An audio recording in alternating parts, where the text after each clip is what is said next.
Ladies and gentlemen, members of the public who are here already and members of the press, welcome to the first hearing of the 9/11 Citizens Commission, sponsored by 9/11 Citizenswatch, with support from 9/11 Truth and New York 9/11truth.org. What we're going to do is basically I'm going to go ahead. First, I'd like to do a little housekeeping, apologize for the heat and the temperature in the room. I understand that the air conditioning was running this morning for 40 minutes, and then it stopped running, and there's someone on their way to hopefully troubleshoot and get it going again. So apologize for the uncomfortable temperature and humidity. We have here, to my right, the commissioners. This is modeled, will be modeled after congressional hearings or the hearings that were conducted by the 9/11 Commission, where we have a group of commissioners that will be hearing testimony provided by witnesses, authors, experts, whistleblowers. And I'd like to first start by saying that who is not here yet. Dr. Faz Khan is an emergency room doctor and a local imam. He's an American Muslim of Indian Afghani extraction. He's an MD, an emergency physician and internist in New York City. He was on duty on 9/11, treated victims, later at Ground Zero with rescue teams. He's an assistant imam at various New York City and Long Island mosques, and is on the advisory board of 9/11truth.org.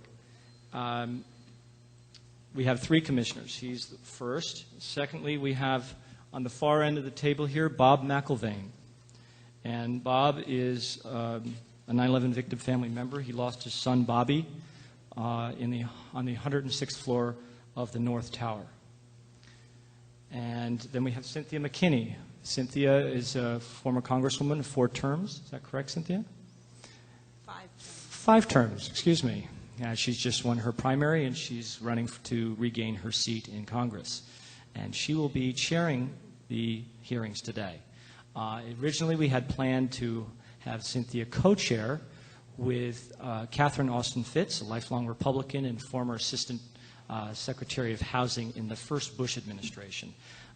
Due to emergency medical situation with a very close friend of hers, she called late last night and said she could not make it. So she expressed her regret, and that she does intend that are we to follow on this hearing with others and find financial and public support, that she will be joining as a Republican member of the commission to co-chair it.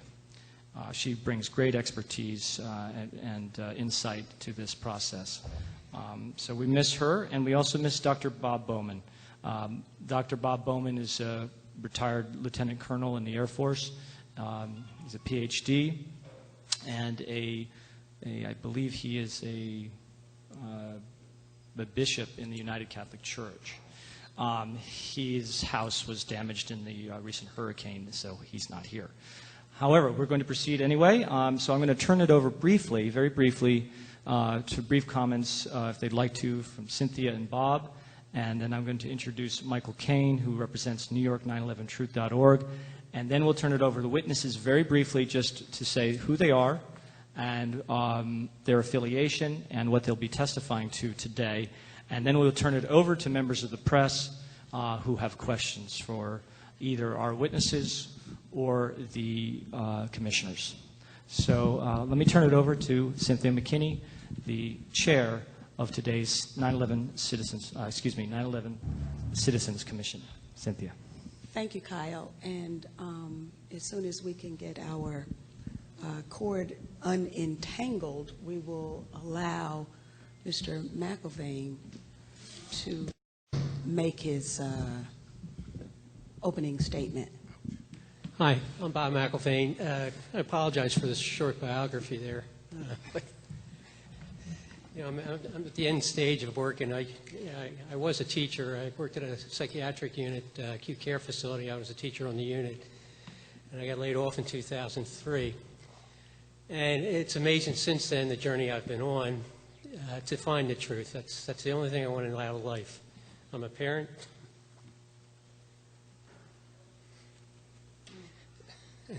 I'm sorry. But this is a very difficult time of the year. Don't be sorry. No, but, well, I've spoken over 100 times in the last year, and I can never get through the beginning because it's still about Bobby, my son. And a wonderful person, a graduate of Princeton, a tremendous intellect, unaffected human being, yet he wanted to solve the world's problems also. And a week before he died, we had talked about the Taliban in Afghanistan because he had such a profound interest in what was happening there.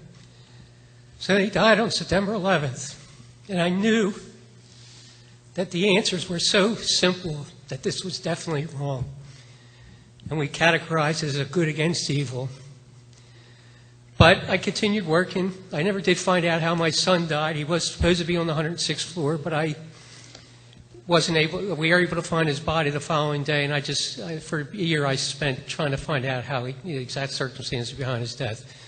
But anyway, in February 2003, I got laid off, and since then, I've had the opportunity, belonging to groups, going to the commission, reading all these wonderful people over here about what's happened on September 11th, and just trying to find the truth. That's all I want. It's not that I'm looking for punishment, but I've been at the commission, and I do want blame, because there's a lot of people blamed. 19 people that killed my son, they're dead. But there's so much that happened before then. And the truth has to come out. And we were talking about earlier, this country will not survive if we don't get the truth of this, because it will never, ever stop. And the citizens of the United States, and that's my only quest. I'll spend the rest of my life, as hard as this is, it's opening up that wound every time I talk about it, because I have to talk about Bobby. And it's difficult, and that's why it just wears on you, it just wears you down. But the thing is, it's a powerful voice. So the only thing I want to do, and that's why I'm here, is to maybe find more ways to get it out to the public. I think the rest of the world has heard the message, but I don't know, and more people in the United States are hearing the message. But hopefully everyone will know the truth of what's happened on September 11th. Thanks.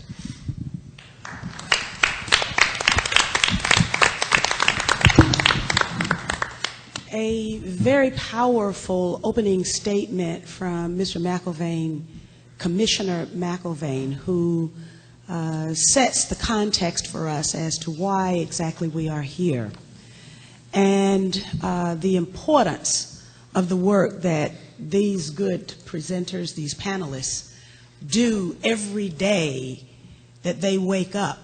Their work is about finding the truth.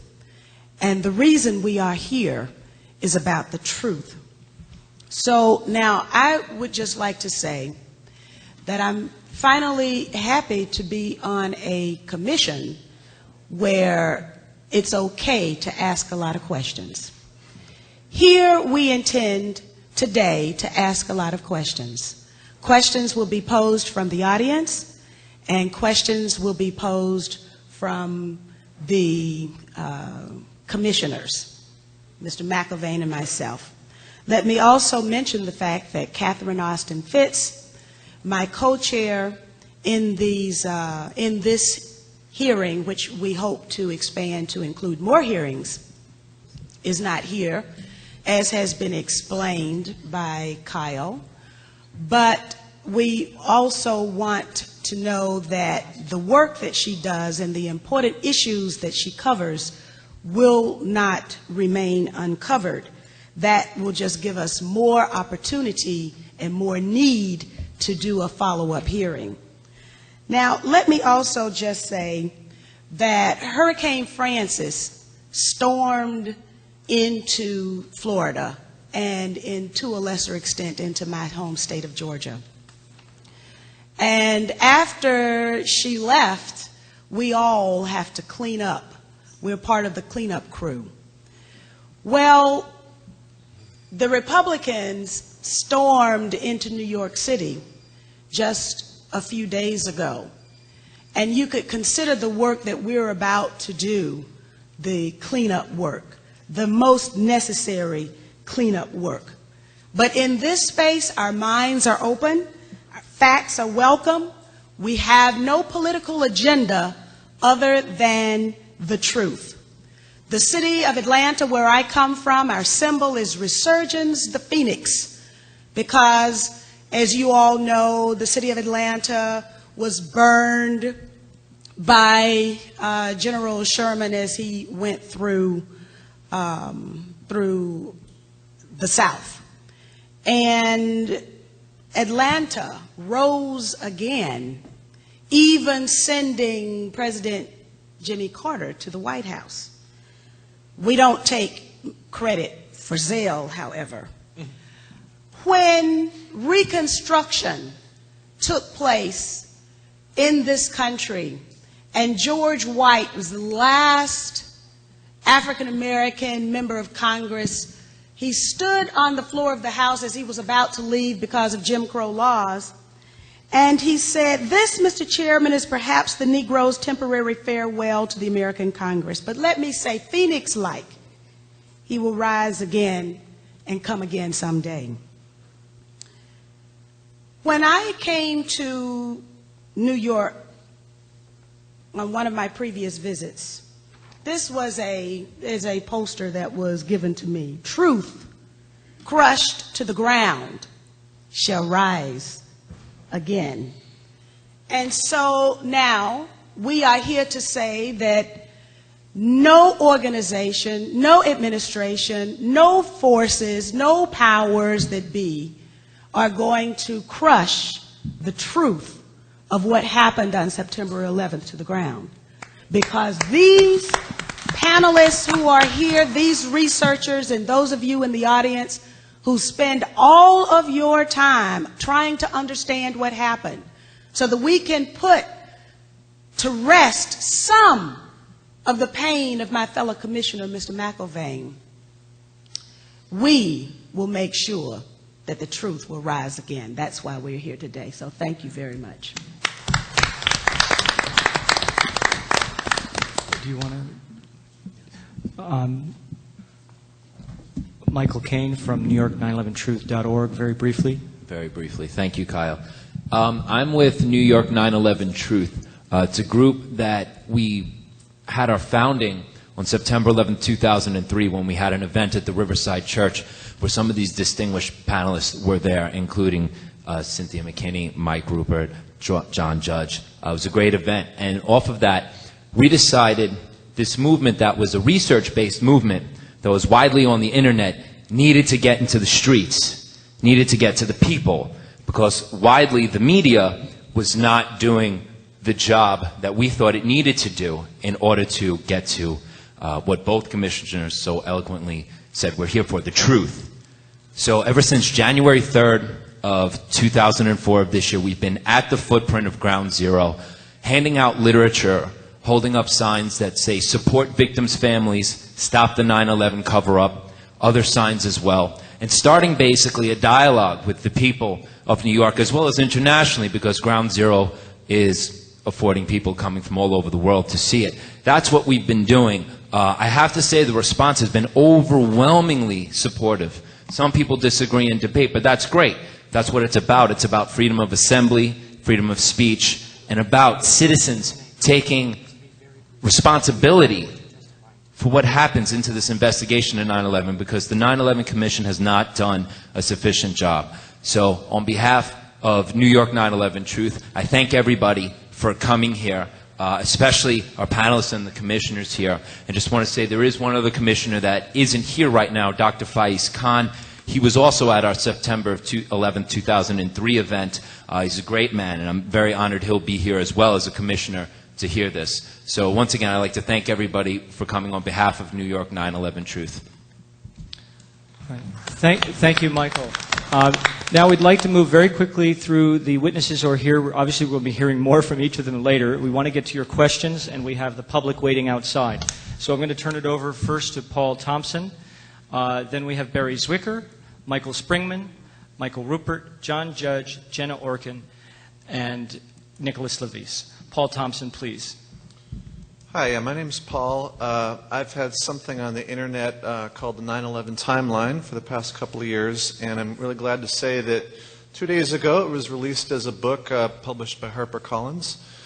And I'm going to be speaking today on two topics. I'm going to be speaking on foreign intelligence warnings, warnings that came from foreign governments and generally aren't that well known. And then the second thing is potential role of Pakistan in the 9/11 attacks. I'm Barry Zwicker, a journalist and media critic, and I will touch on the intersection of history, 9/11, and the media in my remarks. I'm Mike Springmann. I'm a former Foreign Service officer. I'm currently an attorney in private practice in Washington, D.C. I'm going to be talking to you all today about the issuance of visas to terrorists by officials of the United States government. My name is Mike Ruppert. I am the publisher-editor from the Wilderness Newsletter, also the author of a new book which is going to print even as we speak today called Crossing the Rubicon, The Decline of the American Empire at the End of the Age of Oil. I will be testifying today about a couple of important things, one of which is a series of unmentioned, unexplored war game live hijack exercise drills and other exercise drills inserting false radar blips into radar screens on 9/11. I will present to the Commission today a written confirmation that the Joint Chiefs was running a live fly exercise on 9/11, a hijack drill which confused fighter response. I will also discuss elements of perjury and how the attacks were facilitated by the United States government, in particular Vice President Dick Cheney. My name is John Judge. I'm one of the co-founders of 9/11 Citizenswatch. We have served as a monitor and watchdog over the commission process since it began, the 9/11 Commission. And I'm here today in the role of trying to help an independent commission frame some of the questions and contradictions and omissions of the official report and the flawed recommendations that have come from those conclusions. Jenna Orkin, chairperson of the World Trade Center Environmental Organization. I'll be talking about the environmental disaster of 9/11, which was largely the fault of the White House and the EPA. The White House told the EPA to change its press releases, reassure New Yorkers for the sake of reopening Wall Street, and sacrificed the health of thousands.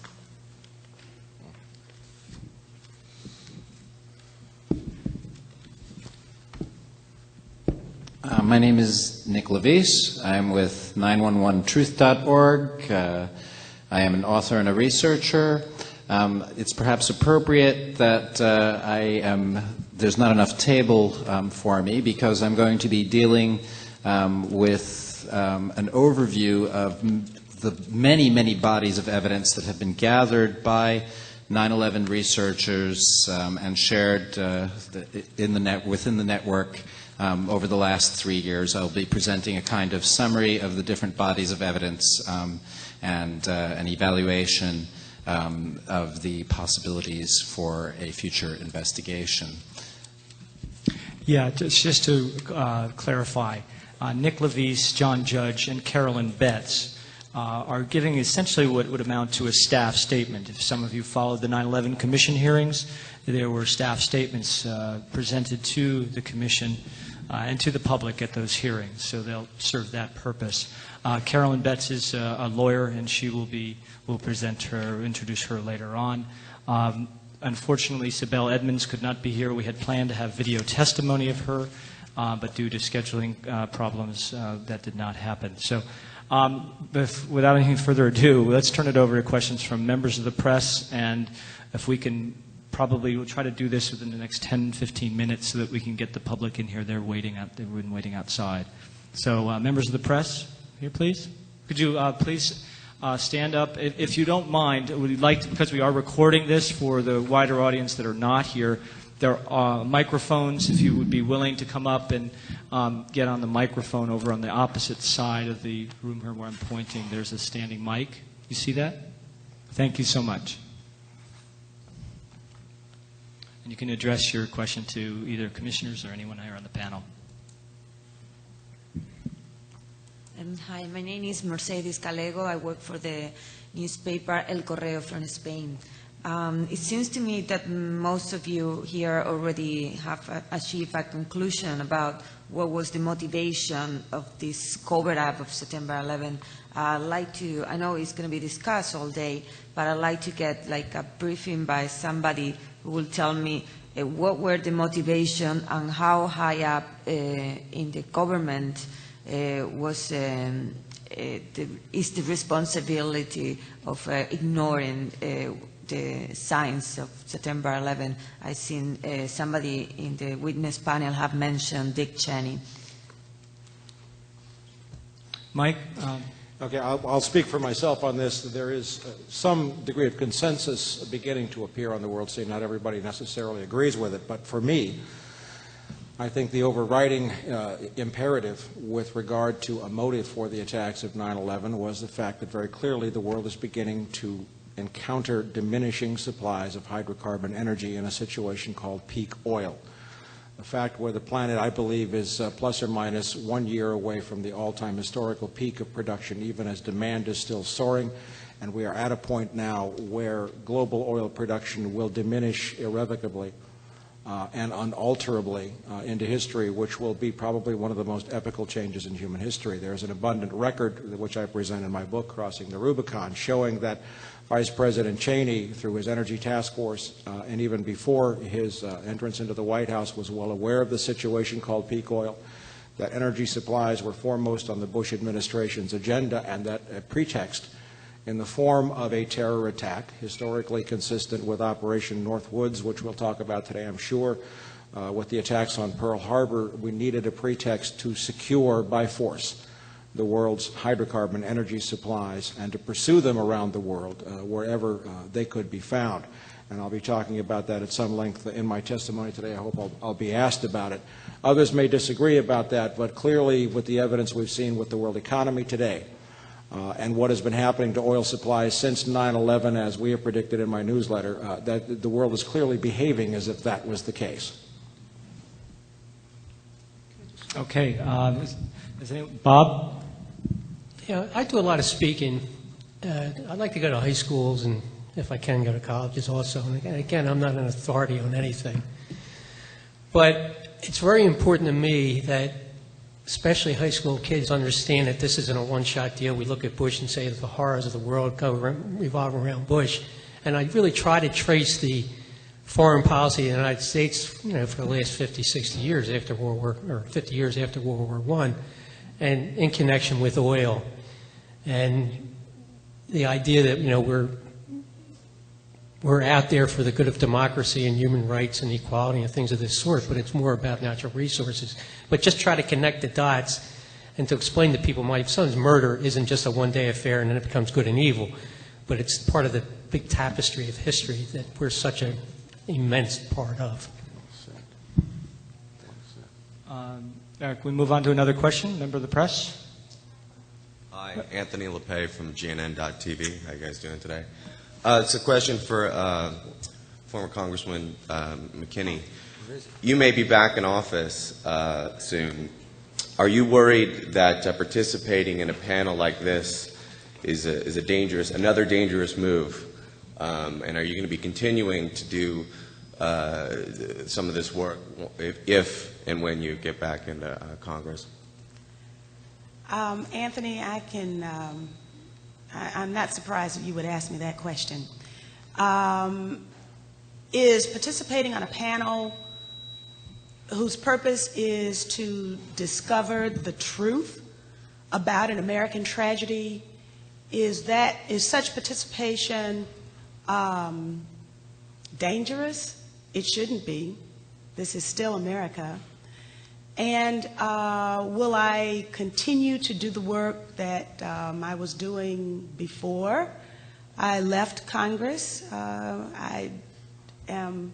There's no way I can stop pursuing the truth. And in fact, if anything, the July 20th Democratic primary, which put me in a position to return to Congress, actually was I would say, a referendum on pursuit of the truth.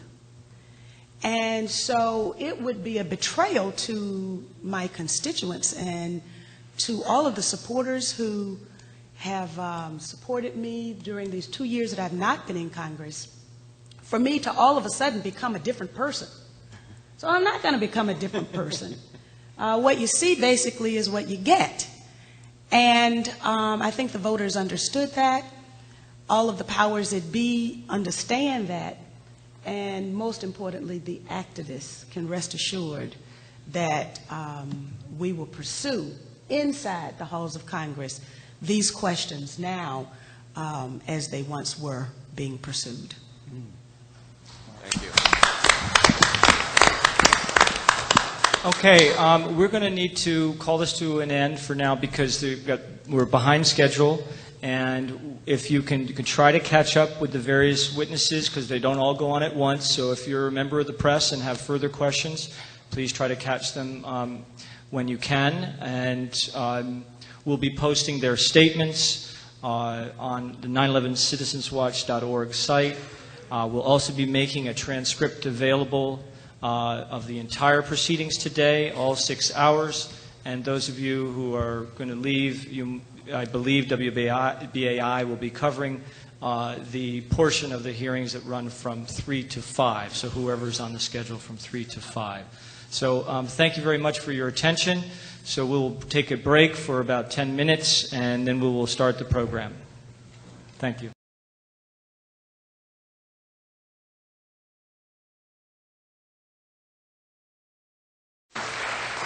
Well, welcome. This is a truly historic day, and this is a truly, we believe, historic process that we're beginning.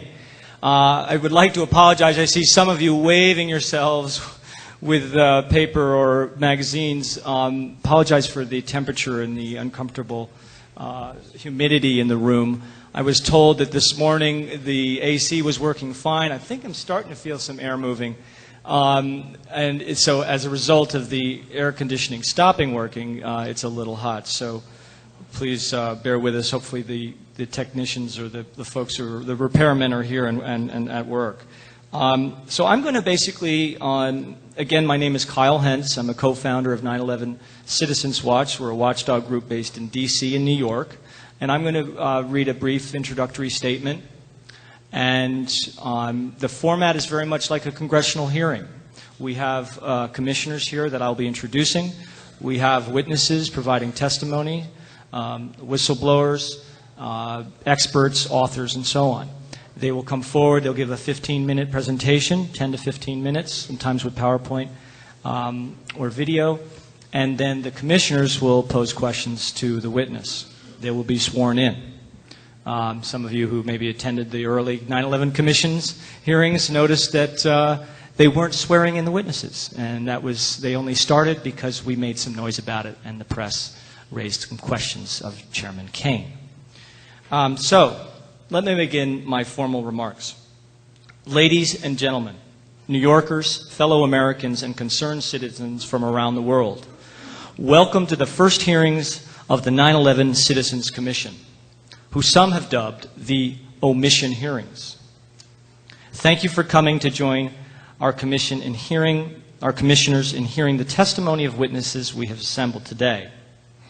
We are present here today to say that we, the people, will be heard, and that neither courageous whistleblowers nor unflinching investigative journalists will be silenced or intimidated by the pomp and circumstance of a deeply compromised 9/11 commission, the one commissioned by our government, after much pressure was put on by family members and other concerned citizens. The Bush administration obstructed and did not want to launch an investigation into the attacks.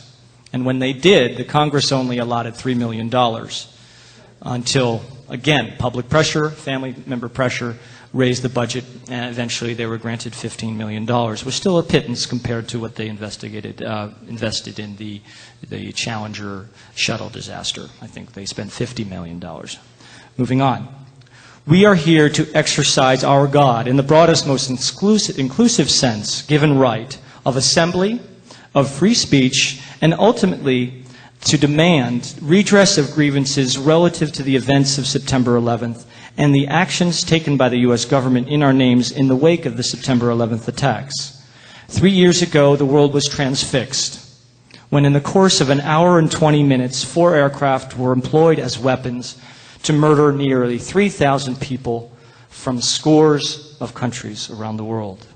We must ask ourselves and our leaders how we can maintain that ours is a government of, by, and for a free people when a panel commissioned to investigate 9/11 and funded with just $15 million does not answer a majority of the questions posed by victim family members and others. And I can confirm for you that after speaking with one of the leaders of the victim family groups, that indeed, as they've combed through their nearly 400 questions and looked at the report, they have found thus far, and I haven't gone through all their questions, but the majority of them have not been addressed.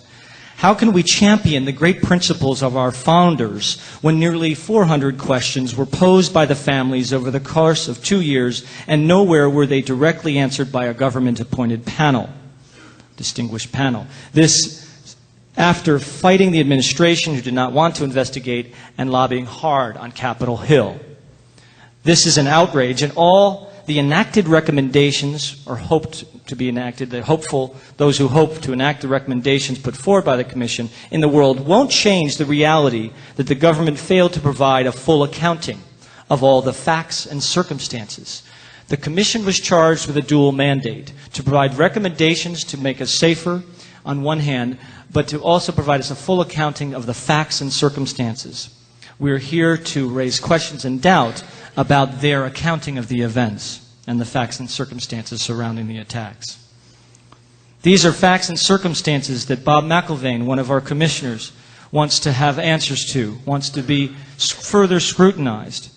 For their wives, husbands, brothers, sisters, mothers, and fathers, the victim family members, they perished on 9/11. New York's finest and bravest and our fellow citizens, many of whom still to this day have not been granted proper burial. We are here to right this wrong, this travesty of justice, and begin to redress the bodies of evidence too long ignored that will help us to begin to answer the questions and help place pressure on the government, the important places in government, to reopen the investigation, to answer the questions and the issues that the 9/11 Commission has either ignored or failed to address completely. It is vitally important to note that not only hasn't the alleged primary culprit not been brought to justice, but neither has a single co-conspirator been successfully prosecuted in nearly 3 years since 9/11. Not one single co-conspirator has been successfully brought to justice through our court system and charged with complicity in 9/11. And yet, in the wake of the attacks, not a single government official in a position of responsibility at the time of 9/11 has been held accountable in any way. In fact, what you have instead is people in positions of responsibility getting promotions and rewards in the wake of the attacks.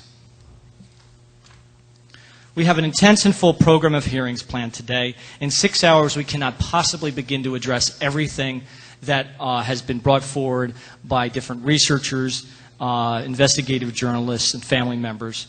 But we can begin to touch upon that which has not been addressed by the Caine Commission. We can begin to frame the key questions and the body of evidence that suggests perhaps a wider circle of complicity.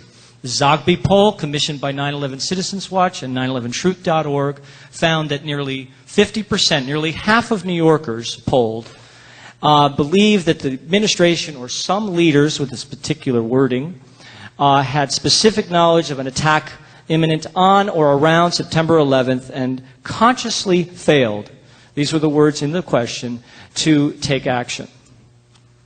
66% of those polled in New York City believe that the investigation should be reopened by Congress or by the Attorney General of New York State, Eliot Spitzer. There are many events upcoming on 9/11 this coming Saturday here in New York City in the Hammerstein Ballroom, the Manhattan Center, from 8 to 10:30. They'll be examining some of the questions we won't be. There are events in Santa Barbara, Washington, D.C., sponsored by Pacifica, in San Francisco, sponsored by 911truth.org, and in other cities across the country and around the world. We're scheduled to go to 7 p.m. We hope to have time for your questions. We'll be passing around 4x6 cards later. And this evening, as Michael mentioned, we have 911truth.org. It's an umbrella organization that is trying to bring forward to the broader audience the key questions and to direct the public to bodies of evidence, documentaries, books, etc., that begin to open up a broader discussion about what happened on September 11th. They, with 9/11 Truth, New York 9/11truth.org, are sponsoring the world premiere of a documentary by Barry Zwicker, who is here as a witness and who will also be answering questions during Q&A session tonight. There are two showings, 8 p.m. and 9:30. We have a 20-minute break around 3 p.m. And what I'd like to do now, before I introduce our commissioners briefly for their opening statements, I'd like to ask that we observe a moment of silence, and that for those who perished on 9/11 and in the wars and violence since. So let us proceed with a moment of silence and prayer, if you wish, before we begin our first hearing. And I'd like to begin with these words: not by power, not by money, but by thy Spirit.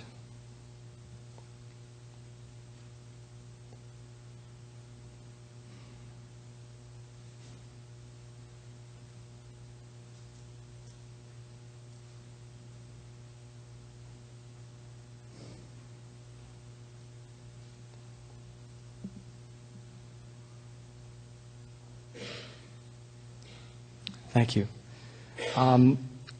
A couple of changes to our panel. Dr. Bob Bowman had his house damaged by the hurricane. He was to be one of our commissioners. And Catherine Austin Fitz, a former official with the first Bush administration, was to join Cynthia McKinney to co-chair today's hearings. And we hope to have her back should we do follow-on hearings from this event. She's an extraordinary resource and can help shed light on the economic systems underlying much of the malaise that we see in our world today.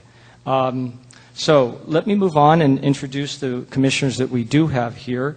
We have Dr. Faz Khan at the far end of the table.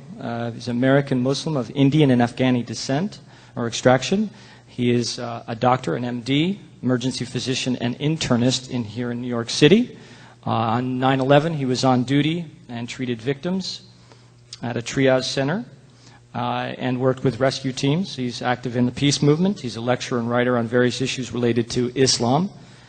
He is an assistant imam at various New York and Long Island mosques, and was a delegate on the Baghdad Peace Belt pilgrimage that went to Baghdad the week before the war began. And then Bob Mcllvaine, very briefly, and he can say a little bit more if you'd like. But Bob, we're honored to have Bob here on the panel. As some of you, most of you are probably aware, there was not a family member on the 9/11 Commission. At one point it was discussed, but in the end it was made up primarily of conflicted insiders from inside the Beltway. So Bob Mcllvaine lost his son Bobby, who was working and presenting on a business day in North Tower. And then we have our chair, today's chair, future co-chair of today's hearing, Cynthia McKinney. And much of you, I'm sure most of you, are familiar with her extraordinary record in Congress, standing up in the voice of the people. Someone who, five-term congresswoman, who recently won her primary and is working to regain her seat.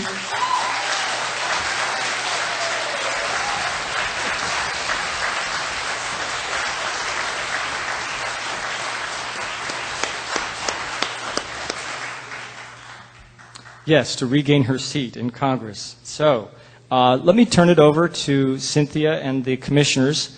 And then after they've made brief introductory remarks, we're going to show a portion of, an edited portion of testimony provided by Mindy Kleinberg of the 9/11 Family Steering Committee that she made before the 9/11 Commission on the first day of hearings, March 31st of last year, down at the Customs House in Manhattan. So let me turn it over to Cynthia. Cynthia, please. Thank you, Kyle. I would like to take this opportunity to thank 911 Truth and Citizenswatch for having this important hearing today. I'd like to also take the time to thank Commissioner Caine as well as Commissioner Mcllvaine for agreeing to serve with me on this very important commission. I would also like to mention another commissioner who couldn't be with us today, but whose commitment we all know, and that is Catherine Austin Fitz. Today is just the beginning. Your support can ensure that we follow up with more of these hearings to flesh out all the remaining questions that experts and family members know have not been fully addressed by the official 911 Commission or the Bush administration. Of course, please forgive me, but I cannot be in the city of New York and not say thank you, New York City. But this time, not just for supporting me, but for also not being bamboozled into submission by questionable insider backroom characters who want to take away our freedoms, send our children off to war, and rip to shreds the social safety net for the American people. And of course, I can't say thank you to New York City without also saying thank you to Georgia's 4th Congressional District Democratic voters and our supporters of truth all over our country who put me in a position to return to Congress as Congress's sojourner for truth.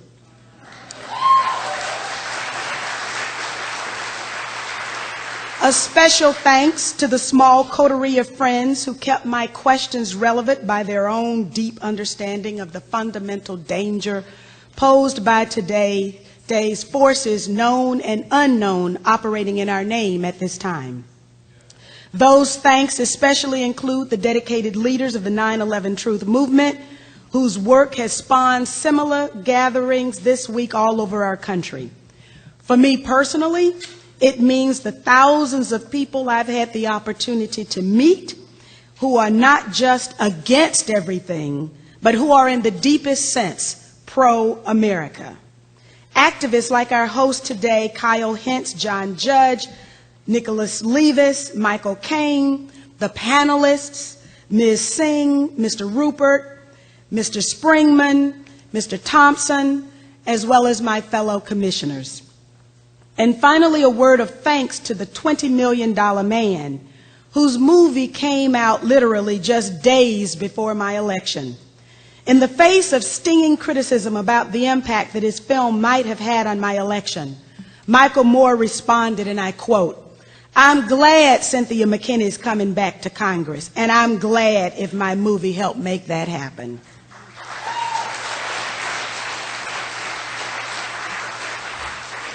Even all those thank yous don't do justice to you, the activist community.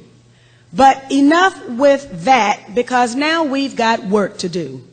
Finally, I'm serving on a commission where it's all right to ask questions. We have allotted time at the conclusion of the panelist presentations for audience questions. Now, I know that I intend to ask a whole bunch of questions, and I hope you do too, because we've got the experts here who have studied this tragedy and know its details backward and forward. Hurricane Francis stormed into Florida and to a lesser extent my state of Georgia and left the cleanup to us. Well, the Republican Party stormed into New York City, their words dripping with the politicization of an American tragedy, and they've left the cleanup to us. Now, I don't mind being part of the cleanup crew, but here we operate under a different set of rules. First, our minds in this place are open. Facts are welcome in this place. We have no political agenda other than the truth. My birth city of Atlanta has as its symbol Resurgence the Phoenix, because out of General Sherman's Civil War ashes, that jewel of the South rose again and even sent a plain-spoken man like Jimmy Carter to the White House. We take no credit for zeal. When Reconstruction was truly over and all the civil rights gains from the Civil War had been wiped out through Jim Crow legislation in the South, Representative George White, the last black man serving in the United States Congress on his way out, because those Jim Crow laws had made it to North Carolina too, rose on the floor of the House in 1901 and said, "This, Mr. Chairman, is perhaps the Negro's temporary farewell to the American Congress. But let me say, Phoenix-like, he will rise up someday and come again." And with that, the United States Congress was all white for one generation. On one of my previous trips to New York City, I was given a beautiful poster entitled, "Truth, crushed to the ground, will rise again." Today and into tonight, we will explore the truth of 9/11.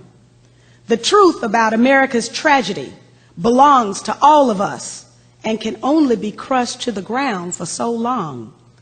The work of this commission, our expert panelists, and our audience will ensure that the truth of 9/11 will rise one day. I look forward to the intense learning about to take place during these presentations of our esteemed panelists. And now we will hear from our Commissioner, Mr. Mcllvaine, Commissioner Mcllvaine, and Commissioner Caine.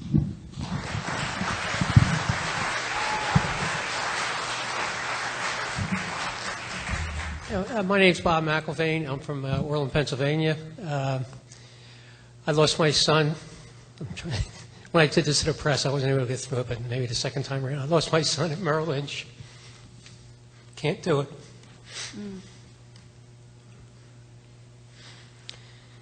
And it's not just because it's 9/11 now. It's just, remember when I speak, it happens. But it brings the cold reality to the whole thing. There's a lot of people dying in the world. And we're talking horrible deaths. The deaths of those people down there were horrible. To this day, I just had a discussion with, I'm sorry, I forget your name, but I'm still trying to find out what happened to him. I want to know to that last second what happened to him. Every parent wants to know that. I've run into a lot of parents in my neighborhood have lost children. And you just want to know that last second what horror that your child was going through. And I think about it every day. And it rips me apart. And to do this, it truly is a double-edged sword, because I really would, many days I want to go to an island and just sit there the rest of my life, ignore the rest of the world.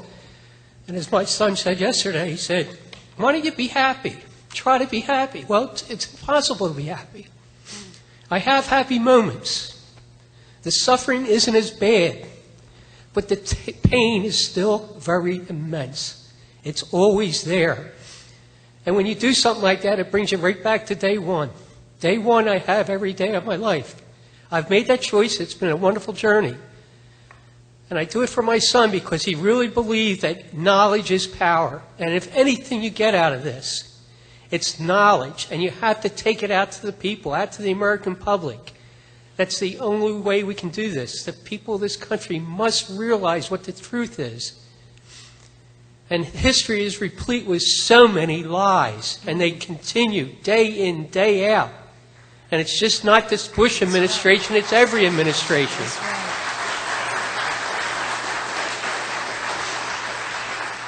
And trust me, I'm not an authority up here. All these other people are great authorities. This is a learning process for me.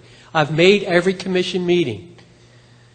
I've been involved with the widows. I mean, they've done tremendous work. What they've done, the fact that this is out in the public, it would have been an impossibility. Just don't forget, George Bush never wanted this commission.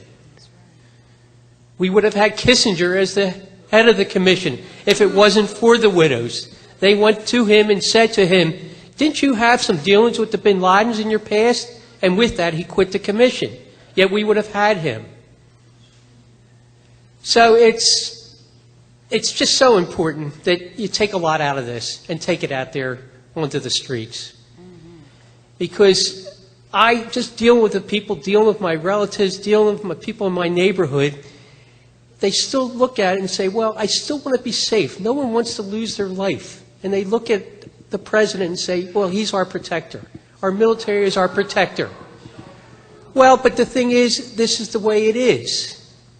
If you're raising a family and you have 3 kids, all you want to know is you're protected. And I'm not saying that this is right. I'm just saying it's so difficult to get to people to explain to them, where do I start? Do I start in Iran in 53, or do I go into the Congo in 60? Right, exactly. It's a constant thing, but it's an education.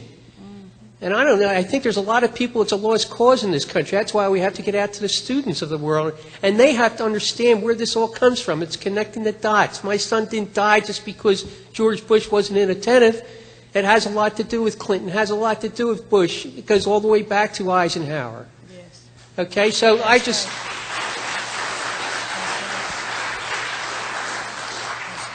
And this is the legacy of my son. If I would have died in those towers, he'd be doing the same thing. He wants to know the truth. I want to know the truth. And I have found myself in a position, I get invited to this just because I'm a parent.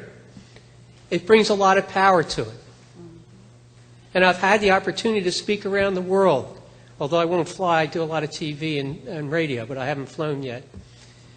But it's been a great experience for me because I'm an educator. I was a teacher most of my life. And to me, it's all education. And that's what it has to be. We just constantly have to educate, educate, educate. And then maybe people will start participating. And that, to me, is the solution. Okay, thank you very much. I'll move over there. Oh, okay.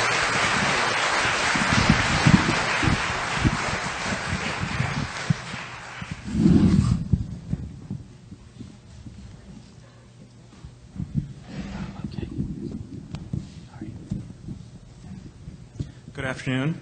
Good afternoon. It's a privilege and an honor for me again to share the platform with Cynthia McKinney, and it's been an honor for me to be asked to be a commissioner on this panel. The importance of 9/11 truth cannot be overemphasized. It is impossible to overemphasize the issue of 9/11 truth. Now, the attacks themselves and the false explanations both have been a springboard not only to further criminal agendas by those who wield military and political influence in their bid to maintain a one-way flow of cash and natural resources and labor. And notice I don't make any mention of nation states when it comes to these deep political issues, because a lot of the deep politics transcends the dialectic of nation states. We have to think beyond nation states sometimes. Our foreign policy, to some extent, may be executed through Washington, but it often does not originate there. It's very important for people to understand that when they probe these issues. Now, the false explanations that have been put forth by the mainstream media has, in a very powerful way, intellectually arrested many of not only the American public opinion, but also many peace activist opinion. Their opinions have been arrested. And using 9/11 as a platform for peace activism while not addressing 9/11 truth is just purely on the realm of logic, completely absurd. The whole Muslims gone bad plus overwhelmed or incompetent intelligence equals 9/11, that just doesn't cut it anymore for anyone with the slightest amount of mental capacity to read the facts as you're going to have them presented to you today.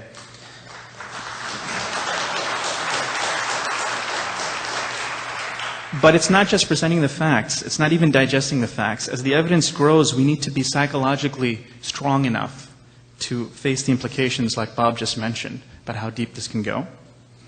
As the evidence grows, we have to be completely dissatisfied, and forgive me for using medical lingo, I can't help it, but with incomplete diagnoses, with partial truths, or with just treating or addressing symptoms without trying to root out root causes. Now, any activist working for peace, anyone who claims to be a truth seeker, has to be honest. If you're not going to be honest, then you might as well just get out of the game. At some point, everyone has to ask themselves, well, am I more committed to my role as a spokesperson, or am I more in love with my soapbox than I am with seeking truth? Am I more satisfied with occupying a niche in the activist scene than I am with seeking the truth? And as a physician, I often ask myself, am I just satisfied treating symptoms and not trying to get at the cure? I just want to draw an analogy for you to really just bring the point home. Say you were a patient of mine and you came to me with a cough, some malaise, not feeling well. I'd advise some rest, maybe some steam inhalation, maybe take a chest x-ray. On the chest x-ray, I might happen to see a little nodule in your lung. But continue to hack away, come back days later, I hear some wheezing. Maybe it's allergy season. I'll give you a little inhaler. How many asthmatics are there out there? Use their inhalers and some anti-allergy medicine. Days later, you come back, you're still hacking, you're still coughing. Except this time you're bringing up phlegm. Well, then I'll give you a very strong cough suppressant, something that numbs the entire upper airway so you don't really feel the need to cough. Then after a while, you're better, and you come back again, coughing, bringing up more phlegm, this time with fevers and chills. Aha, pneumonia. I'll diagnose it's pneumonia. Give you some antibiotics, give you some fluids, and you're better for a while, and then again you come back. This time you're losing weight, you're dehydrated. The fevers continue. Well, no problem, I'll hospitalize you. Give you some IV fluids, I can correct the dehydration. Give you some nutrition. We can even give nutrition through the IV if you're not hungry. A week later, your cough becomes bloody. First a little bit of blood-tinged mucus, then gobs and gobs of blood. Well, that's okay. I'll transfuse you. I'll just give you blood back through your IV. No problem. Then the nausea, the vomiting, the blurry vision, you can't walk right, the lymph nodes in your neck are golf ball sized. What's all of this at this point you're asking? Well, it's what's called a paraneoplastic syndrome from cancer that spreads. Now, how absurd it is to just treat symptoms and not diagnose root causes. How absurd it is to treat symptoms of cancer but not even mention the word cancer. Many activists don't even want to go near the 9/11 truth issue. It's completely diagnostically dishonest not to approach this issue. Making partial diagnoses, treating symptoms in the face of obvious signs that there's something much deeper is harmful. It's harmful, and it allows the perpetrative agenda to be unnoticed. So I hope you open your ears and pay attention. I'm going to learn a lot today. I've been following this issue. I've been very supportive of 9/11 Truth, and I hope we have a great session. Thank you.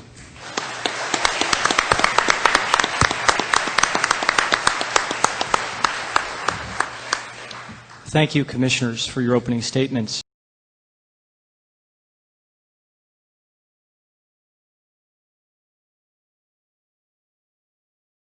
I've just been approached backstage by Barry Zellman.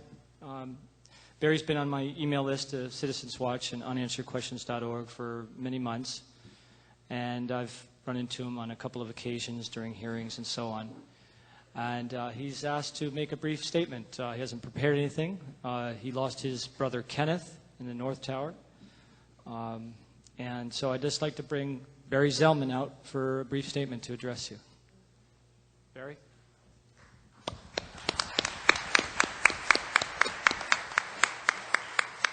Hi, everybody. I kind of dropped by on a kind of short notice. It's kind of an impromptu kind of visit. I didn't plan to come here, so if I stumble and don't make sense, it's because I really didn't plan this.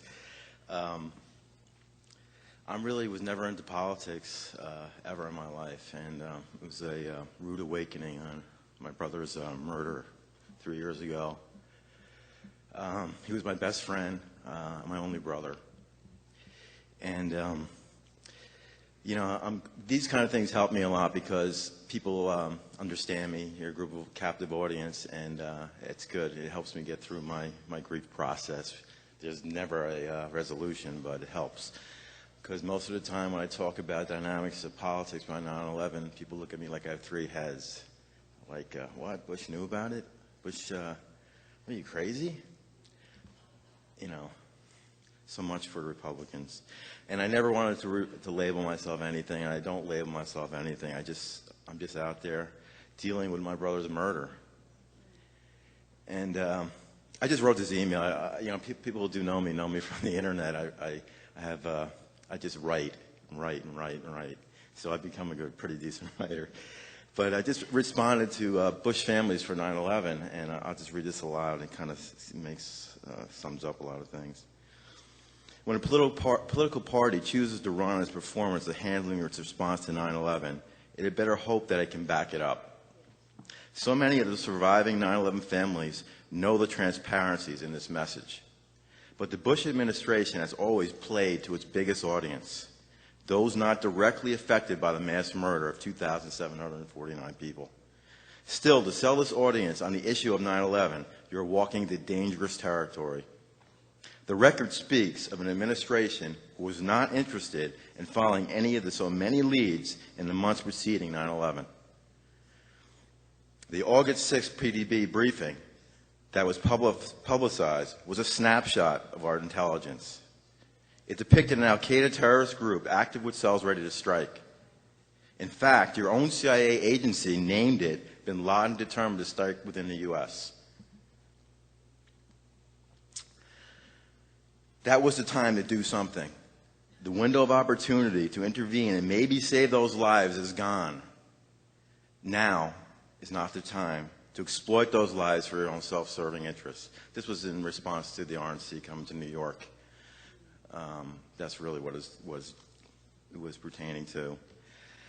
But I just embrace people that understand that 4 airplanes, an hour and a half between the first impact and the second impact, with zero military response in the United States, it didn't happen that way. It couldn't have happened that way. You're talking about the most intelligent agencies that we have in the face of the earth, state-of-the-art agencies, and there was zero military response.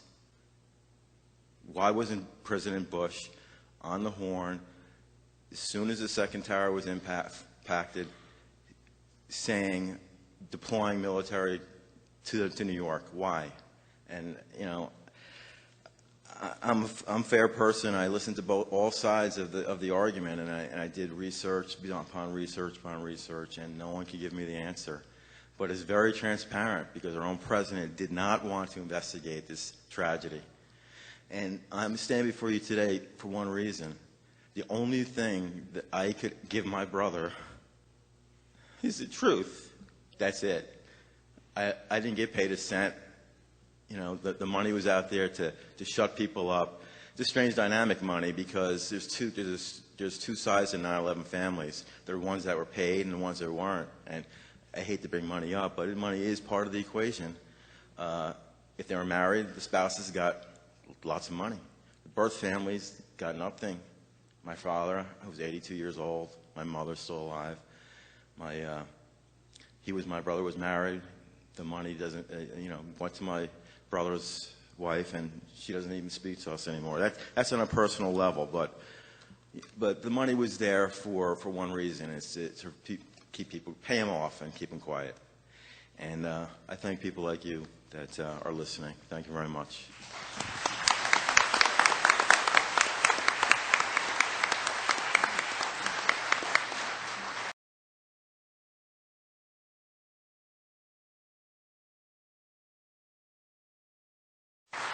Now we're going to move to the first audiovisual portion of our program. I invited members of the Family Steering Committee, which is the group made principally of women who have been widowed in the wake of 9/11. They lost their husbands. I invited Mindy Kleinberg, but she's now a single mom, and she had things to take care of at home in Jersey.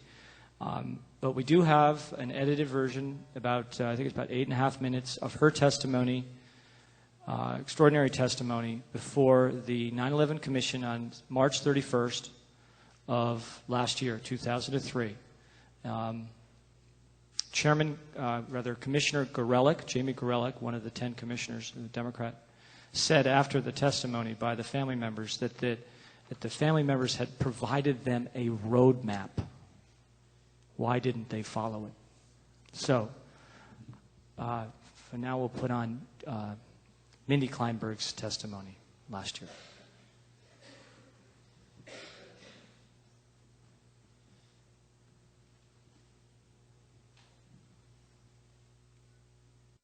With the United States intelligence agencies has sophisticated software programs that are used in real time to watch both domestic and overseas markets to seek out trends that may indicate a present or future crime. In the week prior to September 11th, both the SEC and U.S. intelligence agencies ignored one major stock market indicator, one that could have yielded valuable information with regard to the September 11th attacks. On the Chicago Board Options Exchange during the week before September 11th, put options were purchased on American and United Airlines, the two airlines involved in the attacks.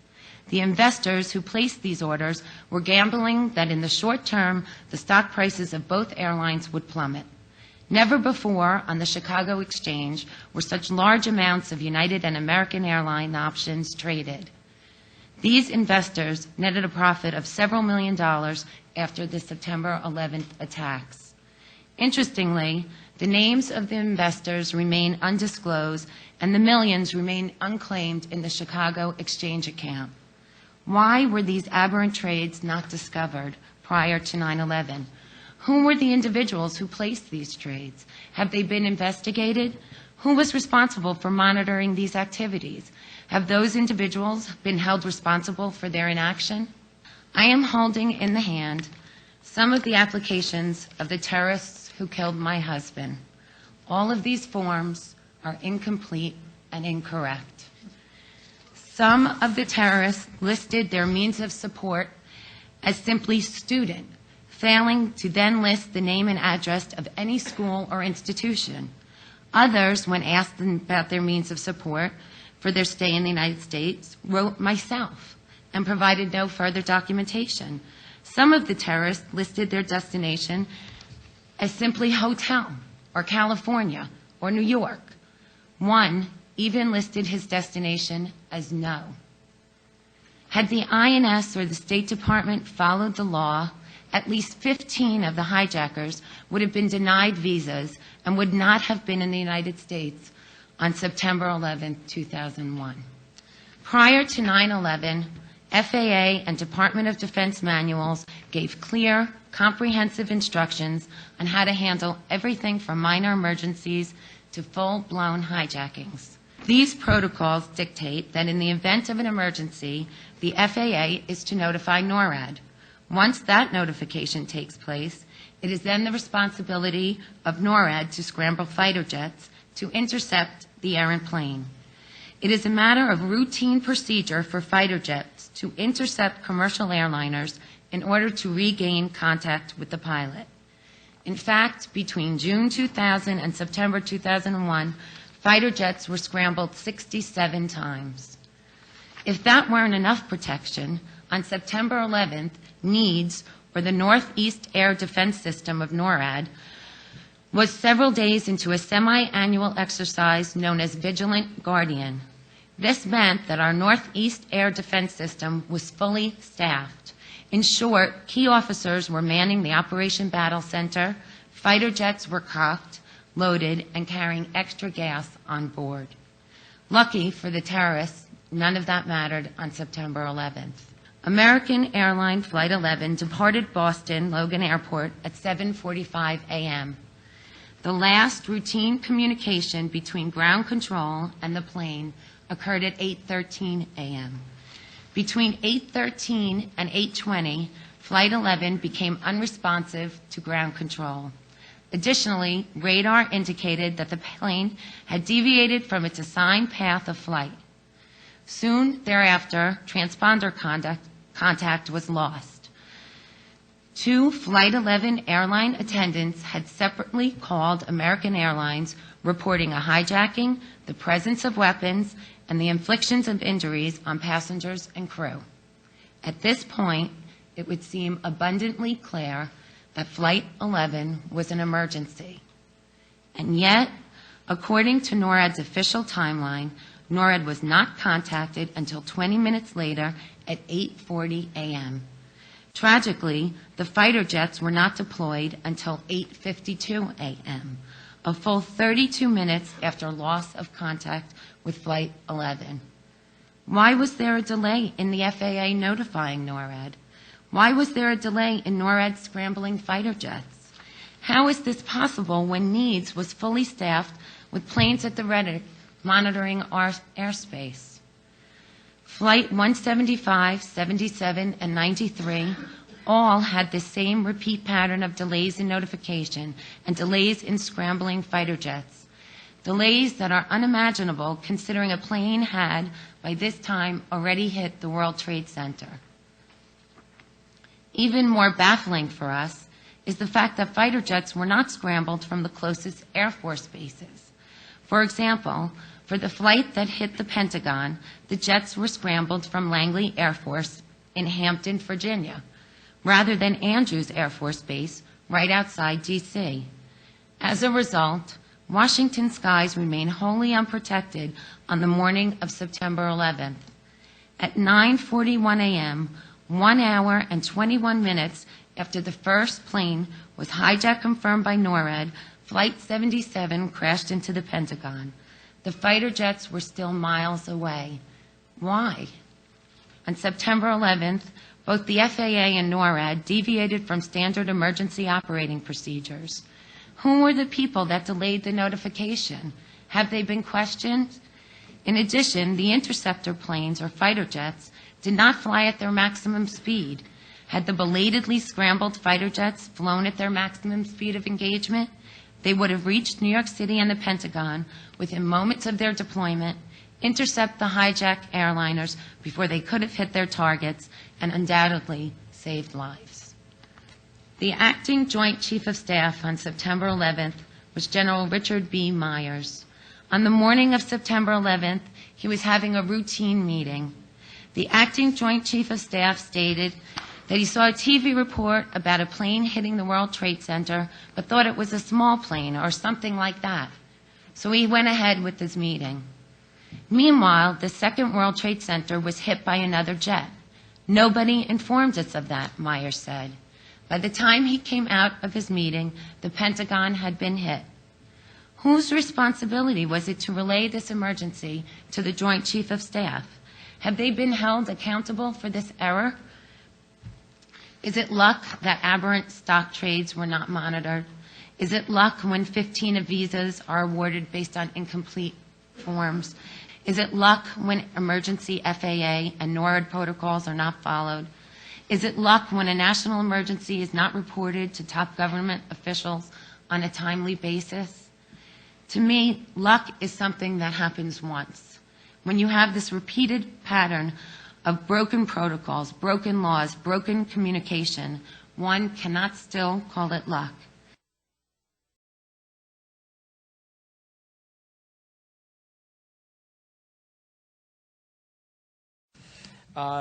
Our first witness is Jenna Orkin. And Jenna Orkin is a member of the World Trade Center Environmental Organization, and she's going to be testifying to the air toxicity in Lower Manhattan and the response of the government in the wake of 9/11 relative to the air quality, given the all clear. So Jenna Orkin will give a 15-minute presentation, or up to 15 minutes, and then there'll be Q&A. Actually, then we'll go to John Judge with a staff statement about the 9/11 omission report, and then we'll go to question session. So Jenna Orkin. And we'll now go to a swearing in, which is something the 9/11 Commission did not do early on in its proceedings. Thanks, Kyle. I'm about to do something that at least I know Condoleezza Rice was running away from. Do you swear to tell the truth before this commission? Yes. See, it was so simple. I want to make sure to get two things in before I start. One is I am a plaintiff in a potential class action lawsuit against EPA. Two is my website for World Trade Center Environmental Organization, WTCEO.org.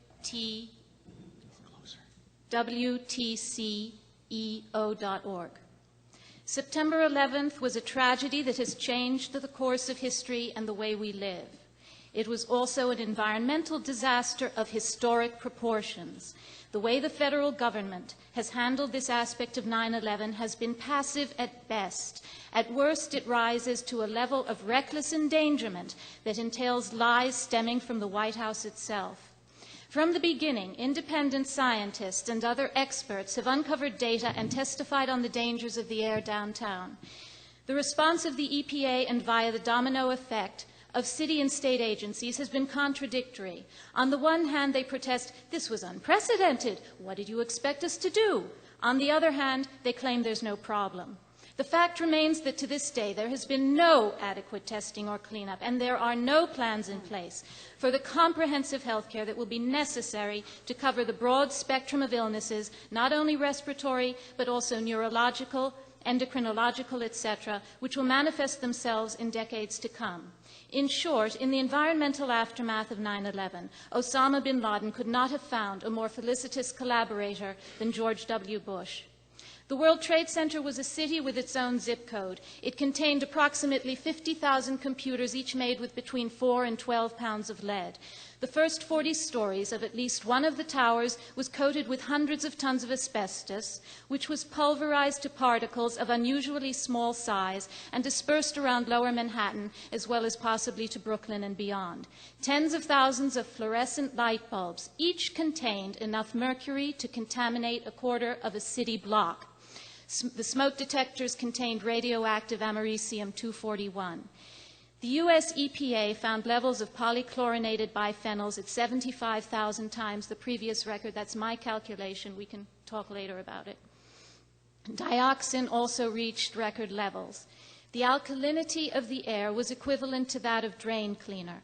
A month after the disaster, scientists from the University of California at Davis found the highest levels of vanadium and other heavy metals and very and ultrafine particles that they had ever recorded out of 7,000 samples taken around the world, including at the burning Kuwaiti oil fields.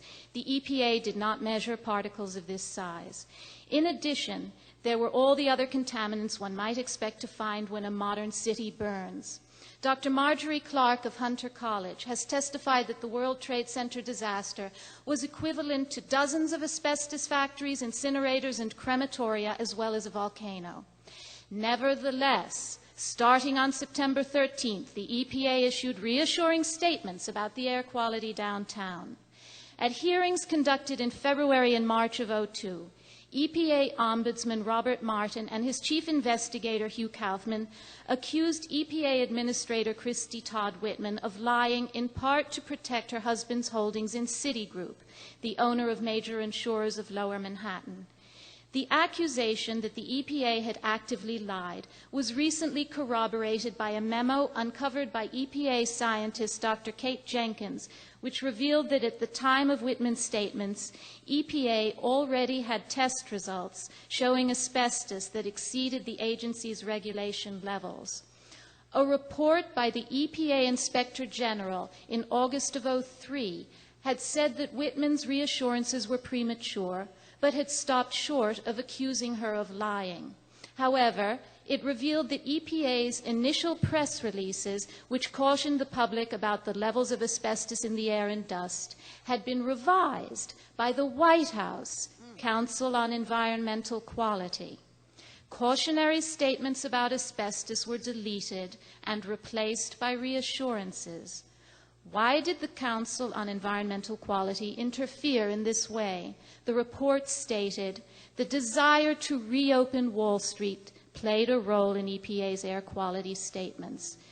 EPA also made statements about 1% asbestos, and it would be interesting if you asked about that in the Q&A. It was highly deceptive the way they used that standard. EPA was also able to report low readings for certain contaminants by using outdated equipment. An article by Andrew Schneider in the St. Louis Post-Dispatch on January 14th of 2002 quotes Dr. Jenkins to the effect that for every asbestos fiber EPA found, independent contractors found 9. The risk of cancer from asbestos could be as high as 1 person in 10. EPA Region 8, which had been in charge of an asbestos cleanup in Libby, Montana, offered Region 2 in New York access to up-to-date equipment. According to Dr. Jenkins' memo of July 4th, 03, Region 2 replied, "We don't want you fucking cowboys here. The best thing they could do would be assign you to Alaska." With the green light from EPA, Lower Manhattan reopened for residents, offices, and students. Ground Zero workers were often told that since the air was safe, they didn't need to wear respirators. Some, such as Lieutenant Manuel Gomez, were explicitly forbidden to wear a respirator on the grounds that it might frighten the public. Residents returned to their homes, some of which looked like Pompeii. But since EPA had declared the air to be safe, insurance companies often refused to pay for professional abatement. Businesses faced the same dilemma. And since EPA had handed jurisdiction over indoor air to city agencies, residents were obliged to turn to the New York City Department of Health, which recommended that to clean up the dust in their apartments, people use a wet mop or a wet rag. If the dust was really bad, said DOH, they should wear long pants. The Red Cross distributed buckets to assist in what was being portrayed as a piece of mundane, if heavy-duty, house cleaning. DOH also cautioned residents to lower curtains slowly so as to dislodge as little dust as possible. But they said that children and pregnant women need take no extra precautions. Tenants threw out tons of contaminated debris by themselves. Some wore respirators but were not informed that they were supposed to change the filters, so the respirators were useless after a day or so. On October 9th, Stuyvesant High School, where my son was a student, opened to much fanfare about showing the terrorists. School's Chancellor, Harold Levy, set up a bivouac office at the school, telling parents, "If I thought it wasn't safe, would I be here myself?" A fresh woman, whom I shall call Anne, told Levy she was worried and wanted to transfer out at least while the fires burned. Levy said, "If you leave now, you can't come back."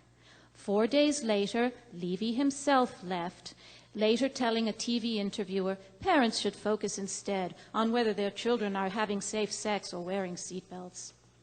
In the past 3 years, Anne has had 2 spinal taps to relieve the buildup of fluid pressure in her brain, a condition known as pseudotumor cerebri. For the next 8 months, after October 9th, Stuyvesant, Borough of Manhattan Community College, which was home to 17,000 students, and Independence Plaza, a housing complex of 5,000, got a double whammy of toxic waste. Not only did they have the World Trade Center site to the south, but also at Stuyvesant's north doorstep, and next to its ventilation intakes, sat the waste transfer barge, which transported the toxic debris to Staten Island. Ordinarily, this placement would have been in violation of state and federal laws, but for the 8 months of cleanup, emergency conditions prevailed. The barge operation also prevented evacuation in the event of another disaster downtown. The kids would have to evacuate south towards it. The barge station, which operated 24/7, played host to a diesel crane and idling diesel trucks which were only intermittently covered and wetted down as they bore their toxic cargo through the streets. Recently, EPA itself has advocated stronger legislation curtailing diesel emissions, particularly in stationary vehicles, as diesel has been found to contain myriad carcinogens and toxic air contaminants. In part as a result of the barge operation, for half the days until February at the Stuyvesant Monitoring Station, particulate matter 2.5, dust that is small enough to penetrate deep into the lungs and not come out again, was above EPA regulatory levels. Often it was higher at Stuyvesant than at Ground Zero.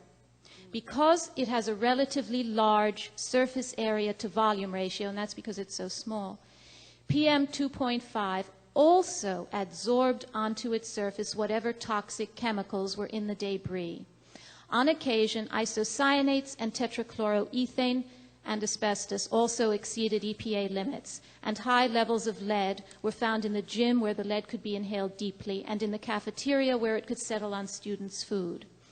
Little is known about the synergistic effect of these contaminants, But Dr. Stephen Levin of Mount Sinai has pointed out that if someone is an asbestos worker and a smoker, for instance, the effect is not simply twice as bad as being one or the other, it's 80 or 90 times as bad.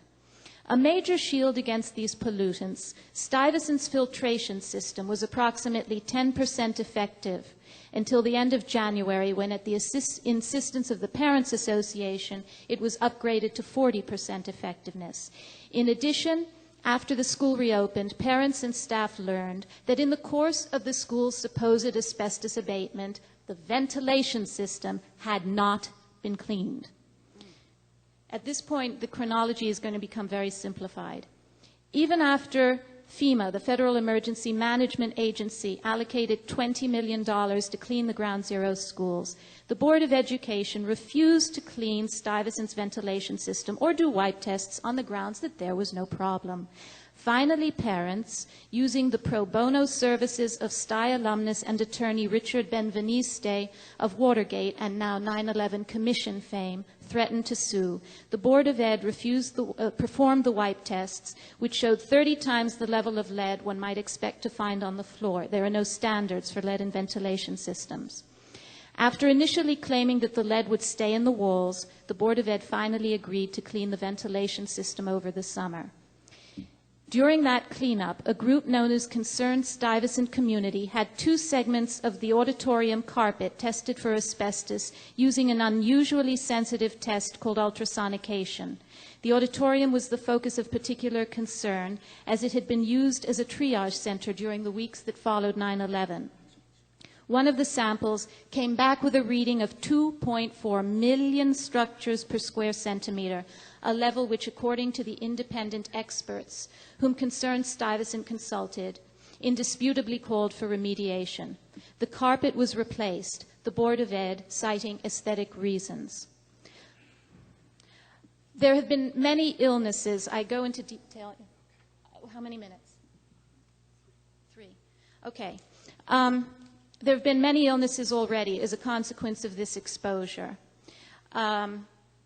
New onset asthma among residents, over 50% of the Ground Zero workers, a larger number of the firefighters, 14 rescue dogs have died. But let me talk about something else first. In May of 2002, EPA instituted a cleanup program which was dangerously flawed. I won't go into detail unless you want to during the Q&A, except for 2 things. The normal goal during a cleanup of a Superfund site is 1 in a million extra cancers per contaminant. In the case of Lower Manhattan, EPA decided that the best they could shoot for was 1 in 10,000 extra cancers per contaminant. That's 100 times as many cancers as they usually aim for at Superfund sites. The second anomaly in EPA's treatment of Lower Manhattan, they relied on air tests for asbestos, whereas in their own building they relied on dust tests, which many experts agree are preferable, to determine that their building needed an asbestos abatement. In conclusion, the EPA's handling of 9/11 is not only a catastrophe for New Yorkers, it also bodes ill for the rest of the country, since it serves as a precedent for their response to analogous disasters in the future. As a New Yorker, I'd like to make this final comment. The way the Bush administration has responded to 9/11 strongly suggests that they are very pleased to use New York as a lightning rod to take more than its share of hits, yet get far less than its share of Homeland Security funding. At the same time, President Bush can use future attacks on New York to further his military and other aims. Thank you.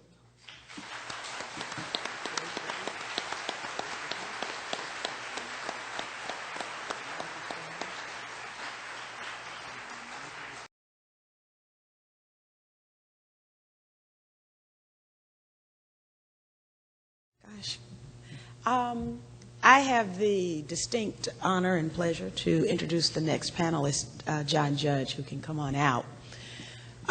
John Judge and I worked together when I was in Congress. In fact, I worked with a lot of these people when I was in Congress, and that's why we were troublemakers inside and troublemakers outside.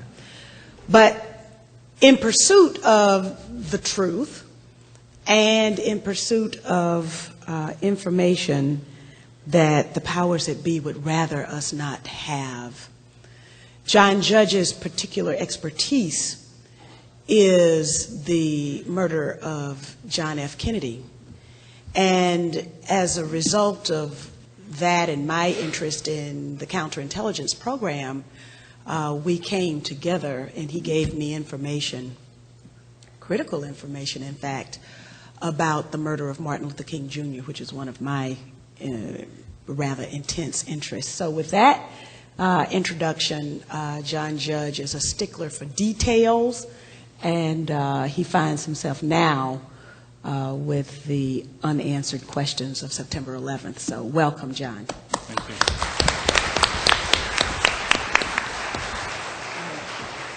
My comments are meant to serve in the role of what would be a staff member to an investigative commission, and that's part of the role that if we can build a truth commission and get public support for it, that 911 Citizens Watch has had as its long-term outcome. So what I'm going to try to do is sort of frame for the commission some of the problems that pertain to this. I'm sure you've seen this. It sold better than Harry Potter recently. And fortunately today I was glad to see that we have an antidote, which won't sell as well, but this is Paul Thompson's excellent terror timeline, and is a much more objective and thorough account of the events of 9/11 than you'll get from this official commission report. One of the questions I had about this is, who is the author? The reason I ask that is that it's written in a very lucid, almost novelist style. It's not a conjunction of reports from other individuals. There's one author here. And we were never told the author of the Warren Commission report either. I dug it out of the record. He was brought over from the Pentagon, Army Historical Division, on a technical duty order to write the report. And when the report was handed back to those investigative teams, they wrote extensive notes saying, what's his basis for this? How does he reach this conclusion? All those were buried for many years. His name was Otto Winnecker. He was brought here by General MacArthur at the end of the war. He was one of 26 official historians for Hitler's Reich. And the author of the Starr report about the Clinton scandal with Monica had been a previous writer for Penthouse magazine. I actually sent Tipper Gore a note asking her to put one of her obscene stickers on the report. So we don't know who the real author is here, but it is a bestseller. It's still seen as the definitive account. There's very little public criticism of it. It came out of a flawed commission process that we addressed in a critique that we released the day that it was released, and there's some copies of that available here. In addition, we couldn't do the autopsy till the corpse hit the ground, but it's still kicking. 2 monographs have appeared, staff statements since this came out, and a chronology is promised, and there is ongoing congressional testimony as well. In the monographs, there was an interesting disclaimer on each by Philip Zelikow, the former executive director of the commission, saying that the commission had access to these monographs in both draft and final form, and in both classified and unclassified forms. That the commission had drawn in part on these for staff statements during the investigation that were read at the hearings and for some of the final report, but it says the commission does not endorse these monographs as official record. That suggests to me that there was a lack of consensus, even though we're given this bipartisan consensus decision at the top, between the investigative teams, at least on some issues, and the commission staff, and that's an area, I think, of fruitful inquiry. This also has no index. There is an online index at Vivissimo that's very useful, where you can pull up a term and get it by paragraph and where it appears in the report. But the hardback edition that just came out within the last week does have an index, but that also is not thorough. I began on a Word file doing an index of the first 2 chapters and ran out of memory because we don't need just a name index to this. It has to be topical, and so there's work yet to be done on that. It, in large part, at the rear of the body, over 100 pages, is a notes section. The problem with the notes section is that, for the most part, it is self-referential. It refers to testimony taken by the Commission in private, to documents not yet released, and to material that no one can see. At least the Warren Report was released with 26 volumes of evidence. It wasn't all the evidence, but it was some of it. And there had been a discussion between Hale Boggs, one of the commissioners, and Alan Dulles, another commissioner, former head of the CIA, where Boggs said, well, do you think we ought to just put out the report without none of the evidence? Won't it look a little fishy? And Mr. Dulles says, go ahead and print some of it, nobody will read it anyway. But I guess they've learned now that some of us will read it. And so we get a report with footnotes that go nowhere. There were over 2,000 interviews. There were 80 staff members that corresponded between themselves. There were 9 investigative teams. We don't know the nature of this final record if we can get it loose, because much of the testimony privately and some in public was not taken under oath. And also, we were told that much of it was not transcribed, much of it was not directly recorded, and in many cases, merely notes were taken. That was officially told us to be the case with 4 hours of private testimony with Condoleezza Rice, even though the 15 hours with Richard Clark was fully transcribed and recorded. And it was certainly the case with the Cheney and Bush interviews, which had notes that only one person was designated to be able to write, and those notes had to be turned over to the White House for vetting before they'd be taken back to the commission that presumably sat and heard the hearing. And that kind of secrecy and lack of transparency and lack of sunshine approach to this has made it almost impossible to have an objective external review of the forensic and unclassified data, which is still not released. We wrote to the Commission as 911 Citizens Watch and suggested that on release of documents that all unclassified and forensic should be released immediately, and on the classified that they should use the new standards adopted under the JFK Assassination Record Review Board. That means only a living agent being compromised, a current source or method of intelligence being compromised, a privacy agreement with an individual, or a foreign government agreement. Those are the 4 categories under which something could be postponed for release. Nothing else. Much more constricted than the Freedom of Information Act. And we asked for them to call for expedited release of the classified materials under that standard. We won a small victory, I think, in that the documents have now been sent to the National Archives for release in 4.5 years, rather than the standard anywhere between 20 and 50 years is possible for a congressional investigation.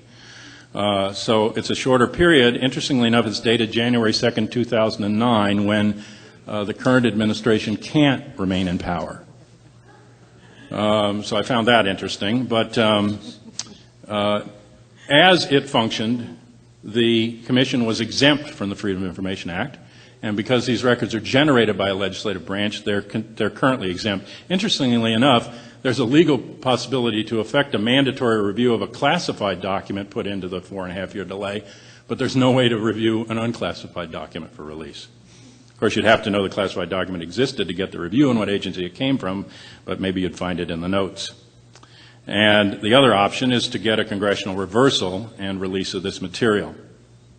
The other problem with this report is it is jointly written by the independent commission and the White House. Governor Caine said that they took pains to create, before its release, an unclassified or a classified version of a report that would pass White House vetting. And in order to do that, they forwarded the draft chapters to the White House for pre-vetting. The standard procedure for an independent commission is that they release a report. If it has intelligence issues involved, the White House would do the vetting along with the agencies, and then they'd come out with a final report that might be redacted. If you think back to the joint inquiry report of the House and Senate Intelligence Committees, it's redacted. It has holes in it. Well, those holes tell you something. They indicate areas, at least, that are left out for a reason, or what sorts of things. This has no redaction. because it's pre-redacted. And so this is essentially not an independent document. It's a document that was co-edited by the White House and the Commission, and it suffers from that as well. Now, Senators Dodd and Lieberman and Representative Shays asked and formally requested that the report include, if not answer, the questions compiled over time by the family groups. And it did neither. It answers a few, it leaves many unanswered, and they said at least put the questions in as an addendum. They didn't do that. But they can be found online at their 911independentcommission.gov site, and I know some family members are compiling lists of others. This is based, I believe, because of the flawed commission process, on incorrect assumptions, incomplete testimony and evidence, major omissions in the record, and unsupported conclusions. And the recommendations that come from all that are similarly poorly informed.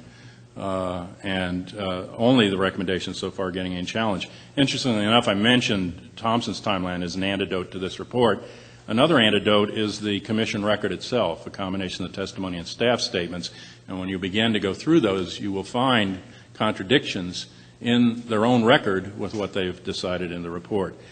Unlike the Warren Commission, which was characterized as a rush to judgment, I would characterize this as a rush to exoneration. And it takes the attitude that this is all a systemic failure, which means that there's no way to have direct accountability. There were no reprimands or demotions that resulted from these failures.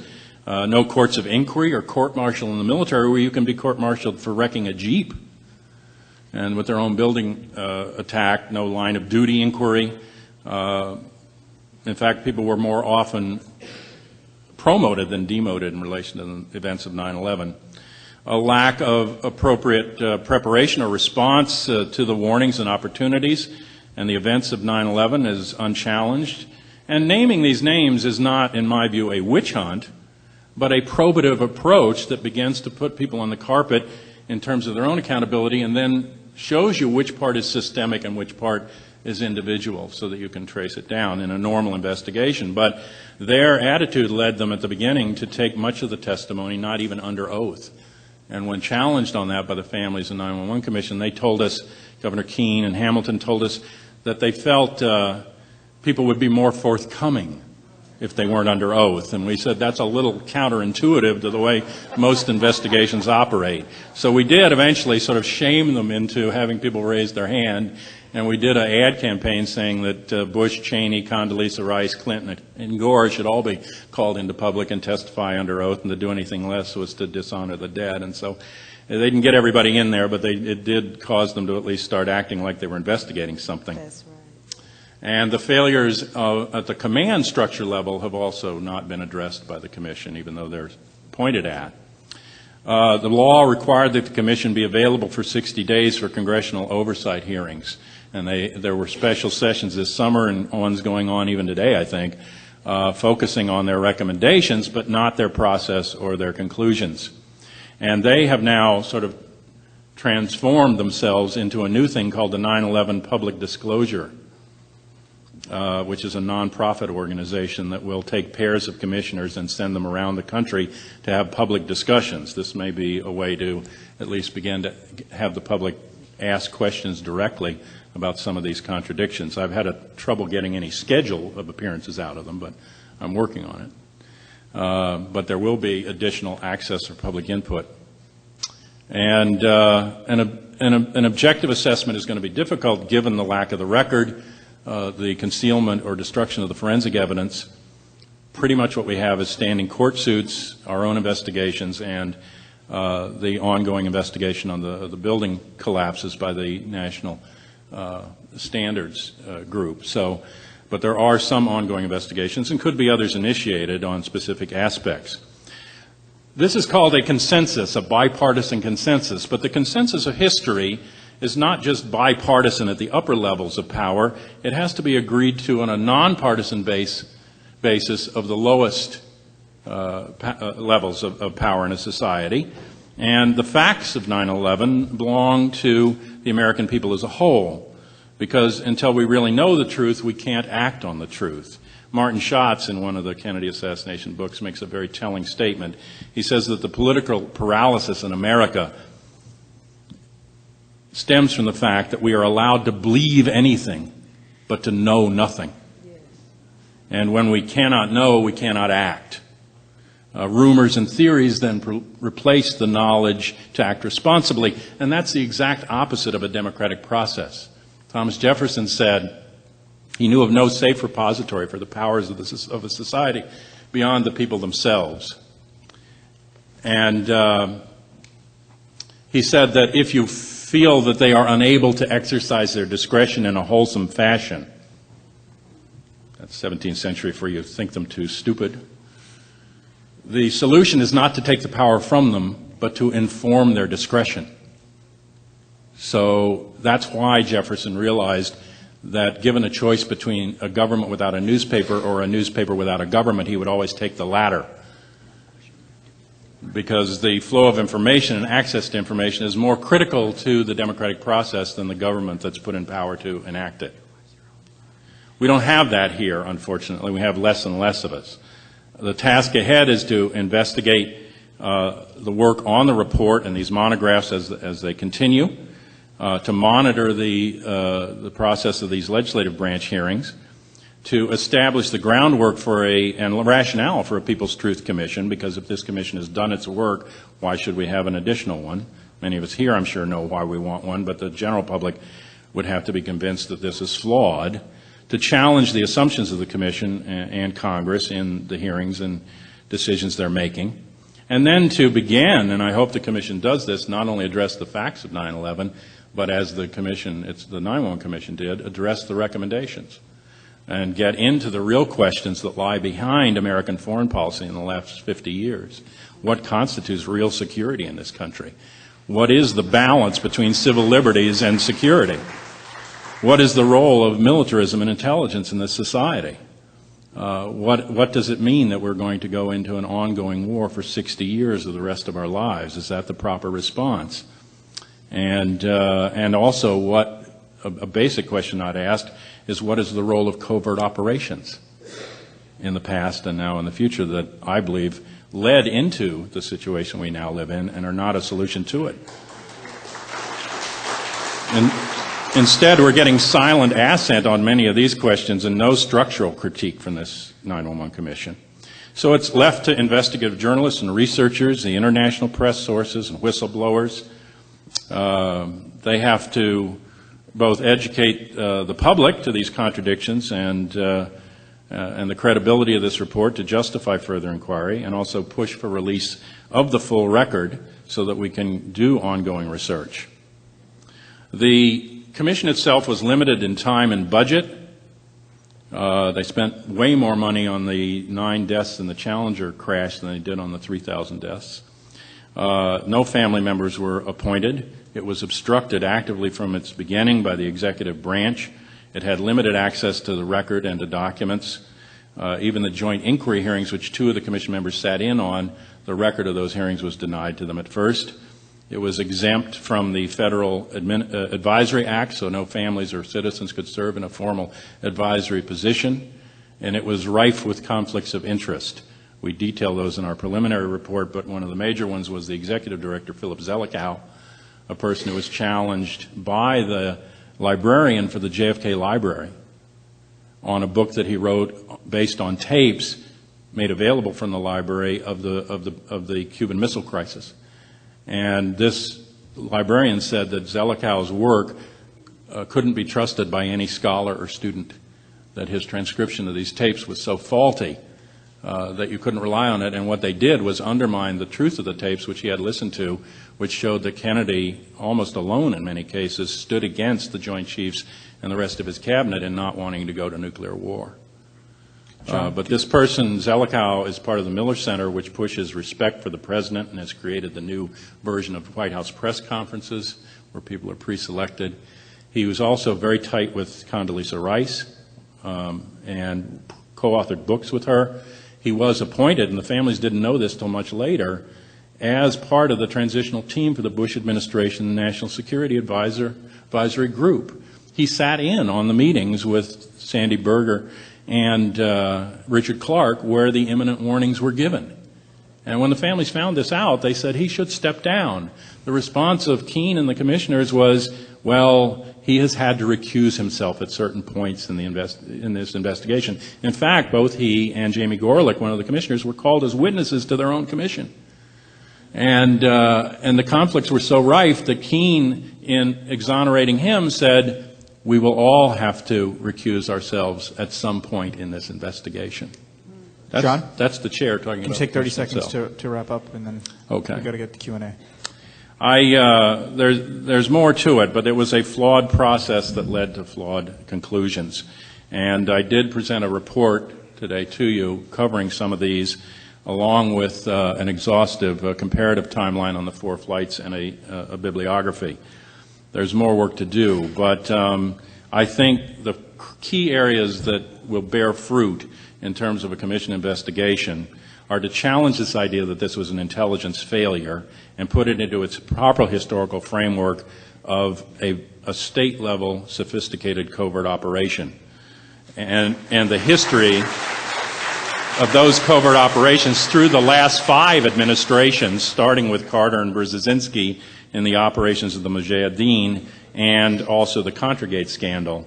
And many of the contragators are back in power. These were financed jointly by U.S. and Saudi intelligence, Pakistani ISI, drug money, and Otto Reich and Poindexter and Powell himself. All of these and others in the current administration were part of these covert operations that I believe led into the current situation we're in. So taking a look at that, taking a basic look at the suspects in the plot, I would argue we do not yet know the true identity of the 19 people on the planes.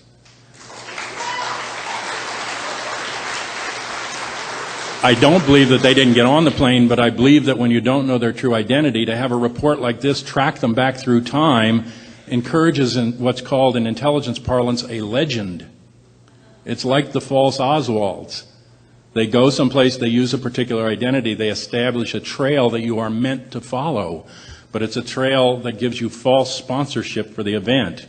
And in covert operations, you spend more time on that false sponsorship than you do on the event itself. Were we unprepared? I approached Richard Shelby when the Joint Inquiry Report came out, and I asked him, did you find instances where planes had been used as weapons or used as weapons by these terrorist groups? He smiled because I had quoted Condoleezza Rice saying it was so outside the box no one could possibly have imagined. She backed off from that in her testimony saying, well, they knew, but I didn't know, which questions her competence to be the National Security Advisor, I would think. But he said, oh, yes, we found numerous instances of that. And then I said, well, did your inquiry find instances of preparations made in relation to these things? He literally blanched, his face turned, he stepped back, he said, can't get into that, walked away from the podium. Graham took the next question, and he came back to the podium, Shelby, and before asking the next question, pointed at me and said, and on advice of counsel, my answer to your question is no. Okay, John. Well, I hit a nerve, but John, I don't. Yeah. John, I hate to cut you off, but in the interest of time, I just want to get. That's all right. Okay, I could hear him all day, of course, as all of you can, I'm sure. But we. All right. Well, the undefended skies of 9/11 will bear fruit. FAA and NORAD in these timelines are wrong, and the Mineta testimony at 9:25 of Cheney discussing with a young lieutenant an order unidentified. He says, sir, the plane is 50 miles out, it's 30 miles out, it's 10 miles out. Does the order still stand at each juncture? Cheney snaps at 10 miles out and says, of course, the order still stands. This is before the Pentagon is hit. This is in reference to Flight 77. If this is a shoot-down order, and all the testimony says no shoot-down order till after the Pentagon is hit. If this is a shoot-down order, what's delaying it? And if it's not, what is the order that's concerning the young lieutenant as the plane approaches the Pentagon? Thank you. Thank you, John.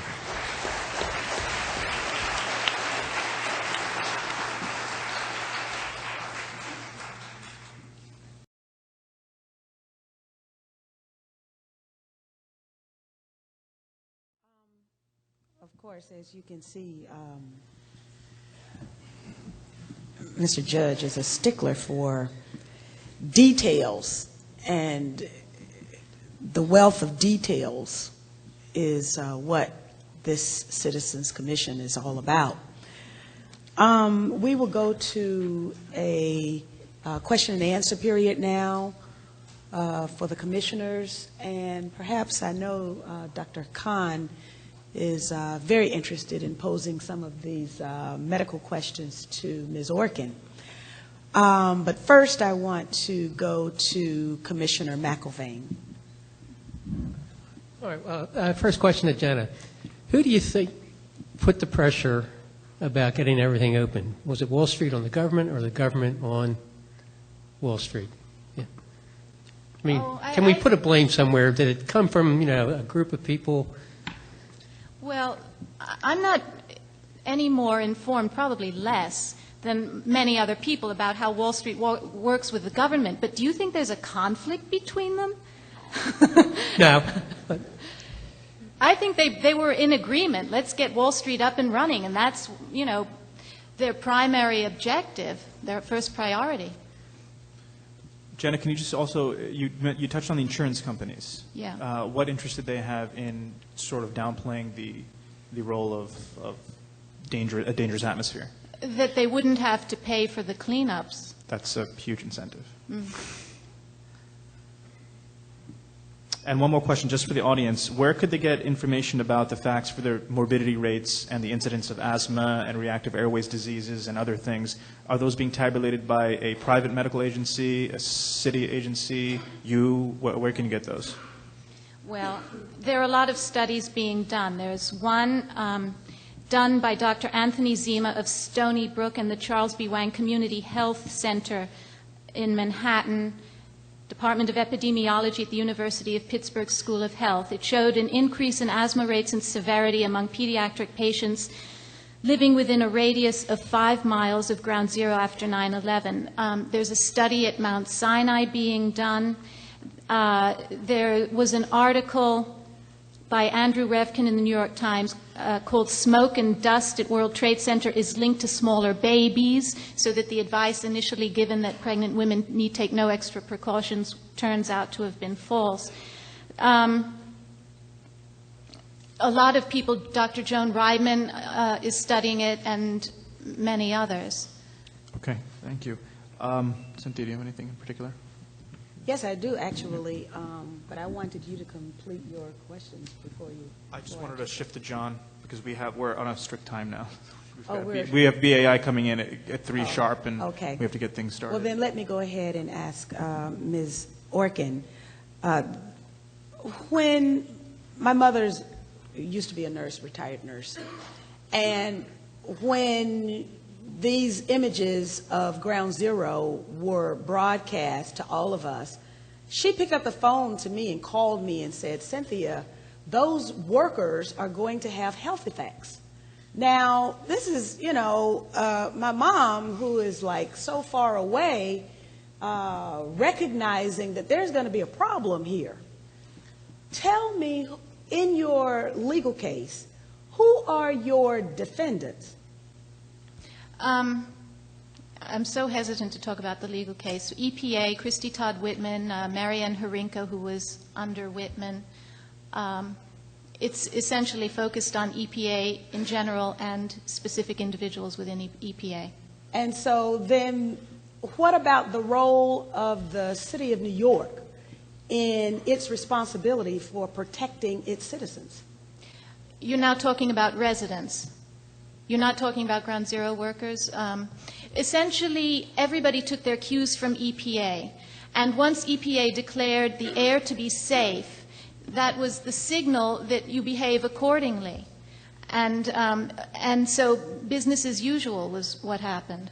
Well, couldn't people who were charged with the responsibility of protecting the lives of the people here question EPA? In general, the government didn't question. The citizens, the activists did question to a large extent and did protest. And, Juan Gonzalez came out with an article on October 26th, which was the first, I think, major article that there really were problems. But there was such a kind of sense of we've got to show the terrorists, get back on the horse, that people were drowned out if they raised any such questions. I know the kids at Stuyvesant felt it was unpatriotic to raise those sorts of questions, and most did not. And I think that was the general sense at the time. Just in fairness to the workers, I mean, I happen to have been there the morning of the 12th or 13th, I forget which one, a day, like 24 hours after the event. I can tell you all the workers there was such a frenzy to get there and do something that oftentimes we were actually reprimanded by senior officials for not wearing respirators, not wearing protective gear. But for them, it was just a question of getting in there and doing what we can. So it wasn't, no one was thinking about those terms then. But at this point, in terms of chronic exposure to things where really you get in trouble with health, chronic exposure, days and days and days, weeks and weeks and weeks, that's where these issues are probably most important, and that's why I think they're being neglected. As far as the EPA is concerned, that holds as much esteem in my eyes as the FDA. So both of these agencies have been compromised multiple times due to fiscal interests, and it has a historical precedent. So. I've concluded my questions. Have you concluded yours?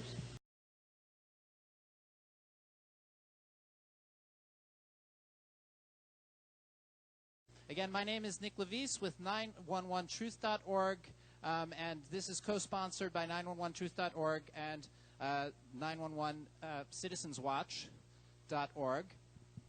Tonight at 8 p.m., we are going to be showing the world premiere of Barry Zwicker's new documentary.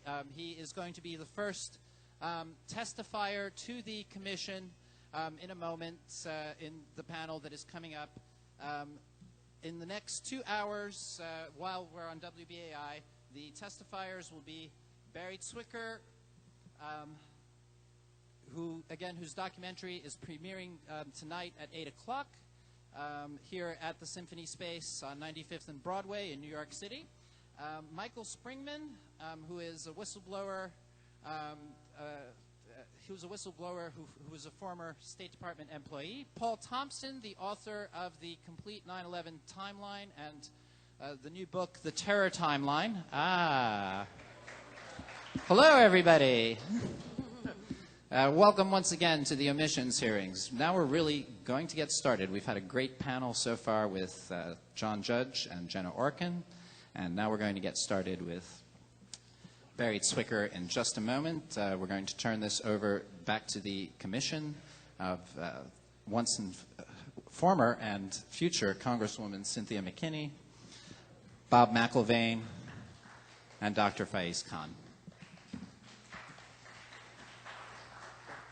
Again, this is sponsored by 911truth.org, 911 Citizenswatch, and New York 9/11 Truth, which is the local group here of the 9/11 Truth movement.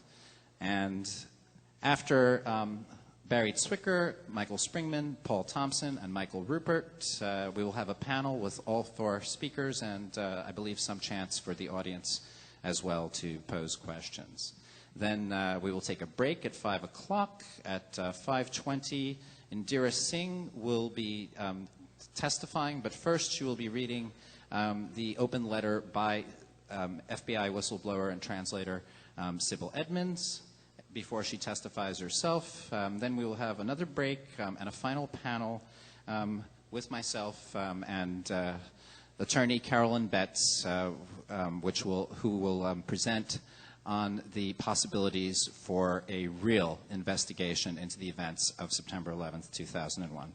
And the program will be going until around 7:30 before we take yet another break and at 8 o'clock have the world premiere of Barry Zwicker's The Great Conspiracy.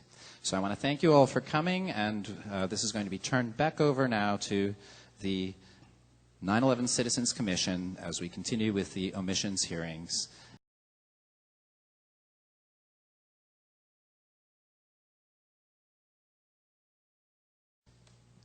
I'd like to introduce once again Cynthia McKinney. Okay. Please come back or stay here all day as I am going to do, but please make sure you come back for the film, the viewing of the film this evening. Now, there have been a lot of people who have done a little bit of work around this issue, a little bit of research. And then there's a few people who have done a tremendous amount of work, and these are the people, some of the people that we have with us here today as panelists. One of those persons that has done great work is Barry Zwicker. And of course, he would be from Canada, and people are able to view his work there just on a regular basis. It's not such a big thing, but it's a big thing for us here to have The Great Deception, the author of The Great Deception, with us. I sat there enthralled with each and every story that was told. So here to let us know what he has discovered, the ins and outs, and how he put together The Great Deception and the information, the factoids that produced us that great documentary is Barry Zwicker himself. So thank you and welcome. Well, thank you very, very much. Cynthia, if I may use your first name. You better. I would not describe myself as a researcher, actually.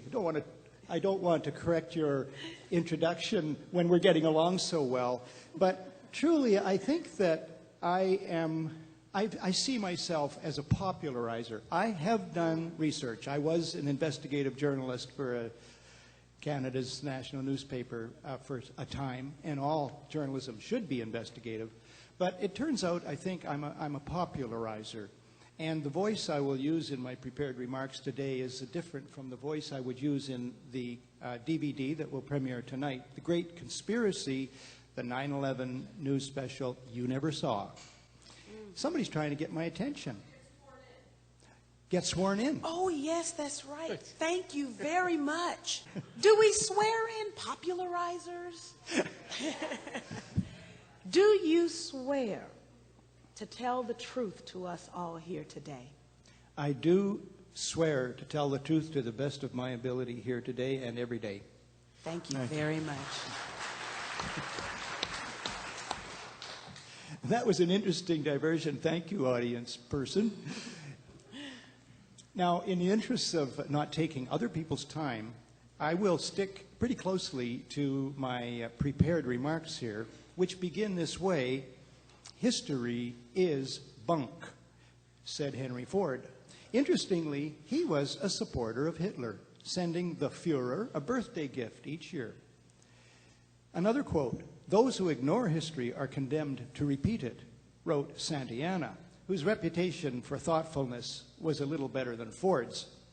Now, my responsibility here today is actually not so much to tell the background behind the making of The Great Conspiracy, although I'll digress for a moment with a little ad.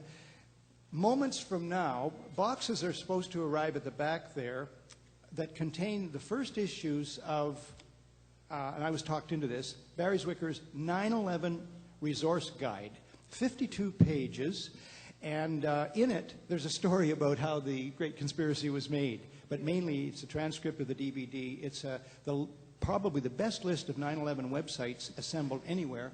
It includes John McCurdy's 9/11 literature survey divided into 9 sections, very academically sound, and other resource materials like that. And it'll go on sale in moments. But my responsibility is not to discuss the making of that, I hope, another popular DVD, because The Great Deception did prove itself in the market, if you will. My responsibility is to address 9/11 and history. And to be truly responsible, I must add the media. And to say there's an intersection between history and the media, however, comes close to being a misstatement.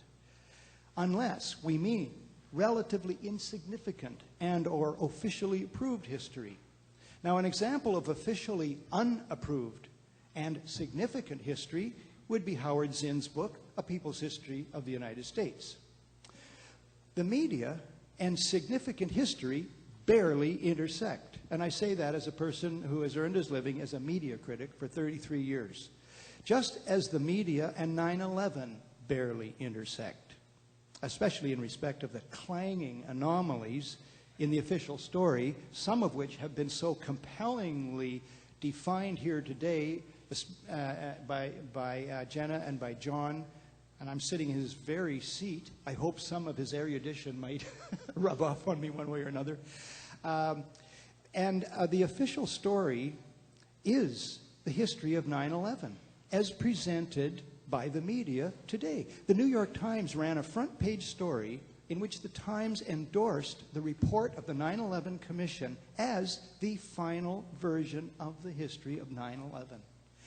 And in the Globe and Mail, Canada's national newspaper, in the book review section about 2 weeks ago, a gentleman named Wesley Wark, who's an intelligence specialist, he wrote a review of the 9/11 Commission report and another equally thick and equally unrevealing and distorted volume called The 9/11 Investigations, I think.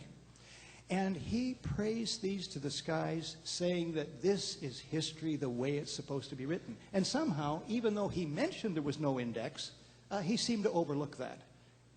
Do not trust a book with no index. Somebody doesn't want you to be checking it out.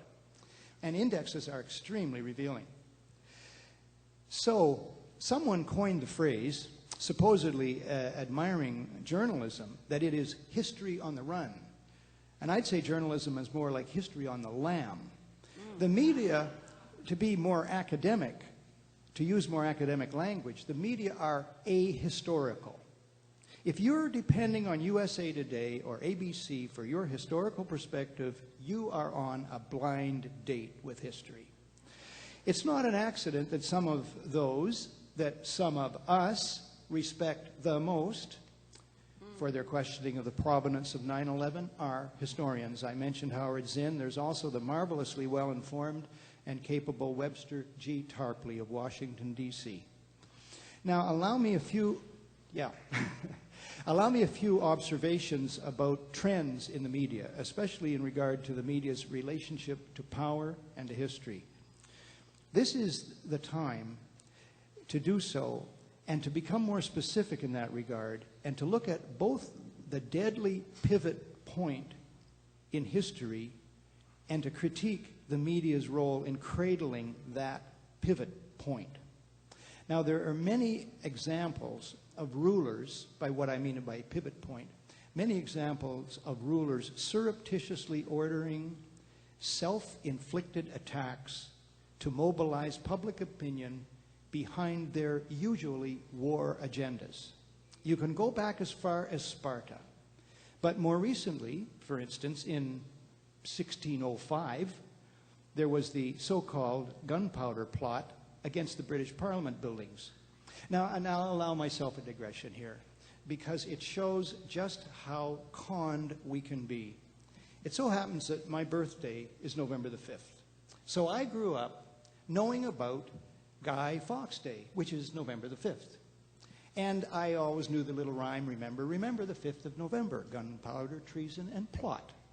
And I always assumed that there was a guy named Guy Fawkes who took barrels of gunpowder under the British Parliament buildings in 1605 and tried to light them to blow up the Parliament buildings to the detriment of the king. And it turns out, I just learned a few months ago, that that was a deception by King James. It was cooked up, and Guy Fawkes was framed, and his co-conspirators, alleged co-conspirators, were framed, and they were hanged. And it was to aid the king in his wish for a war with Spain, and to generally buttress his reign. And I've gone, literally, my whole life not knowing about a deception pulled off by a ruler of old, and I just didn't know. And my son, last night I phoned him and he did some checking on the internet, and the official story about Guy Fawkes Day is still the one that most people believe. So if we are able to uncover the truth about 9/11, it will be in a snap of time in terms of historical development, and I hope we can. So you go back to Sparta, as I say, you go back to 1605, you go back to 1898, the Spanish-American War. Why did the battleship Maine blow up in Havana Harbor? Why did somebody store all the armaments beside the boiler room? This is not a complete list. You have 1941, Pearl Harbor. In 1950, the Korean War. In 1964, the Gulf of Tonkin non-incident. The Operation Northwoods Plan.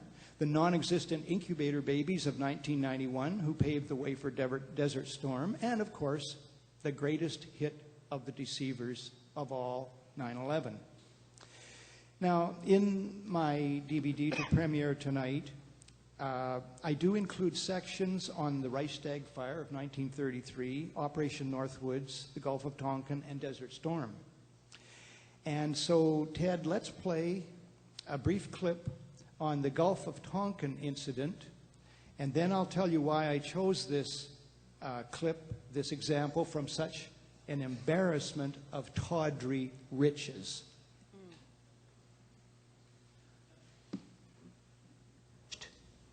Now, fast forward just 2 years from Operation Northwoods to August 2nd, 1964.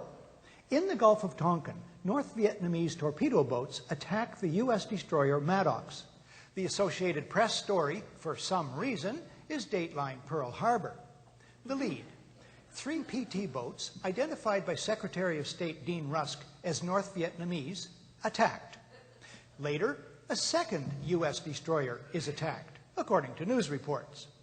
Although no U.S. sailor suffers a scratch, the American public is outraged.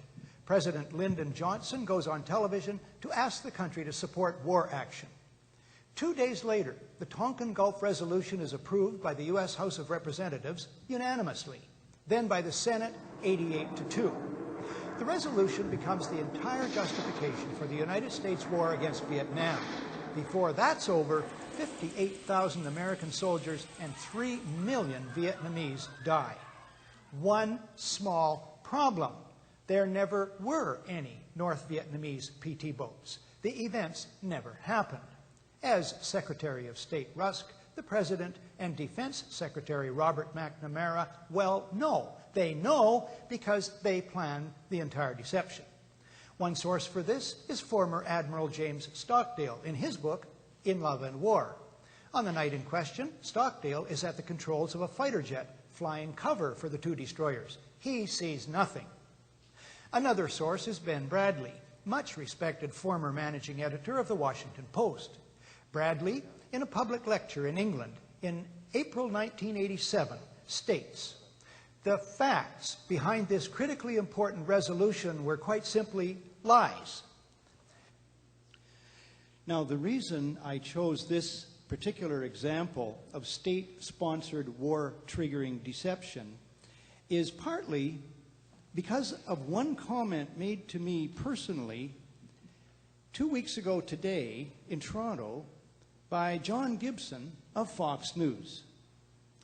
Fox flew a crew from this city to my city to interview me, and I put interview in quotes. So on September 11th, Fox News is to air a 1-hour documentary on anti-Americanism around the world. I hope someone will tape it. And on that program, unless there is a miracle or a mistake, I will appear playing the role of mincemeat. Fox learned of my miserable existence through Professor Nancy Snow of the University of Southern California. I think it's where she is. She's a friend and colleague. She has co-edited a book to be published shortly titled War, Media, and Terrorism, A Global Perspective. And I contributed an academically sound chapter titled America, the Fourth Reich, which Fox is almost certain to publicize in its own way.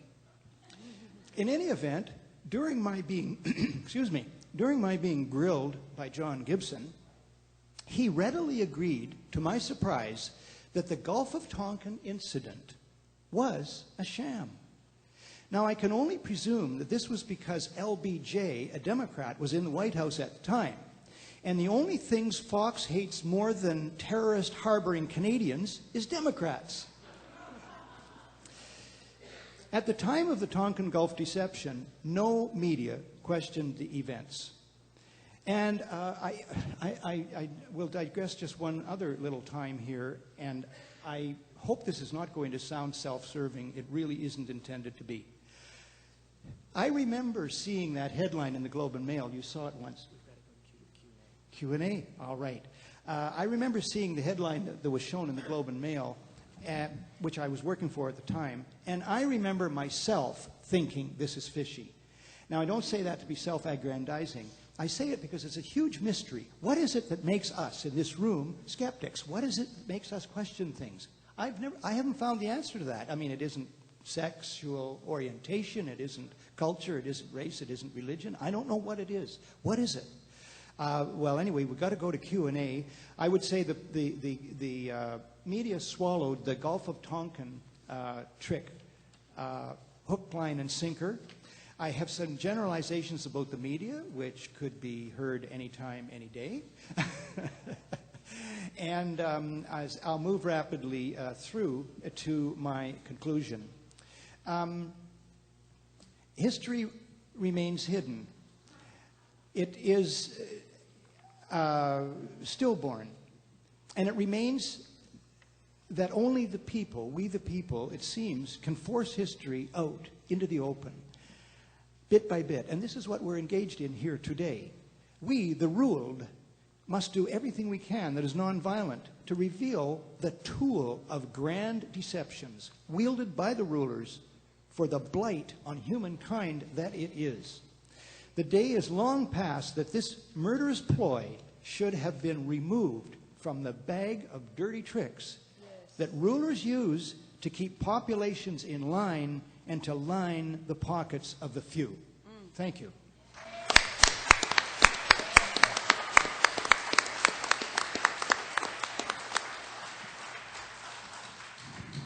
Okay, now we will have a brief opportunity to ask questions of Mr. Zwicker, and we'll start again with Commissioner Mcllvaine. Yeah, I just wanted to ask a couple things. So I hate to ask one that I can't get the other one in. Do you think if Bush loses, or when he loses, the media will attack him? I mean, it seems like the fear factor is so great with the media that they're just.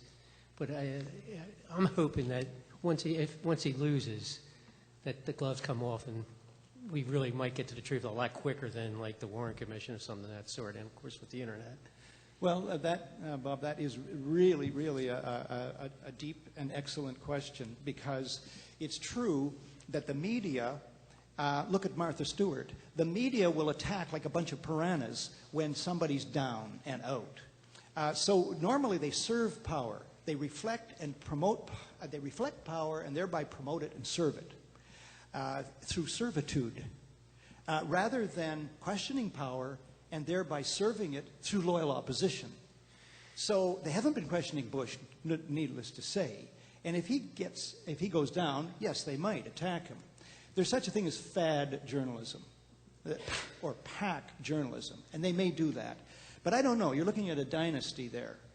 And I will leave it at that. I mean, all sorts of ideas pop into my mind about whether it would be maybe better if Bush was reelected and make things even worse, which might, in historical terms, speed up the cleanup that we need. I mean, I know that sounds heretical, but anyway, and I don't think I'm alone in thinking that Kerry is much the same. You could put, a cigarette paper between their foreign policies. I just wanted to make a statement. I know I had the quotes in my notes from being down at the commission hearings, but Ben Venice once said during the commission hearings or in the news, whatever, he says, don't forget, this is an exposition. It is not an investigation. So I think that was a real clue of what the 9/11 Commission was all about. Very revealing. And my last question is, why is it the rest of the world seem to be getting this idea of what's happening in the world, and it's all going in the wrong direction, and yet the people in the United States, I mean, so that last question you asked, why? What is it in the American public that they don't want to ask these questions? Why are the Europeans, Canadians, or are they? As I say, I won't travel, so. Well, there are distinct differences. 30% of Germans, these are academic, these are proper polls, 30% of Germans, young Germans anyway, believe that the U.S. government had a hand in 9/11, was complicit in it. A poll that we commissioned in Canada in May found that 16% of Canadians believe that. 63% of Canadians believe that, I believe this is almost a quote from our poll question, that persons within the U.S. government up to and including the White House had foreknowledge of the events, we don't use the word attacks, of the events of 9/11 and deliberately failed to prevent them. 63% of Canadians believe that. I used to live and work and study in the United States, and I love it. I love it when people call me anti-American. I love it because it just gives me an opening and I demolish them.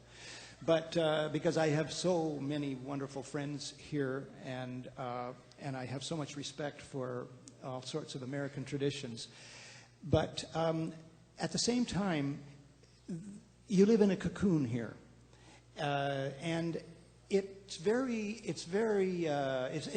all got mirrors inside it, and it's all kind of USA is the greatest, and it harms the judgment, and so outsiders can see that.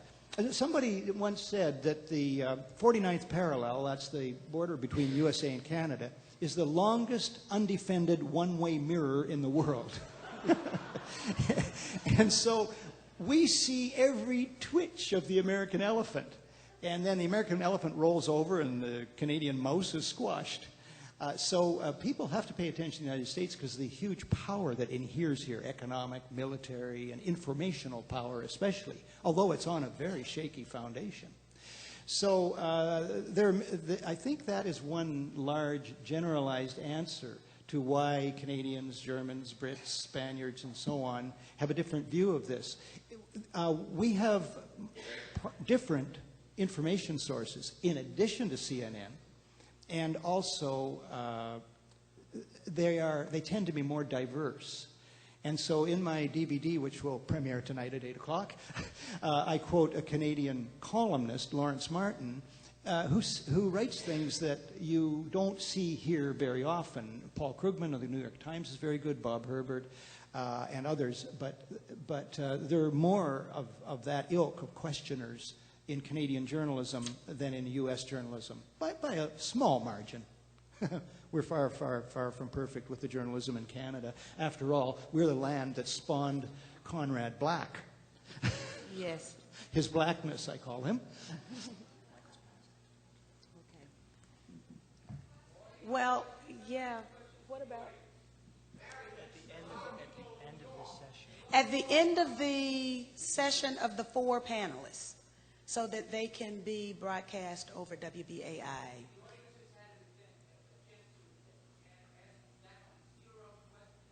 Yes.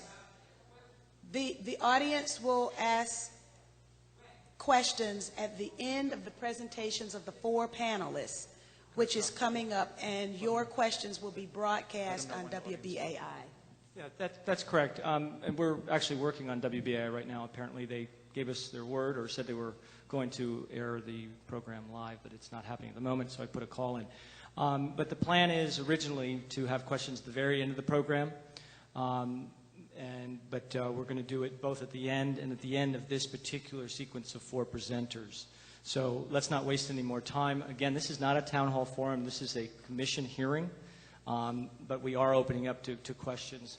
Cards will be, if they haven't already, been passed out for you to submit those questions. There is a town hall forum, and more questions and will be allowed from the public on the 11th. I understand at the Manhattan, and that event is also free. So we need to move on, and I'll just turn it back over to our esteemed chair. I thought the chair had some discretion in this, but obviously we don't. Do you have your cards?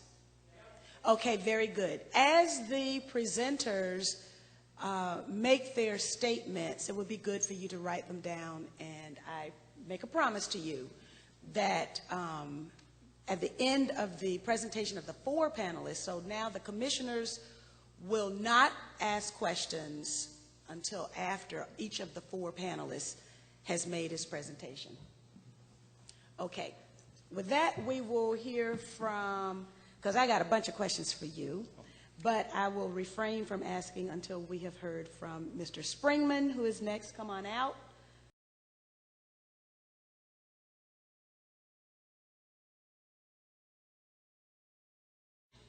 Attorney Michael Springmann, and then after Springmann, Thompson, and Ruppert, and then we'll have questions. Yes, thank you very much. Attorney Springmann, oh yes, you know, he knows what to do, but your right hand isn't raised, and yes, your Bible is the truth. Do you swear to tell this commission the truth? I do indeed, under the laws of perjury of the United States of America and the sovereign state of New York.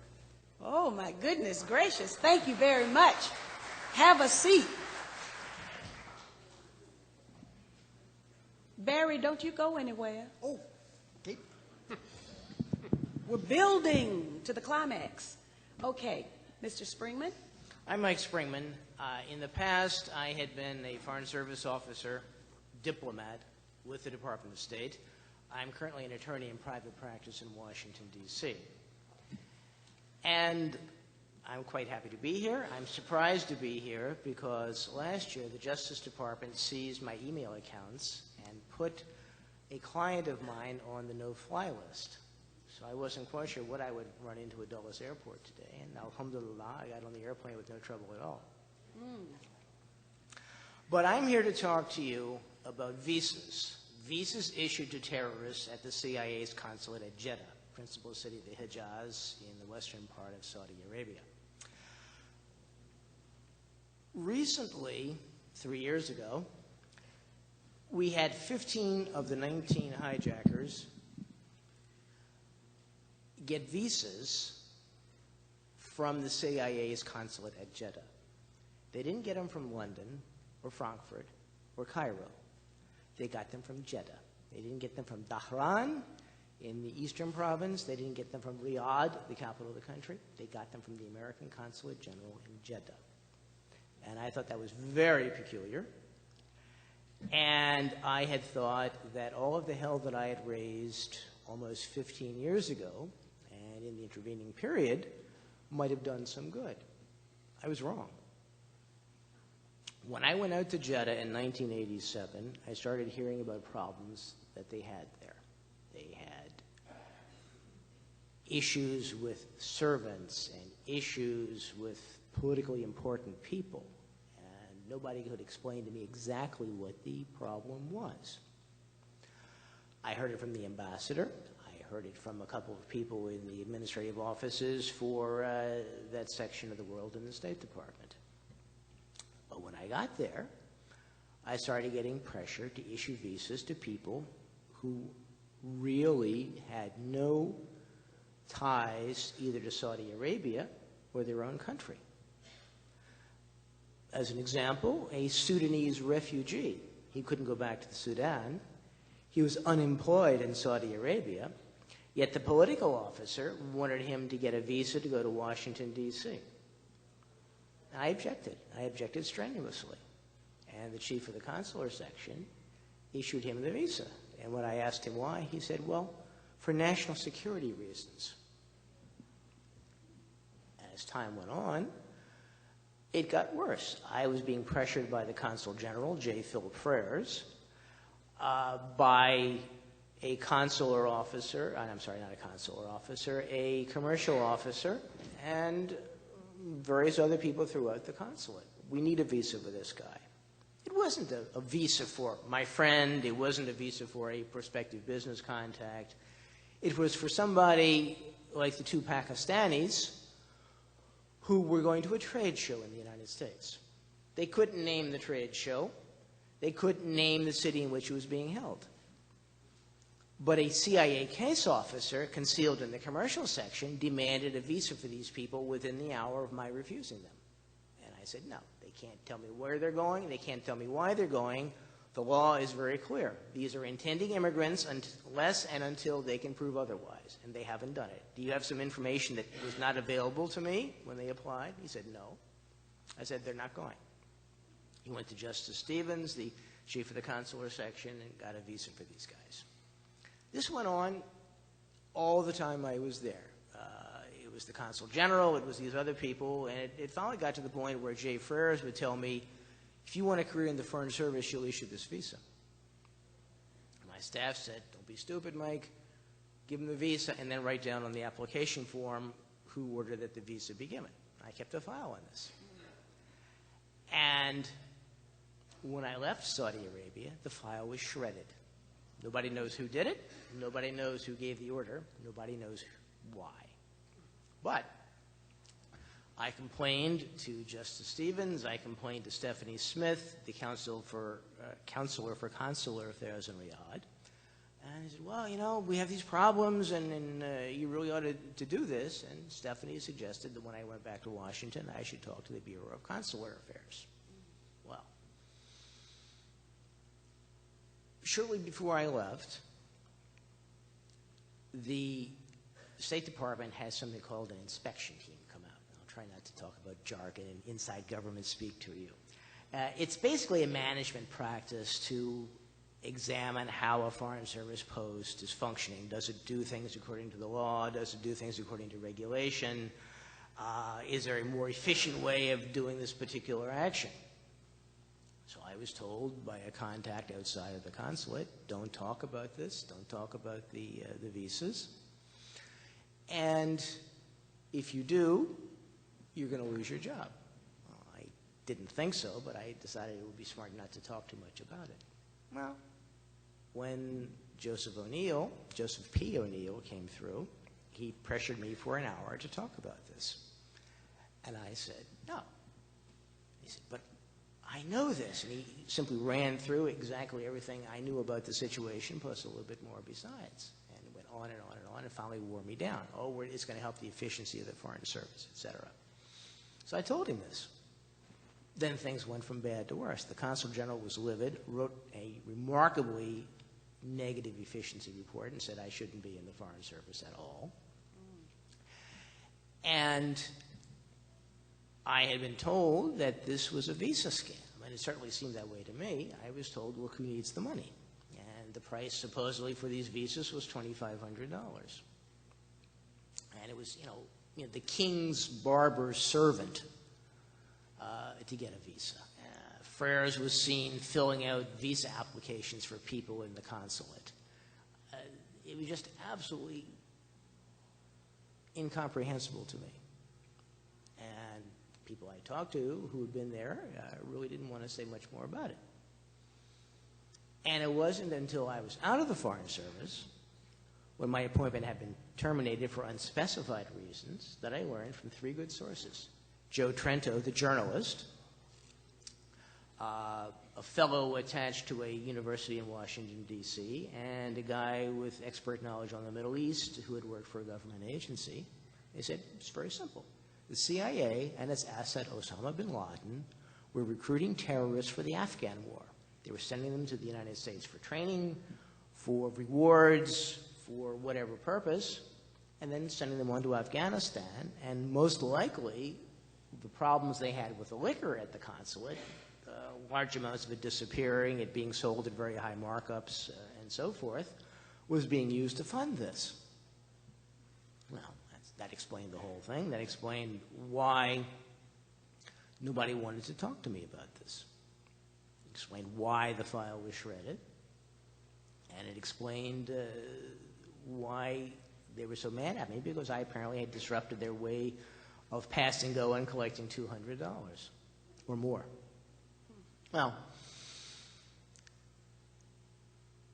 when I learned this, I went to the FBI. I went to Congress, the House Subcommittee on International Affairs, where I was told, what's the matter? Don't you like the CIA? I went to the Justice Department's Office of Professional Responsibility, the section charged with corruption in government and crooked officials. Didn't want to talk to me. I managed to write a few articles and get them published in Unclassified, the Bureau of the Association of National Security Alumni. When September 11th happened, Covert Action Quarterly published an account of this that I had written. Admittedly, it wasn't my best work, but it basically put down what I'm telling you folks right now. And then there was media interest. Not American media interest, but media interest from the British Broadcasting Corporation, the Canadian Broadcasting Corporation, RAI, Radio Televisione Italiana, the Italian radio and television service, Canal Plus, a French channel. Unfortunately, no Germans, even though I do know some German journalists.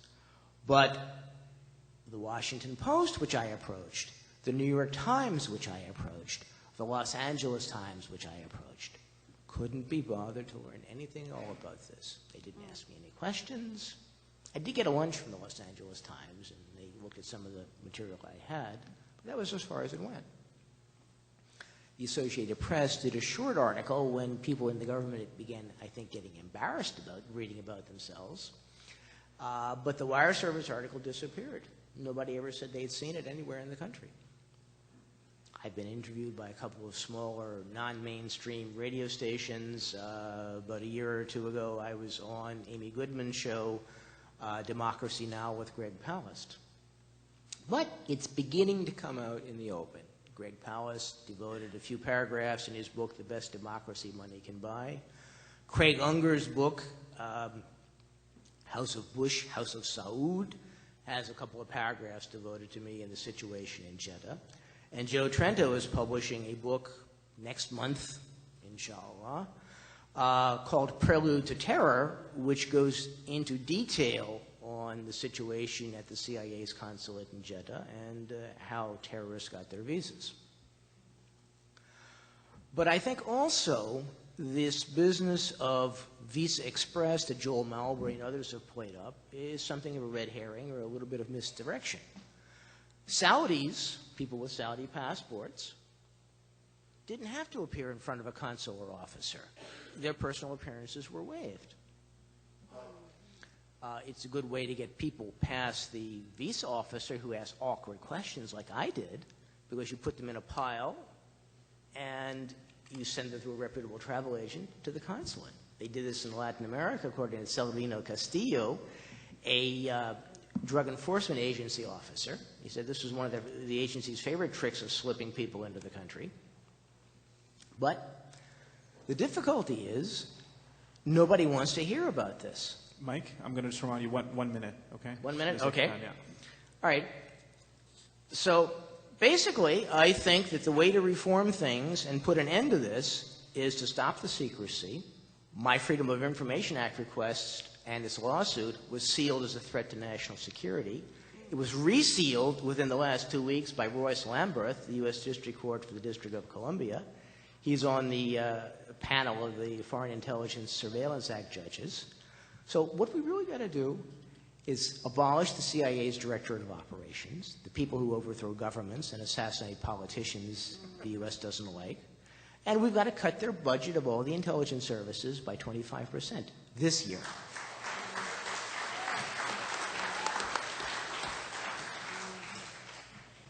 So if you folks have any questions, I'd be happy to entertain them. We will pose our questions at the end, along with the members of the audience.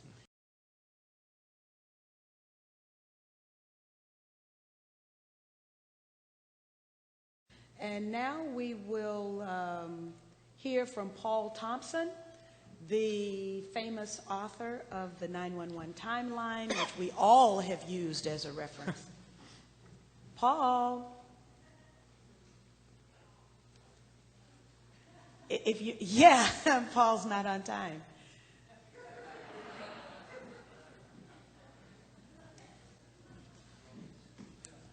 Is Mike Ruppert ready?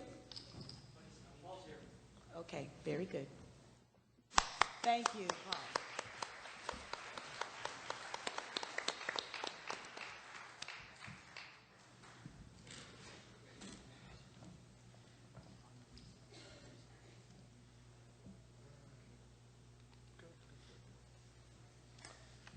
Hi there. We were going to do a... What was that? You got to get sworn in. Oh, sorry. Make sure. Do you swear? Yeah, raise your right hand. The standard has been set now. Do you swear to tell us the truth here today? Of course. Thank you very much. We need the truth. All right. Should I move this up?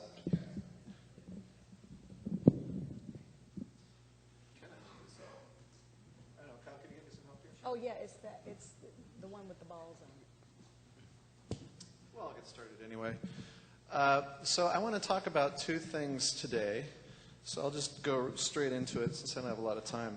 First thing I want to talk about is the foreign intelligence warnings about 9/11.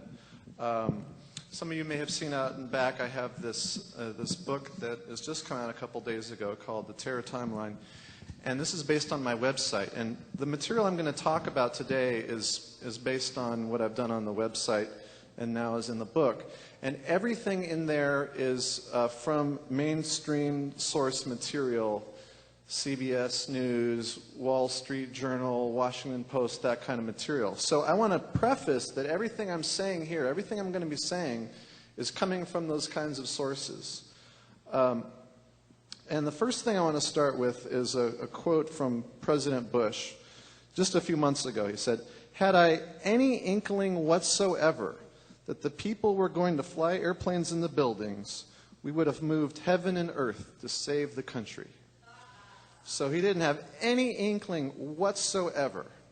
And now I'm going to tell you something I think was probably the most significant thing that came out of the 9/11 Commission, and it really got ignored. And just briefly mentioned in one of their staff statements, it said that in the beginning of summer of 2001, Osama bin Laden actually started publicly talking about the 9/11 plot. He would go to mosques and he would speak in front of large crowds in Afghanistan, talking to his followers, talking to local people who are coming to the mosque. And according to the 9/11 Commission, he actually would say things in his speeches, like in one speech he said that people should pray for the success of an upcoming attack involving 20 martyrs. Or another person said that bin Laden told them that the U.S. would be hit by a terrorist attack and thousands would die. So there's this really kind of, very almost open secret about the 9/11 attacks. So another example would be John Walker Lynn. You might have heard of him. He's kind of they call him the Marin County Taliban guy. He went over there, joined Al-Qaeda. In a matter of days, he learned all about the 9/11 attacks. He learned that there were going to be all these different airplanes involved. So in other words, it was just a very, very widely talked about thing in Afghanistan. So then what we see is that all these foreign governments picked up on this and started warning the U.S. It also says in the 9/11 Commission report that this knowledge, this foreknowledge, was so extensive that it spread throughout the radical fundamentalist network throughout the world. So people all over the world, including in the United States now, were getting details of the plot months in advance. And this is why, I think this is the main reason why we see now all these governments start warning the U.S. So I'm just going to run really quickly and just tell you some of the warnings that came out. And remember that all of these are mentioned in very mainstream sources, New York Times, Washington Post, this kind of stuff. And none of the things I'm going to talk about today, except for what I just said, but all these foreign intelligence warnings, none of these are talked about in the 9/11 Commission. They've just completely ignored all of them. It's like these reports never happened. So also all of these things I'm going to talk about all are from 3 months before 9/11, June, July, August. All these warnings start coming out. So the British, they warn the U.S. They say Al-Qaeda is in, quote, the final stages of a very serious attack on a Western country. And then they also warn that an al-Qaeda attack will involve multiple hijackings. So it'll be a single attack, multiple airplanes hijacked. Then Egypt, they warn, and this to me is the most astonishing warning, also in the way it was just completely ignored. It was on 60 Minutes on CBS, just mentioned briefly, and I'll quote it for you. It says, in late July, Egyptian intelligence says it received a report from one of its operatives in Afghanistan that 20 al-Qaeda members had slipped into the U.S., and 4 of them had received flight training on light aircraft. To the Egyptians, pilots of small planes didn't sound terribly alarming, but they passed on the message to the CIA, fully expecting Washington to request information. The request never came. So if that's not, we know there were 19 hijackers instead of 20. There were 4 training on light aircraft. And again, it's not surprising given what bin Laden was saying to people, and we know that Egypt had a mole in Afghanistan and gave other good information. So really remarkable that nothing was done.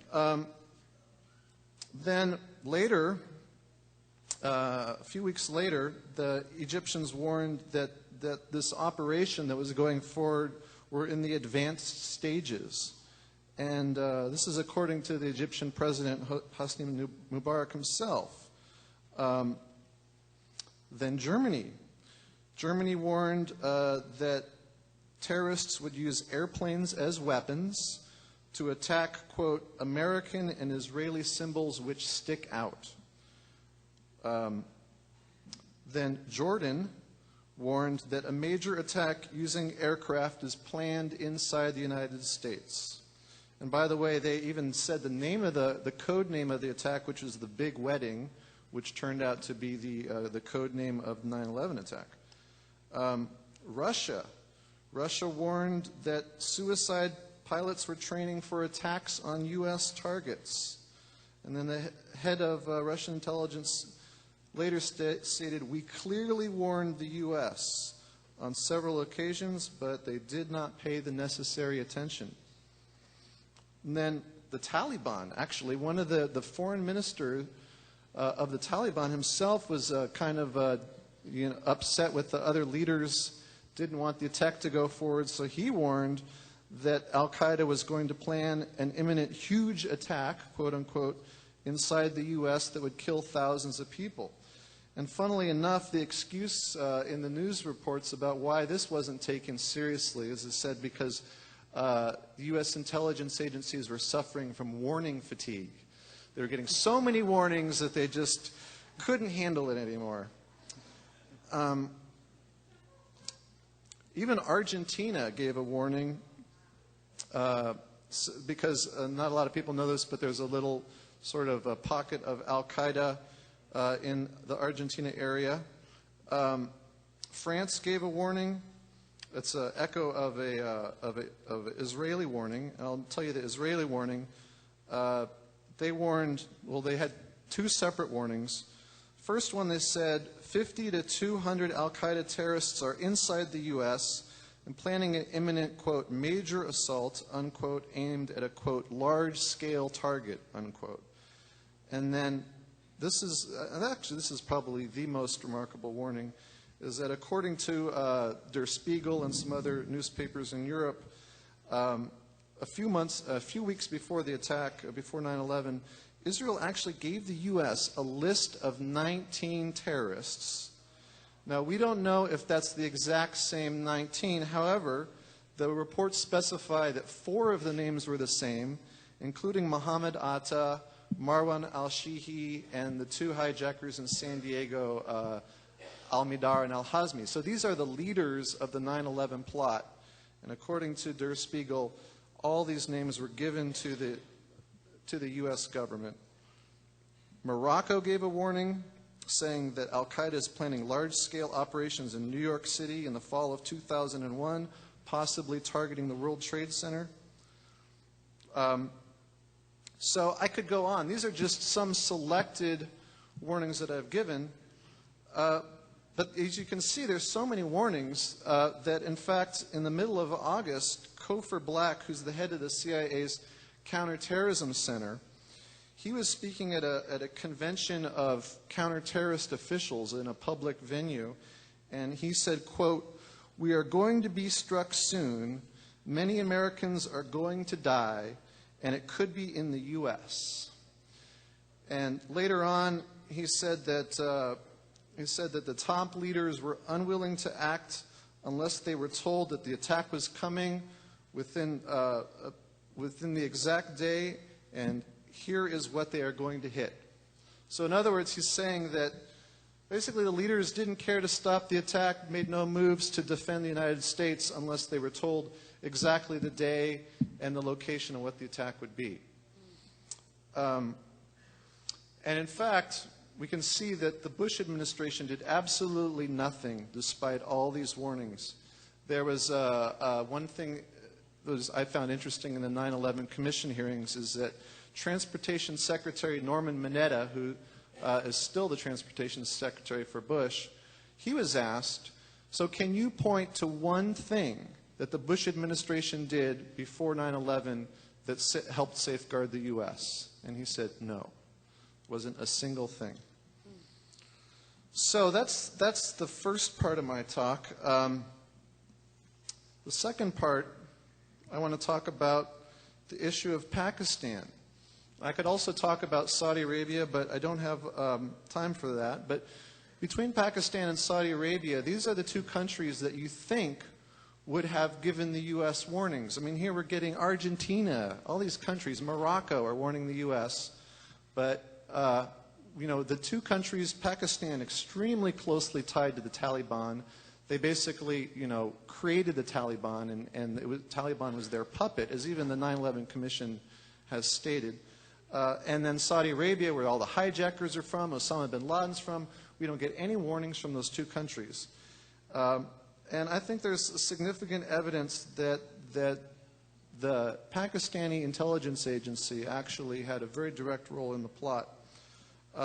It's a very unusual intelligence agency. It's called the ISI.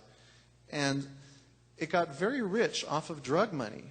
So rich from all the opium and heroin coming from Afghanistan and moving through Pakistan that it's self-funding.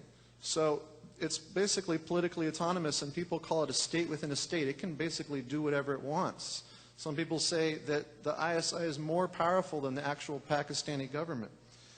And as the Wall Street Journal has said, quote, "Despite their clean chins and pressed uniforms, the ISI men are as deeply fundamentalist as any bearded fanatic. The ISI created the Taliban as their own instrument and still supports it." So there's essentially you cannot see a difference between the ISI and the Taliban, and in my opinion, Al-Qaeda. They all are essentially the same group of people. And in fact, there was some U.S. reporters went to Afghanistan just right before 9/11, and they said everything here that we've seen, everything the Taliban has, the water, the oil, the food, everything's coming from the ISI. They're just complete puppets of the ISI. So I'm going to run through just a couple things really quickly here, some key characters to kind of keep in mind. Randy Glass is he was involved in a U.S. sting operation. He was a criminal himself, got involved in a sting operation with the FBI and the, alcohol, tobacco, and firearms. And in 1999, there was an ISI agent, and they were recording the conversation as part of their sting operation. And this ISI agent was within sight of the World Trade Center. He pointed to the World Trade Center, and he said, "Those towers are coming down." And he repeated that statement on several occasions. And this is, this evidence has been recorded on tape.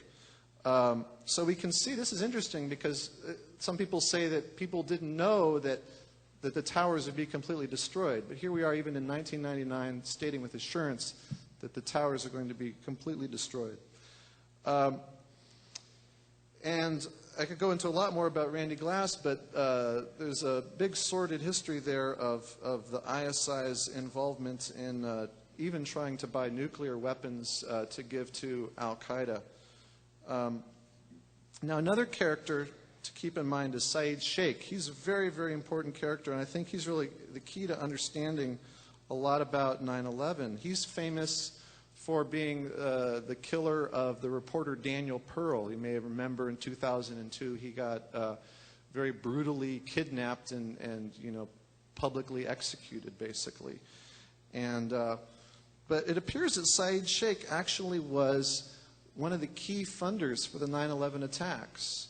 And so I'll read a quote from the London Times about him. It says, Saeed Sheikh is no ordinary terrorist, but a man who has connections that reach high into Pakistan's military and intelligence elite and into the innermost circles of Osama bin Laden and the al-Qaeda organization. He, in fact, was so tied in that bin Laden called him his favorite son, and he was even talking of replacing bin Laden someday. And yet, he was also an ISI agent. So I can't go into all the details, but there's a lot of evidence showing that he actually trained some of the hijackers in terrorism techniques, and he directly funded the attacks. Now, Khalid Sheikh Mohammed, the so-called 9/11 mastermind, he was also Saeed Sheikh's boss. They knew each other. For instance, they both participated in the Daniel Pearl killing. Now, Robert Fisk, who, as you may well know, is a very famous journalist, he said, like Saeed Sheikh, Mohammed was an ISI asset. Indeed, anyone handed over by the ISI these days is almost certainly a former employee of the ISI, whose control of the Taliban amazed even the Pakistani government. And then there's General Mahmoud Ahmed, and he's the head of the ISI. The Wall Street Journal and other media outlets reported in a month after 9/11 that General Mahmoud Ahmed, head of the ISI, ordered $100,000 to go from Saeed Sheikh to Mohammed Atta, the head hijacker. So we see a direct link from the head of the ISI to the head of the hijackers. And this remarkable evidence has really been ignored.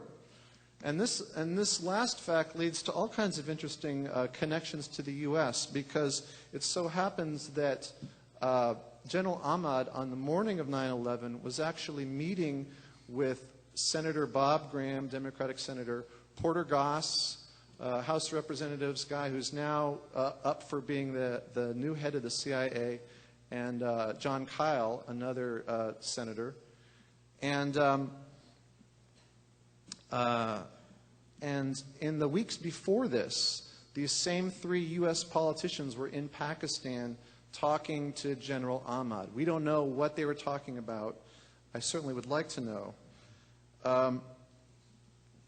So I'm running out of time, but another interesting figure that I think also points to very interesting directions is a guy called General Hamid Gul, who's a former head of the ISI. And a recent report from UPI suggested that he actually, this Hamid Gul, was actually the master planner for Osama bin Laden. And one reason this is very interesting is because Richard Clarke has stated, the counterterrorism czar for Bush and Clinton, stated that in 1999 they intercepted a message between Hamid Gul and some of the leaders of the Taliban where he said, that time Clinton tried to hit you with a missile, late 98, don't worry. Clinton is not planning on doing it again. And even if he does, I'll warn you again like I gave you advance warning on the last time. So this to me suggests that there is some sort of collaboration between people within the U.S. government and people in the ISI, and this General Hamid Gul is being fingered as one of the masterminds of the 9/11 plot. The 9/11 Commission has covered up this information. There was actually an article in the LA Times that said that some people on the Commission said that the Pakistanis were, quote, up to their eyeballs, unquote, in involvement with the Taliban and al-Qaeda, and that the Commission findings that were actually released were, quote, only the tip of the iceberg, unquote, on these connections. Now, Daniel, I'll say just one more thing. Daniel Ellsberg, of the famous Pentagon Papers whistleblower, he said that, quote, "It seems to me quite plausible that Pakistan was quite involved in 9/11. To say Pakistan, to me, is to say the CIA, because it's hard to say that the ISI would know something that the CIA had no knowledge of." So I hope that we can figure out these connections and bring these people to justice. Thank you very much. Thank you very much. Now, for those of you in the audience,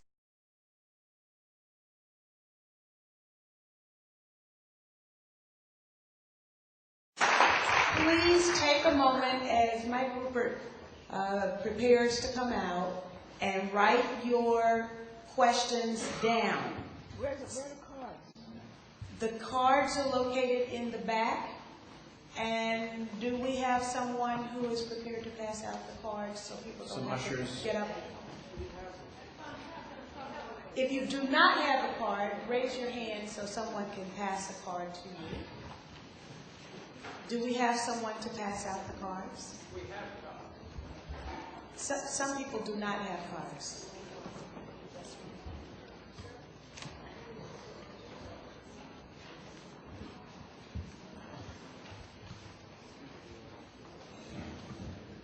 Very good. And we will collect the cards in about 5 minutes, so go ahead and write. There were some folks over there who needed some cards. Did you get your cards? Very good.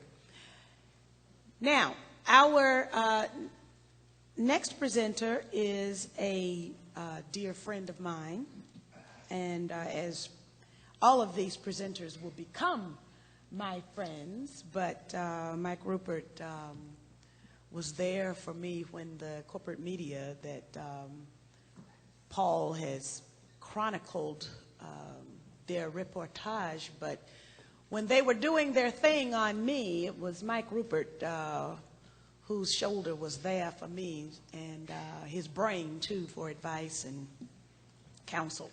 So I am very pleased to bring Mike Ruppert on, and he will probably knock your socks off.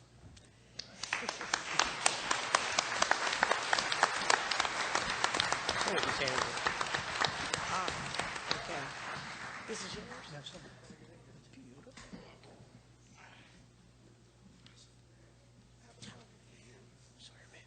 Mike, I'm going to have to swear you in. Please do. You know, as a former LAPD officer, you... I've done this before. Yeah, okay, well, get to it. I do. I will. I am, I is, and yes, we shall. Okay, very good. It's great to be here. Hot enough here for everybody?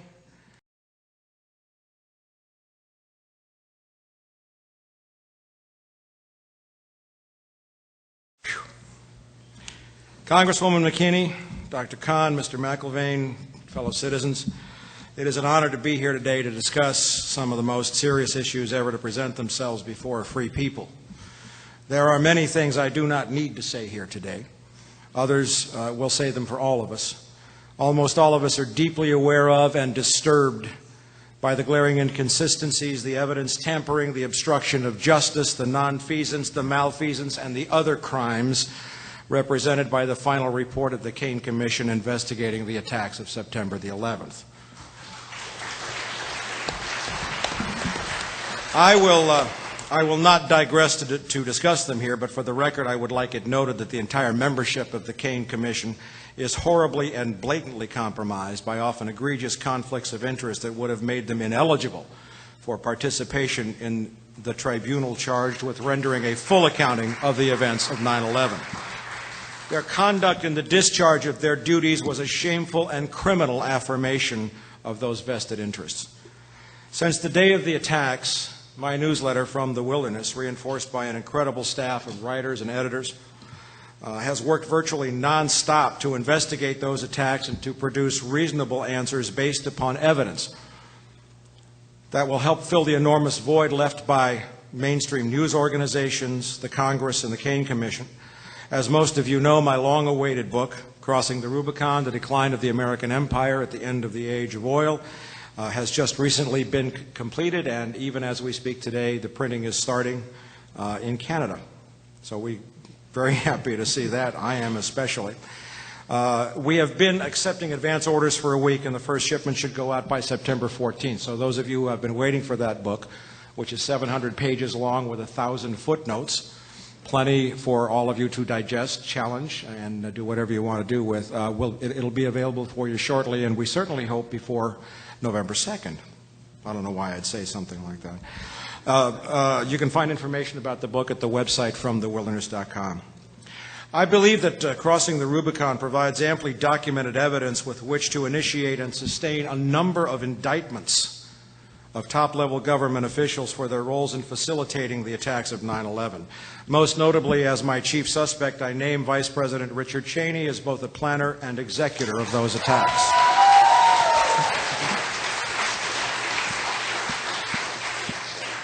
In order to complete my book, I chose to focus on a clear and unmistakable evidentiary record based upon written records, statements of key officials, evidence presented under oath, and first-person interviews and investigations conducted by me directly in pursuit of information that discloses the truth about September the 11th. I chose to avoid discussion of physical evidence issues for two primary reasons. First, physical evidence arguments based upon photographic and other analyses are not directly court admissible without overcoming several hurdles. First, a clear and irrefutable chain of custody, backed up by affidavits or sworn testimony, is required to even get such evidence admitted at trial. Secondly, such evidence is by definition only presentable in court at a time presentable or identifiable in court or discussable in court by means of expert witness testimony, which is often subject to intense courtroom debate and judged only by the amount of money which can be brought to bear to produce experts to either validate or refute it. In writing Crossing the Rubicon, I decided that the primary audience that I wanted to reach was the American people as a whole. I thought it best to present them with a book that I could say was legally admissible in court on its face, since no interpretation was required and no chain of custody issues presented themselves with regards to footnotes or verifiable records. The possibility of evidence tampering has been removed, since all footnotes lead either to verifiable public record sources or are the work product of interviews conducted and recorded by me that I recount in the book as I would sworn testimony of a detective under oath. Since I have only 15 minutes to deliver my prepared remarks before going to questions, let me begin by briefly summarizing my findings, and disclosing information which has never been made public until today. Crossing the Rubicon is a detective story that gets to the innermost core of the 9/11 attacks. It places 9/11 at the center of a desperate new America created by specific named individuals in preparation for peak oil, an economic crisis like nothing the world has ever seen. It looks at the crime from the viewpoint of a homicide investigator who must, in order to establish guilt, examine and identify the motive, means, and opportunity for the commission of the crime. The attacks of September 11, 2001 were the pretext for the American and, to a lesser extent, the British and the Israeli empires to begin seizing by force those energy supplies needed to sustain their power, hegemony, whether regional or global, and their teetering economies. Both governments were involved well before the attacks occurred. The attacks of 9/11 were accomplished through an amazing orchestration of logistics and personnel.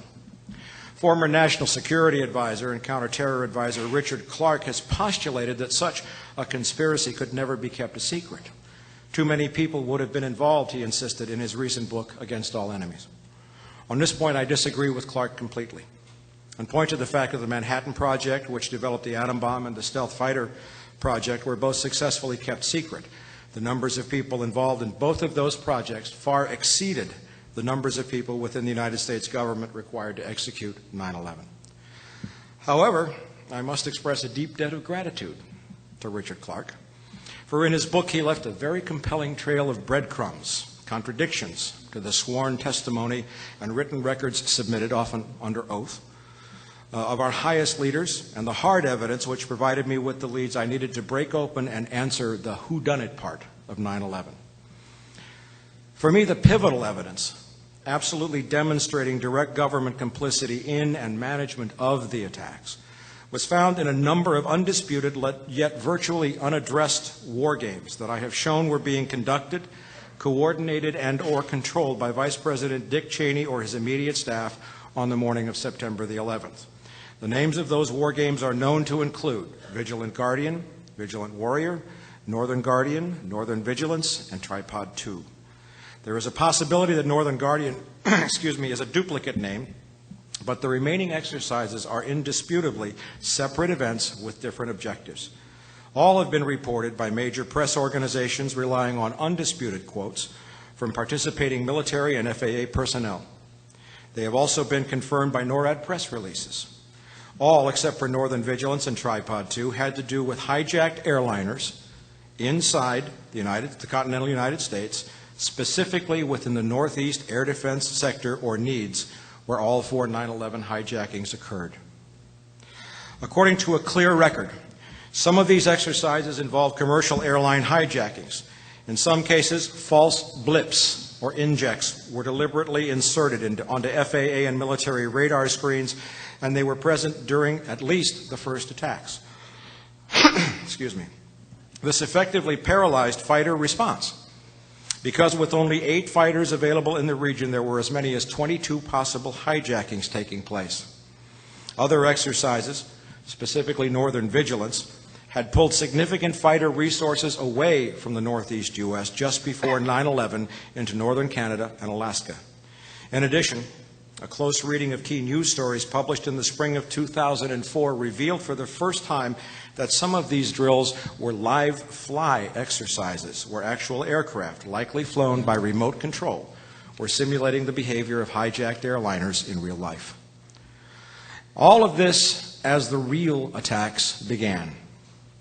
The fact that these exercises had never been systematically and thoroughly explored in the mainstream press, or publicly by Congress, or at least publicly in any detail whatsoever by the so-called independent 9/11 Commission, made me think that they might be the holy grail of 9/11. And that's exactly what they turned out to be. Only one war game exercise, Vigilant Guardian, was mentioned in a footnote to the Caine Commission report, and that it was deliberately mislabeled as an exercise intended to intercept Russian bombers instead of a hijack exercise in the Northeast sector. Even then, a deliberate lie was told to the American people as NORAD Commander General Ralph Eberhart testified to the Commission that the exercise actually expedited U.S. Air Force response during the attacks. Before the Commission's final hearing, I undertook a direct investigation in an attempt to learn more details about each of the exercises, and specifically who was controlling them or had planned them to take place on September the 11th. For it's abundantly clear, based upon the record of statements made by the U.S. Air Force and FAA personnel, that the games had effectively paralyzed fighter response during the attacks. While most of my queries, including the submission of direct written questions and telephone calls to NORAD, the Department of Defense, and the Joint Chiefs of Staff, resulted in stonewalling, that's a kind word, and did little to help clarify this key issue, one military officer revealed information that was, to say the least, startling. It confirmed my findings. After several phone calls and lengthy emails laying out what I had uncovered, I received a written response from 1st Air Force Public Affairs Officer Major Don Arias. In that response, he confirmed that the Joint Chiefs of Staff had been conducting a live-fly hijack drill on the day of September the 11th. The name of that exercise, Vigilant Warrior, had been revealed by Richard Clark on page 9 of his book as he quoted a statement made to him by then-acting Joint Chiefs Chairman Richard Myers. To excerpt from Major Arias' May 14, 2004 email addressed to me, Mr. Ruppert, the book is in the mail. That's an Air Force book which describes a completely different set of attacks than the one the Caine Commission investigated. The NORAD-wide exercise we were in on 9/11 was indeed Vigilant Guardian. I also learned something that may help you with your research. The terms used for NORAD exercises have specific meanings. Per NORAD Instruction 33-7, nicknames, quote, a combination of 2 separate unclassified words which is assigned an unclassified meaning and is employed for unclassified administration, morale, or public information. The first word must begin with the combination of letters of the alphabet allocated to the using agency. It's all mill speak, as they call it. A nickname is used exclusively to designate a drill or exercise. Exercise terms are used to prevent confusion between exercise directives with actual operations. That's a key sentence because they have to separate the exercises from real life, at least they're supposed to. Vigilant or amalgam means it is a HQ and headquarters NORAD sponsored exercise. Guardian means it is a multi-command CPX or command post exercise, meaning there's no live fly. So on 9/11, NORAD was conducting NORAD-wide multi-command command post exercises with no live flies. This covers the radar injects that were present on the FAA radar screens throughout New England and the Northeast sector on that day. Other exercise terms include Warrior, JCS, Joint Chiefs of Staff, Headquarter NORAD sponsored field training exercise, or FTX, or live fly.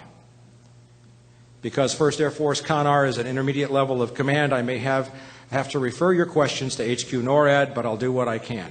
But what he said was, we have General Richard Myers saying, Vigilant Warrior, we're in the middle of it. Richard Clark wrote it in the book. A NORAD officer here confirms that that was a live fly hijack drill in progress during the attacks. Have you ever heard of that before? Any of you?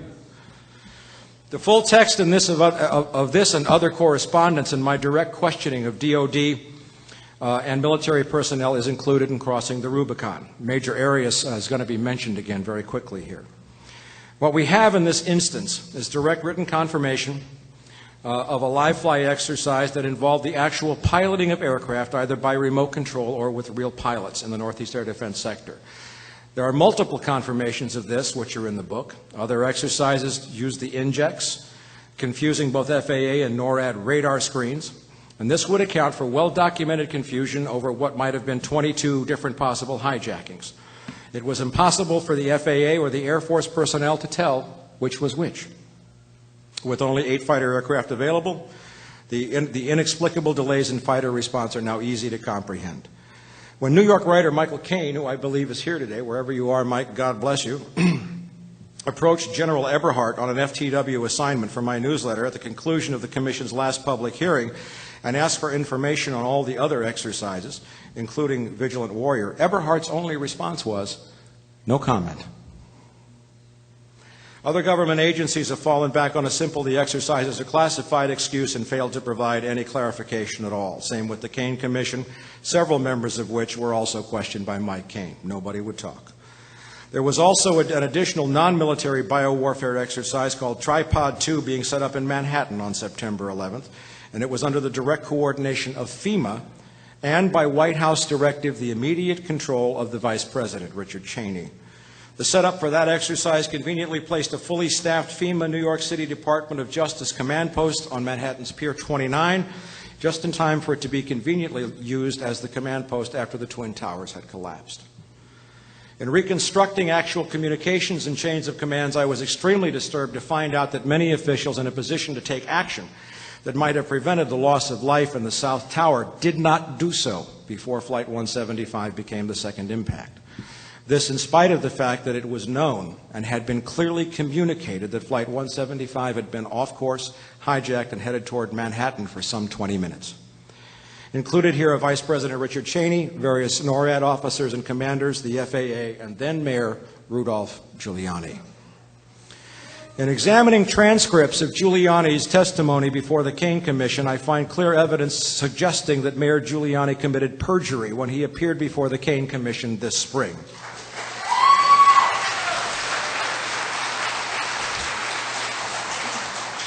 It's interesting to note that of all 9/11 witnesses whose testimony I analyzed, his testimony remain to this day the only testimony which has not been transcribed and presented to the public. Instead, I was forced to rely on transcripts prepared from video and audio recordings by 9/11 activists and researchers.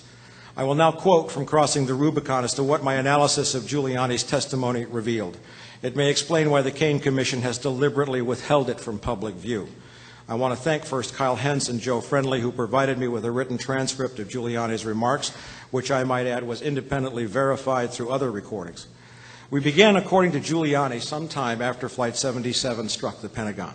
Quote, I had already been informed by my chief of staff that he had reached the White House and by the police commissioner, who I think had reached the Defense Department. I'm not sure exactly. But both of them had assured me that we had gotten air support because that's why I wanted to reach the White House. I wanted to make sure that we had air defense for the city. And my chief of staff told me that he was informed by the White House that there were 7 planes that were unaccounted for. At this point, I knew of 2, and I heard reports that the Pentagon had been attacked, that the Sears Tower had been attacked, and several other things. Now, who had told, I'm speaking now, who had told Giuliani about the 2 missing planes before this? Such information must have originated with NORAD, NEADS, or the FAA. Those communications channels were obviously functioning at that time, but then why no warning? The only likely explanation here is that lower command levels, knowing that the National Command Authority, the White House, and the Pentagon had taken command, assumed that the warnings would come from higher up and thus be more quickly heeded. Now we go back to Giuliani. So I got through to the White House. Chris Hennick was on the phone, who was the deputy political director to President Bush. And I said to him, Chris, was the Pentagon attacked? And he said, confirmed. Note, the Pentagon was struck at 9:41. And then I asked him if we had air support. I said, do we have air support? Do you have jets out? Because I think we're going to get hit again. He said, quote, the jets were dispatched 12 minutes ago and they should be there very shortly and they should be able to defend you against further attack. It's Christmas. Sorry. Jingle bells, okay. Against further attack. And then he said, we're evacuating the White House and the Vice President will call you back very shortly. Note a number of mainstream press accounts, this is me, fixed the White House evacuation order between 9:41 and 9:45. I think it was a lot earlier. But thus, there are 2 events fixing Giuliani's conversation with Hennick between 9:41 and 9:45. Are we to assume that no one in the White House had Giuliani's telephone number? He was a major player in the Republican Party, a strong supporter of George W. Bush. Why was he talking to a political director and not to the Pentagon or the Situation Room and the White House? Clark was there. Rice was there. The Situation Room was hooked up to NORAD, the Pentagon, the FAA, the FBI, everybody. He or somebody on his staff had the numbers. The problem with the Giuliani-Hennick call is that its timing is bounded by 3 parameters that don't fit. The call starts sometime after the Pentagon was hit at 9:41. Hennick tells Giuliani that fighters were dispatched 12 minutes ago to protect you, i.e. New York City, and we know that the only fighters sent to New York were sent from Otis Air Force Base at 8:46. 12 minutes after that would be 8:58. South Tower was struck at 9:03. The end of the Giuliani-Hennick call is followed immediately by the start of the Cheney-Giuliani call, see below, and the immediate collapse of the World WTC Tower at South Tower at 9:59. For the sake of argument, let's say that this conversation occurred 5 minutes after the Pentagon was struck. That would mean that the White House told Giuliani that fighter aircraft had been scrambled and sent to New York 7 minutes after 9:37 or 9:41, depending upon which timeline is used, or between 9:44 and 9:48. The final Caine Commission report, released on July 22nd, makes no mention of any fighters being sent to New York at this time. The only scramble order even close to Giuliani's account is the scrambling of fighters from Langley Air Force Base to protect Washington at 9:23. Roughly matches the timing of Giuliani's conversation with Hennick. The former mayor's testimony appears to be referring to the Otis fighters that had been directed to establish a combat air patrol over New York. But that poses another problem, a big one. If this is the case, then Giuliani's testimony places the Otis scramble order almost an hour later than the official NORAD and NEADS accounts, Northeast Air Defense Sector. Were these some other fighter aircraft? If so, they have not been mentioned. And why did Hennick not mention the Otis fighters that were, according to NORAD and eyewitness accounts, already in a very visible low-altitude combat air patrol over Manhattan? Anybody here that day didn't hear or see the fighters? Giuliani should have been able to see and hear them. Every other New Yorker saw them. Are we to believe that Giuliani somehow remained oblivious to the fighters' presence? Are we to believe that no police or fire official told him that the fighters were there, that he couldn't hear them?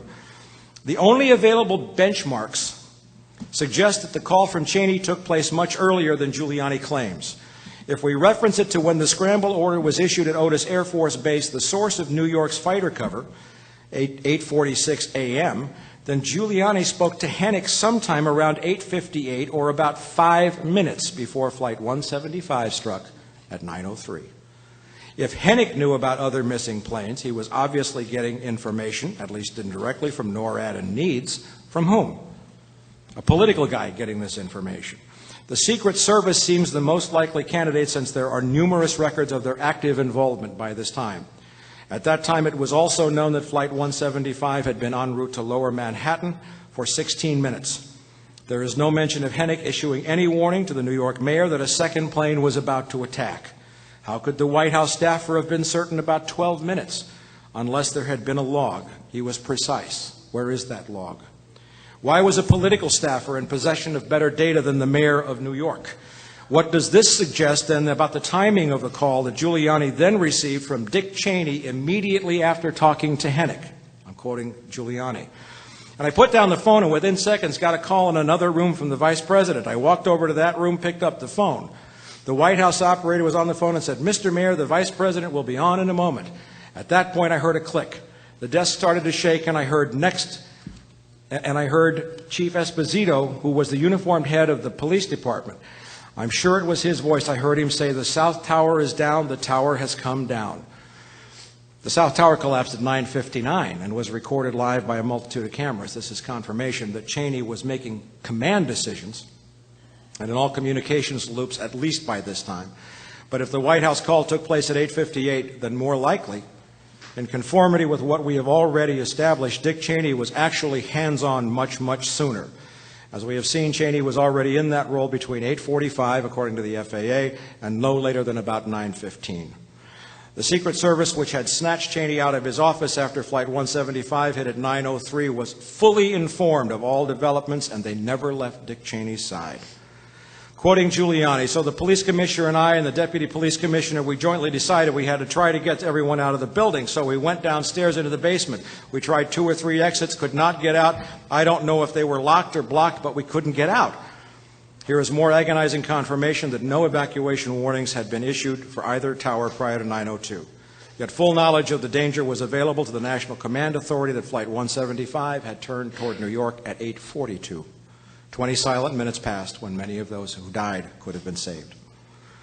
The failure to warn the occupants of the South Tower, in spite of what is now an irrefutable record, is not only a grave insult to the people of New York, but the implications are compounded by the fact that Major Don Arias, the same NORAD officer who provided me with written confirmation of a live fly exercise, had a brother working inside the World Trade Center during the attacks. While the entire national command system failed to issue any warning to the people in the World Trade Center, Major Arias was compelled to leave his post long enough to place a phone call over a standard phone line to call his brother to warn him to get out of the building. Nobody else would do it. All of this is abundantly documented in Crossing the Rubicon. There are many, many other instances of criminal conduct on the part of our government on September 11th and since. I could talk about the still unresolved issue of massive insider trading on the world's financial markets. I could talk about a multitude of specific warnings that were received but ignored by George W. Bush, Dick Cheney, and the entire administration. I could talk about how retired FBI Special Agent John O'Neill was kept out drinking until 2:30 in the morning on the night before the attacks, in a pattern very reminiscent of what happened with several Secret Service agents assigned to protect President John Kennedy on November 22nd, 1963. One of the most insulting omissions of the Caine Commission is its failure to even discuss a $100,000 wire transfer to Mohammed Atta just a few days before the attack at the order of the head of Pakistani's intelligence services, the ISI, or that, as Paul mentioned, General Ahmad was having breakfast with Porter Goss, the man who was now being put forth to head our Central Intelligence Agency. But one thing I am certain of, and I believe I have proven the case beyond a reasonable doubt in Crossing the Rubicon, I am absolutely certain that Richard Cheney was not only a planner in the attacks, but also that on the day of the attacks he was running a completely separate command and control and communication system which was superseding any orders being issued by the National Military Command Center, that's the Pentagon, or the White House Situation Room. To accomplish that end, he relied on a redundant and superior communication system maintained by the United States Secret Service in or near the Presidential Emergency Operations Center, the bunker, to which he and National Security Advisor Condoleezza Rice were reportedly rushed sometime after Flight 175 struck the South Tower. I will demonstrate that the Secret Service possessed radar screens which gave them and the Vice President, whose side they never left, real-time information as good or better than anything available to the Pentagon, the FAA, or anybody else, and that it was on the basis of that information that Cheney overrode and took complete operational control on September the 11th. I have shown that in what are called National Special Security Events. I encourage you to all Google that on your computers. The U.S. Secret Service is the supreme U.S. agency for operational control with complete authority over the military and all civilian agencies.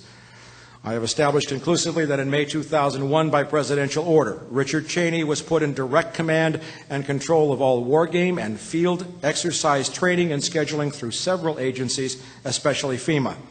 This also extended to all of the conflicting and overlapping NORAD drills. I will also demonstrate that the tripod exercise being set up on September 10th in Manhattan was directly connected to Cheney's role in number 3 above. By sheer dedication and sacrifice through endless hours of labor and uncounted sleepless nights, a great many true Americans have kept 9/11 on the table. There's a few of them right here, a few of them here, there.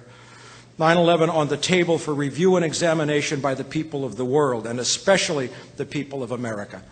It remains a clear and irrefutable challenge for all of us to persevere, to remain steadfast, to demand accountability, and to take whatever personal risks are necessary to see justice done and to unravel the confusing, perilous, and often frightening world which has presented itself to us in the years since.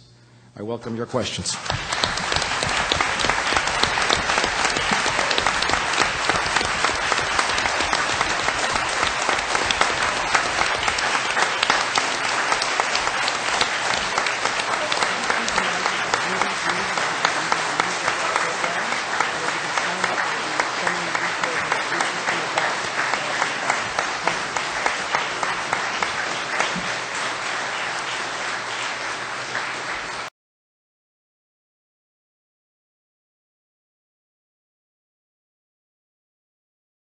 We're making DVDs of this program today, and so please sign up after we take our break so that you can receive information in the future about the DVDs or any other aspect of this program about which you may have some further questions. I am sifting through the questions, and we're going to try and get to as many of these questions as we possibly can. I'm trying to weed out the ones that are repetitive. So I will ask Commissioner Caine to go first with the series of questions that he has now while I continue to go through these questions from you, the audience. Okay, I'm going to go ahead and ask the audience questions. It's really tempting to expand and pontificate, but just for the sake of time, we want to keep the answers short and terse. There's a lot of detail that we can look up on our own, but just short, quick answers would be great. I guess this one I can ask Mike and then have Paul also comment. Any proof yet that bin Laden was responsible for September 11th? From a criminal standpoint, in terms of the way you would approach it to court of law, which is how I approach everything, the answer is no. The case has not been made. I believe Osama bin Laden has been and remains a CIA asset and protected. Just hold applause for 1 minute. Paul, any comments? As you may guess from my earlier talk, I see a lot of evidence of knowledge of the attacks in Afghanistan in the months before 9/11. However, Osama bin Laden appears to be more of a kind of a spiritual figure, a symbolic leader. We can see a lot of other people who we could call masterminds who would be way ahead of the list, in my opinion, over him. Thank you. Cynthia, do you have a question? Or do you want me to keep going? No, keep going. Okay.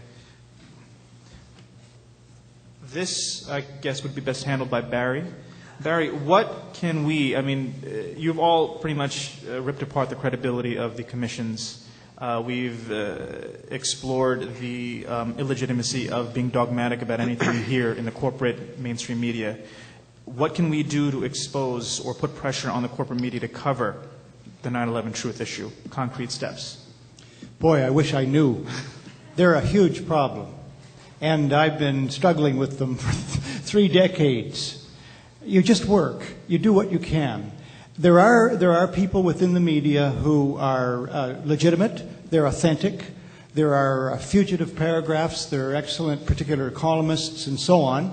And I think that people should recognize them, praise them, help them, link up with them, write letters to the editor. Simple as it seems, it's a powerful thing. The letters to the editor column of a newspaper or magazine is usually the second best thing, second best read item in that section in that paper. So those are some of the things you can do, and don't give up. Thank you.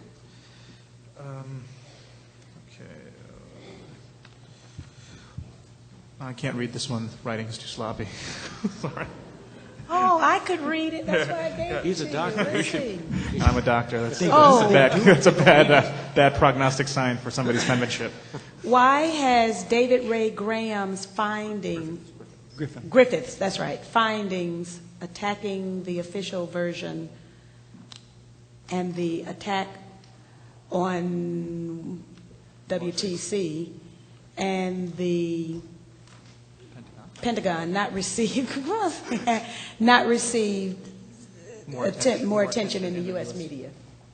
In other words, why isn't Griffin's book receiving the press and the media attention it should receive? Is that directed at anybody? How about Barry?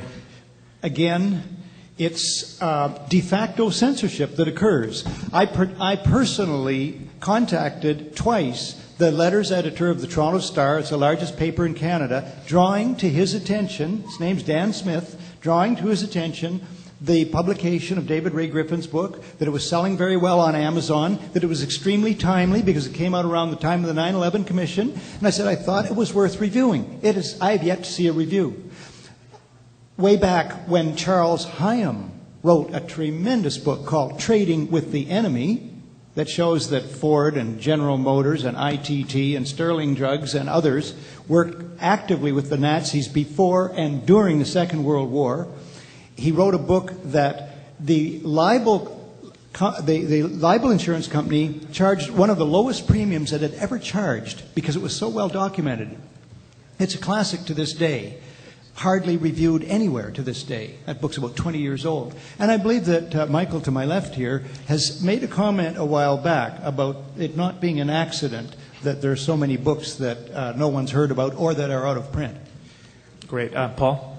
Yeah, I'd also like to add that in Britain, actually, his book has gotten a lot more coverage. He's been on national television. He's been mentioned in a big review in the Daily Mail, which is one of the biggest papers there. Book has done very well over there. And this is something I've seen in my research, is that often for events in the United States, we have to turn to the European media to get some decent coverage. Thank you. It's called The New Pearl Harbor by David Ray Griffin. May I add a 10-second observation to that? Sure, Mike, please. I described this in detail in Crossing the Rubicon because you have to establish the ecosystem in which all of this takes place. And it is a financial ecosystem in which all of the corporate media in this country trades their stock on Wall Street, governed by price-to-earnings ratios, governed by cheap energy, governed by drug cash being laundered through the banking system, governed by, in other words, when a flock of birds changes direction, is it a conspiracy or is it just because all the birds know that's their common interest, to do or not do something? And so there is that herd mentality. The way you overcome that is you make more people go listen to independent media than are listening to the mainstream media, and it makes the mainstream media jealous. Thank you.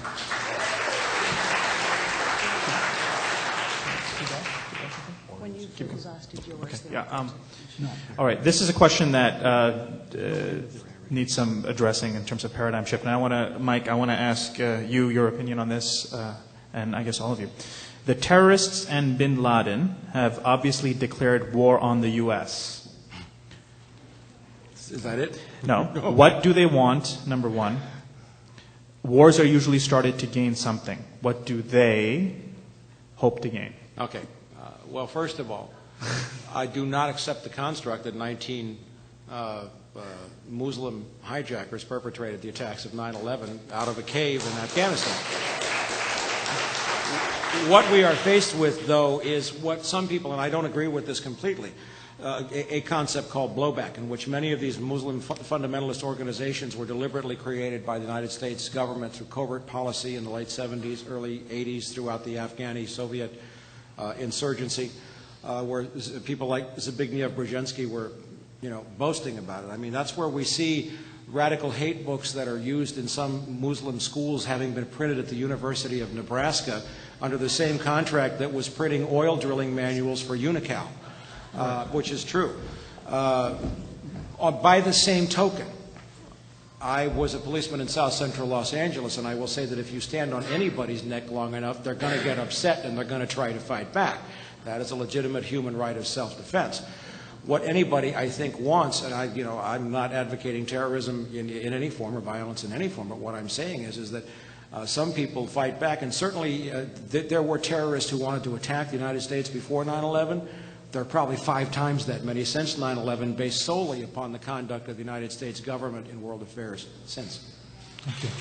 I just have a comment to add to Mike's. Extremist and fundamentalist ideology has been around since the earliest centuries of the Islamic religion, of Christianity, of Judaism, of Buddhism, of Hinduism. The question I think that needs to be asked that Mike is investigating is who funds these guys, who empowers them, who gives them logistical information, and who promotes their ideology. Mike, in your opinion, is there a marriage between Wall Street, CIA, and the militant Islamic networks? Well, first of all, the CIA is Wall Street, and Wall Street is the CIA. There is no difference. I got a whole chapter on that in the book. That's a real eye-opener. But I think I look at this historically. Congresswoman McKinney served on the House International Relations Committee, and I know that you had pretty good terms with Congressman Dana Rohrabacher of California. Yes. And I document a long litany where Dana Rohrabacher, absolutely incensed about how the U.S. was deliberately supporting the Taliban and al-Qaeda with arms and cutting off the arms to anybody who opposed al-Qaeda, was literally almost slamming his shoe like Nikita Khrushchev did on the table, chewing out a State Department official. He was after a guy named Carl Inderfirth, who was in my book, saying it's Pakistan, Pakistan, Pakistan, meaning that the United States government, through the CIA with its relationship with the ISI, was deliberately acting as a nurse, if you will, suckling and protecting the Taliban and making sure that it grew. Thank you. Mike, do you have any comments to add about the Osama bin Laden, the militant Islamic networks, and their commitment to declare war on the United States? Well, I think the world is beginning to see in a little bit that there are more viewpoints in the world than the American viewpoint. And the Islamic world and the Arab world is pretty much fed up with the blind support of the United States for Israel against their interests, or what they perceive as their interests.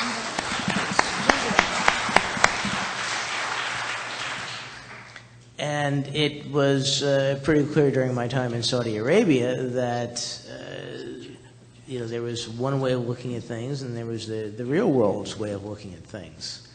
And since then, it's only gotten worse.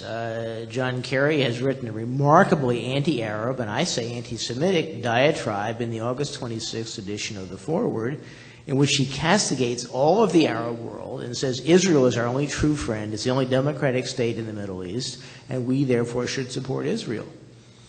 And you have statements like the Zelikow, who everybody was trying to get off the 9/11 Commission, saying that the United States is in Iraq and Afghanistan to protect Israel's interests. And the Arab world and the Muslim world sees this and says, these people are crazy. It's time to hit back. We don't have atomic bombs. We don't have a 600-ship Navy.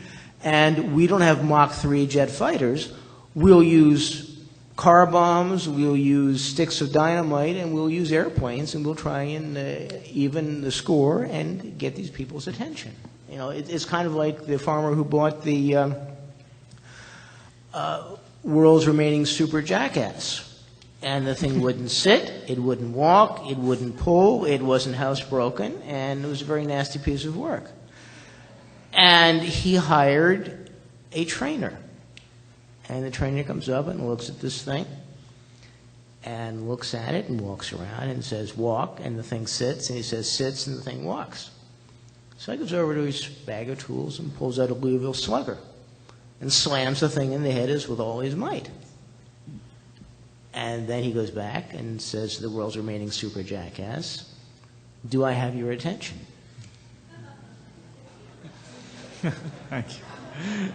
And I think this is what the Americans have. They have not learned the lesson of the super jackass. They have been slammed repeatedly and still insist on looking at the world through their own particular viewpoint and refusing to believe that there are other interests in the world other than their own. Thank you. Just one quick question for Mike. The hypothesis that some posit is the blowback hypothesis. That is, shame on the U.S. government for arming these guys in the 80s and 90s, but God, we didn't know that they were going to turn on us and fly these planes into the center. Is that a valid hypothesis in your opinion? I'll try to be as brief in my answer as you were in your question. That's BS. Thank you. Okay. Utter nonsense. Okay. Last question. If Bush wins the election, is there in place the means to proceed immediately with the impeachment of the entire administration? I have an answer. I guess we could, yeah, go ahead, Mike. Yeah. Actually, and From the Wilderness, for those of you who are subscribers, you'll know that we've been writing about that scenario for probably 2 years now. The foundation for the impeachment has been impeccably and legally laid by Congressman Henry Waxman of California, who, with House Government Reform Committee, or is it Governmental Affairs, Government Reform Committee, has been documenting all of the lies regarding the forged documents purportedly showing that Saddam Hussein was trying to purchase uranium from Niger, which tied directly into the Valerie Plum case, the outing of the former CIA officer by, we'll just speculate, Dick Cheney and Karl Rove, which are all impeachable and criminal offenses, including perjury. And that record's already in place. And I should add that there's a major historical precedent for this. In 1972, before the 72 election, the Republican National Committee, or the White House Plumbers Unit, burglarized the Watergate Hotel. Richard Nixon won the 1972 election in a landslide. But the legal work necessary to impeach Richard Nixon was already in place and had been well underway for several years before Nixon eventually resigned in 1974. That is a scenario that may be shaping up here. We may not, there's a lot of problems with the election, vote counting, everything else. We'll ask Cynthia about that. But the issue is this is a knockdown, drag-out fight, and I view the Democrats and the Republicans virtually as the Genovese or the Gambino crime family, with little difference. But I think that scenario is in play. Just for the audience that's interested in this issue, Carolyn Betts, who's going to be speaking here, is going to talk about options for redressing the quote-unquote criminal negligence or complicity of the Bush regime and what steps can be taken. Cynthia, do you want to add anything to that? Well, yes, I do. There's food after we take our break, or during a break. There's food available if you go through the exit sign that is over on that side of the room. And I would like to have Barry say a few words about his film and the time that we will have the opportunity to see the premiere of his film this evening. Well, tonight. Thank you for the opportunity. When you're close to a production like this, it's hard for you to assess it, and I was having trouble assessing it. I'm acutely aware of certain lacks in this DVD. Some of them, well, they're all my responsibility. All the shortcomings are my responsibility, but some of them I didn't do directly, such as tape that didn't show up and so forth. But what has made me think that it's worth your coming to see it, there are two things. One is that since the master tape was completed, and up to including this day, I keep hearing references and statements that gain applause and questions are raised that people recognize as important. And I keep saying, yeah, I got that in, and I got that in, and I've got that one in and that one in. And it's quite a lineup of I don't know what you want to call it, not gratitude or pride, but fulfillment, that I have hit a lot of nails on the head, but in a popularized way. The second thing is that the reviews are coming in, and they're really, really good. People say it's brilliant. You can't see it once. You've got to see it 5 times and so forth. So, but I'm a very, very biased informant of this information. It runs 70 minutes and 18 seconds. And it does intertwine media criticism throughout, because I feel that is so important, and you've seen that here again this afternoon, and I gather that most people in this room share their anger and their frustration with the de facto censorship and the twisting of everything. I believe that if the media were really doing their job, I mean, if even one publication would do what the Washington Post did with Watergate, we would live in a different world. It could be broken open. The dam would break. Thank you. Thank you.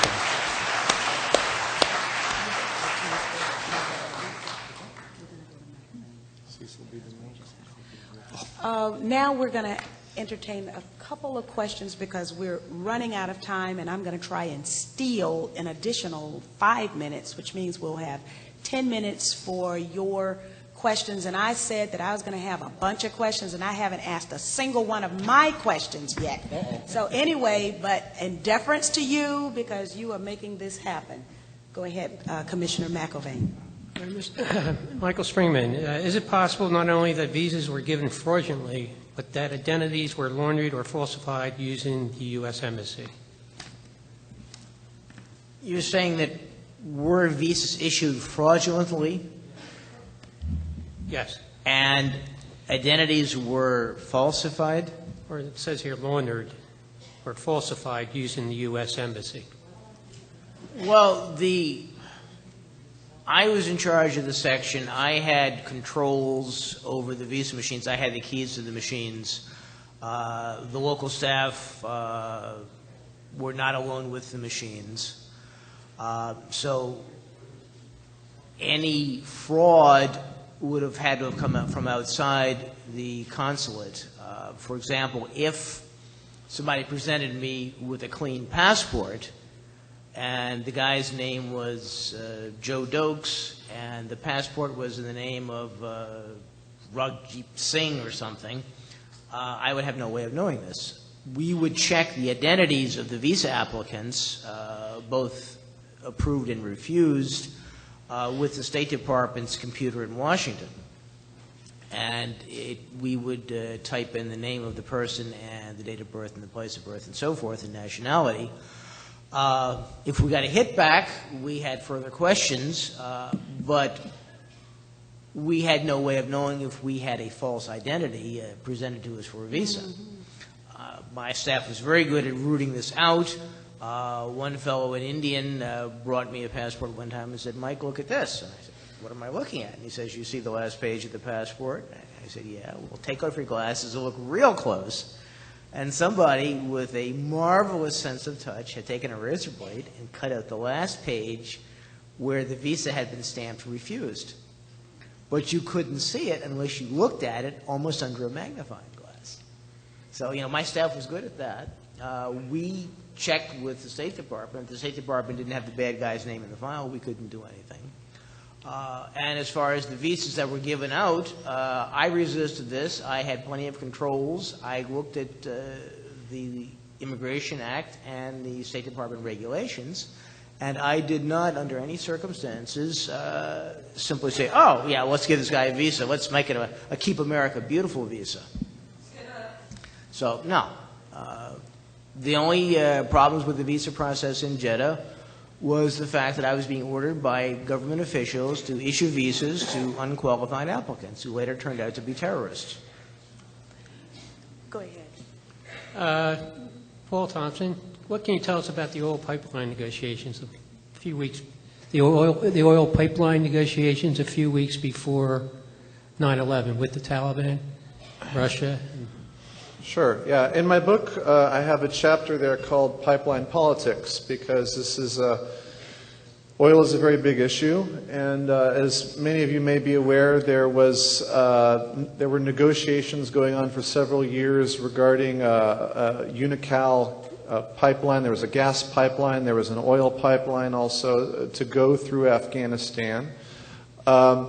Interestingly, and Michael Ruppert helped me out in this, is that we find that the estimates of how much oil was in the Caspian Basin that would have gone out through this pipeline were extremely high in the early 90s. And right around the time of 9/11, by 2002, those numbers had changed dramatically, and they found out that so much of that oil actually wasn't there that the estimates were wildly off.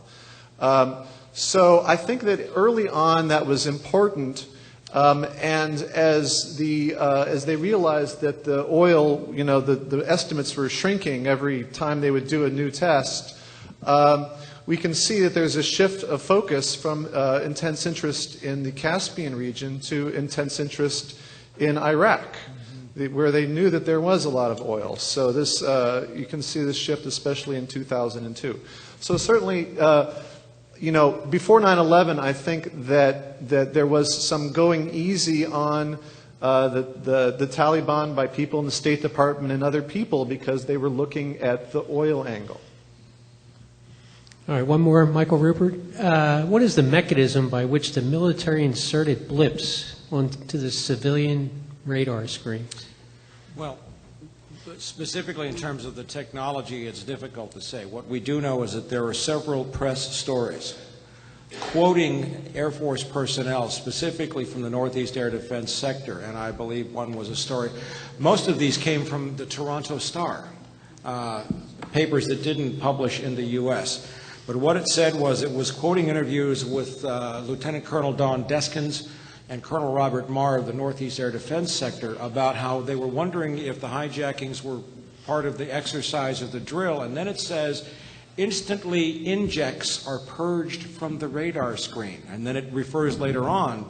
So what we have is a confirmation that there were actual injects placed onto FAA radar screens that day. Now, it's very interesting, parenthetically, and I know we're pressed for time, but it's very important to note that right after I made some presentations about the war games and broke some information about this, it was revealed that a supervisor at the FAA headquarters in Rome, New York, in Northeast Air Defense sector, had all 6 air traffic controllers involved on 9/11 sit down and talk about their recollections into a tape recorder that day while it was still fresh.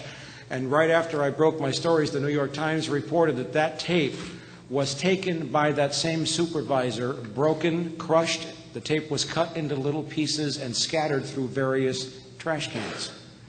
But what I was able to do, I think, was make a pretty compelling case that it was an absolute torment for all of the air traffic controllers on 9/11 who were literally looking at their screens going, my God, which are the hijackings? Which is the drill? Where do we send the fighters? Thank you. Okay, thank you very much. Let's show our appreciation to the panelists for the wonderful work that they have done.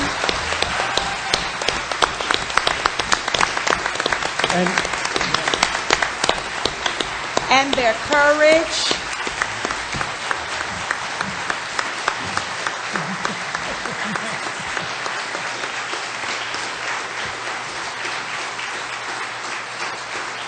And I'm sure that the 911 Truth or Citizens Watch is going to make resources available on the internet, on the website. There's lots of it already there. Beautiful. Okay, please don't disperse quite yet. Just have a brief announcement. Please stay with us. We have more presenters. This program was originally scheduled to go to 7. We may go to 7:30 because we got a late start if you want to stay on. The film that we'll be showing at 8 and at 9:30 is still on. Encourage your friends to come down if you've got access to a cell phone.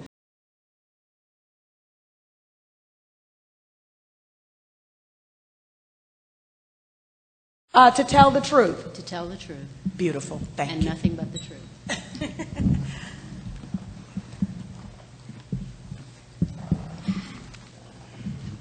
My name is Indira Singh.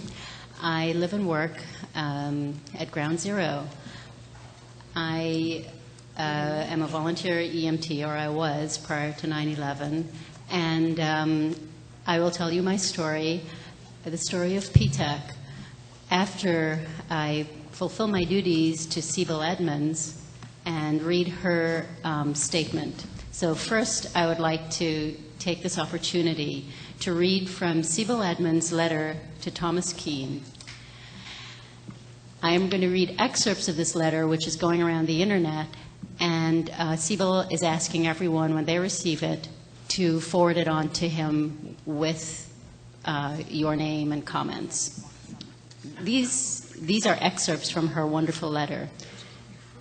Dear Chairman Caine, unfortunately, I find your report seriously flawed in its failure to address serious intelligence issues that I am aware of, which have been confirmed and which, as a witness to the Commission, I made you aware of. Thus, I must assume that other serious issues that I am not aware of were in the same manner omitted from your report. It has been almost 3 years since the terrorist attacks on September 11th. These omissions cast doubt on the validity of your report and therefore on its conclusions and recommendations. After the terrorist attacks of September 11th, we, the translators at the FBI's largest and most important translation unit, were told to slow down, even stop, translation of critical information related to terrorist activities so that the FBI could present the United States Congress with a record of extensive backlog of untranslated documents and justify its request for budget and staff increases. While FBI agents from various field offices were desperately seeking leads and suspects and completely depending on FBI headquarters and its language units to provide them with needed translated information, hundreds of translators were being told by their administrative supervisors not to translate and to let the work pile up. This issue has been confirmed by the Senate Judiciary Committee. Your report has omitted any reference to this most serious issue and has foregone any accountability whatsoever, and your recommendations have refrained from addressing this issue, which, when left unaddressed, will have even more serious consequences. Melik Can Dickerson, a Turkish translator, was hired by the FBI after September 11th and was placed in charge of translating the most sensitive information related to terrorists and criminals under the Bureau's investigation. Melik Can Dickerson was granted top-secret clearance, which can be granted only after conducting a thorough background investigation. Melik Can Dickerson used to work for a semi-legit organization that were the FBI's targets of investigation. Melik Can Dickerson had ongoing relationships with two individuals who were FBI targets of investigation. For months, Dickerson blocked all important information related to these semi-legit organizations and the individuals she and her husband associated with. She stamped hundreds, if not thousands, of documents related to these targets as not pertinent. Melik Can Dickerson attempted to prevent others from translating these documents important to the FBI's investigations and our fight against terrorism.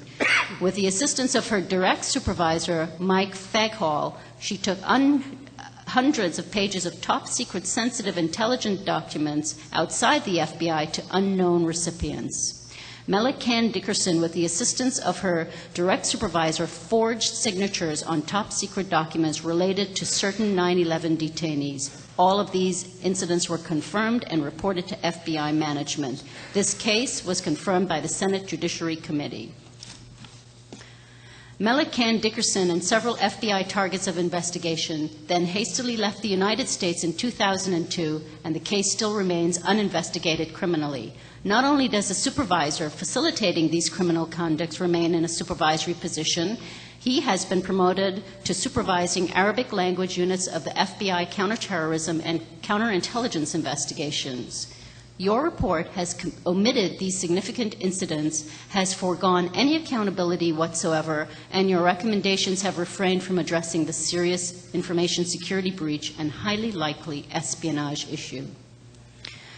Over 3 years ago, more than 4 months prior to the September 11th terrorist attack, in April of 2001, a long-term FBI informant asset who had been providing the Bureau with information since 1990 provided 2 FBI agents and a translator with specific information regarding a terrorist attack being planned by Osama bin Laden.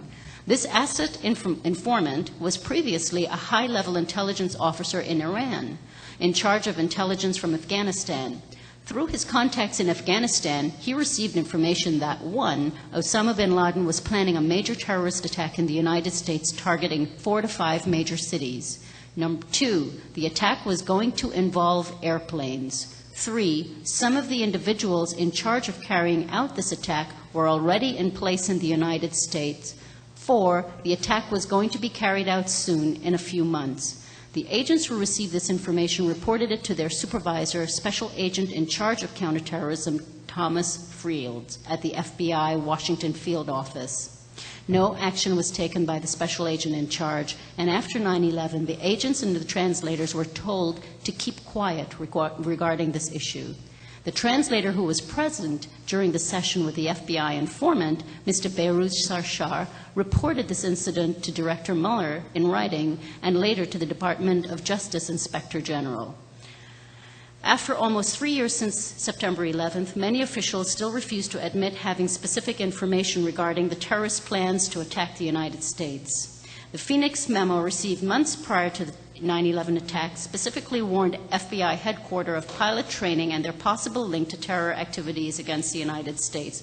4 months prior to the terrorist attack, the Iranian asset provided the FBI with specific information regarding the use of airplanes, major U.S. cities, and Osama bin Laden issuing the order. Colleen Rowley likewise reported that same specific information had been provided to FBI headquarters.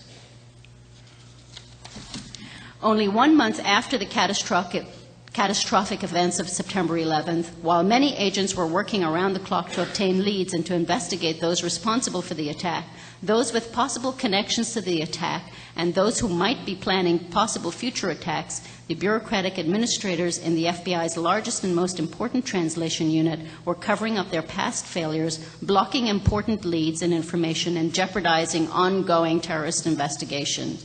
The supervisor involved with this incident, Mike Fegali, was in charge of certain important Middle Eastern languages within the FBI Washington Field Office, and he had a record of previous misconducts.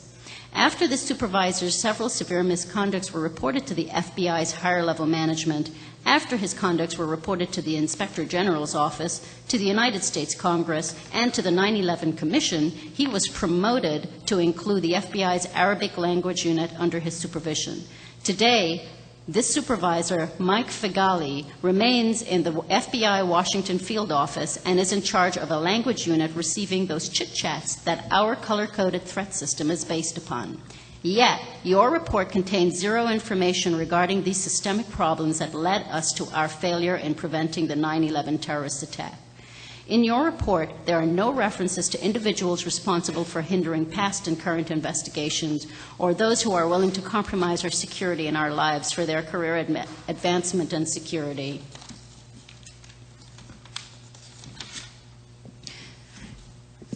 During its many hearings, your commission chose not to ask the questions necessary to unveil the true symptoms of our failed intelligence system.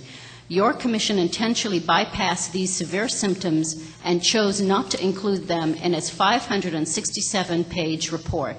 Now, without a complete list of our failures pre-9/11, without a comprehensive examination of true symptoms that exist in our intelligence system, without assigning any accountability whatsoever, and therefore without a sound and reliable diagnosis, your commission is attempting to divert attention from the real problems and to prescribe a cure through hasty and costly measures.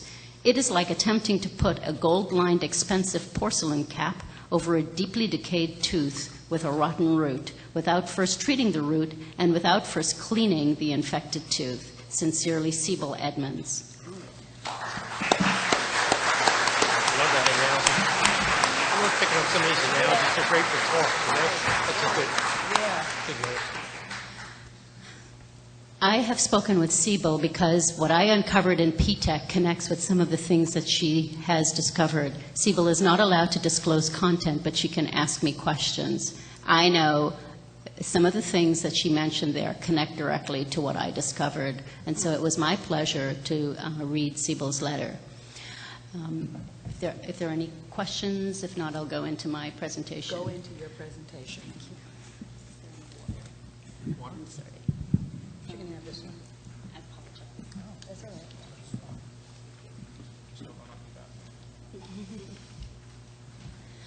As I said before, I'm a New Yorker. I'm from Ground Zero. I live and work down there for 10 years. And around 9/11, I was doing work on Wall Street for a large bank and in D.C. for a DARPA, which is a Defense Advanced Research project agency, for a project of theirs. Therefore, I had connections deep within the government and at high levels in the banking community. I call this the FBI and P-TECH, a case to answer. I believe Mike Ruppert has mentioned a couple of things regarding technology capabilities that he believes and has had confirmed were going on during 9/11. I believe if you listen to this presentation carefully, you will begin to connect a lot more dots.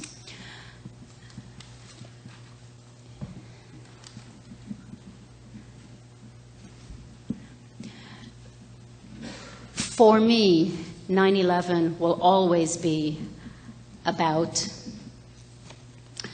the 3,000 that we lost there and the shocking truths that we have begun to discover in the troubled years since. Pictured here, since it is my backyard, is one of the final pictures of the South Tower right before it came down, taken by a neighbor of mine, Ted, who said he could be here today, but he isn't. Ground Zero was my backyard. It hit the residents down there very differently than I think it hit people in other cities. My journey of the FBI and P-TECH is one that started after 9/11, way after 9/11, but it took me to the White House, 2 senators' offices, the Secret Service, the FBI, 3 connections to organized crime. But first, I want to take you to where it did begin for me. On the morning of September the 11th, I was supposed to be on the 106th floor of the World Trade Center at a risk conference that a company by the name of Risk Waters was putting on. I was late that morning. In many ways, I think that my life was spared, and I get to do this today on their behalf. It is my privilege to think that.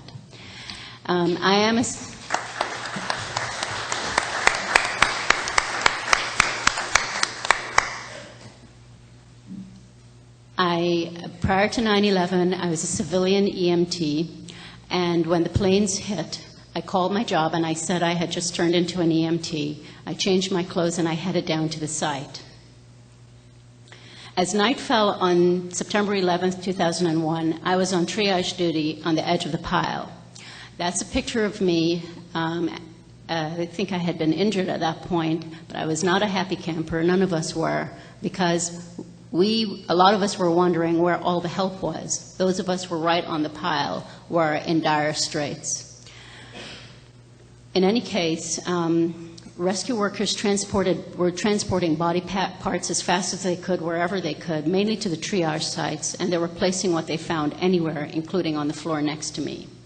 It was clear to me, and I'm sorry I have to make this graphic, but the truth, 9/11 has been so sanitized, I think it needs to be understood that most had died horrific deaths. And we were seeing evidence of what some had been through on the flights. I made a promise to something I saw there that if anything fell into my lap, I would not look the other way. I would do whatever I could to prevent such a horror from happening again. After a week, I returned fairly injured to what was left of my contaminated neighborhood and my life. I had a good life. I did risk at J.P. Morgan Chase. Just to take a break from all the heavy stuff, what I do was to devise a way to monitor everything going on in a very large company to stop big problems from happening. There's that little cloud there and my very bizarre picture of how I think about this problem. I am a person who was merging 2 disciplines, risk management and something called enterprise architecture, which is fairly esoteric, but at the end of the day, we seek to prevent large problems from happening anywhere in a large global enterprise.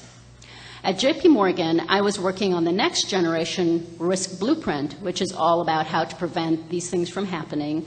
Bad business practice such as money laundering, road trading, and massive computer failures, anything you could imagine would go wrong.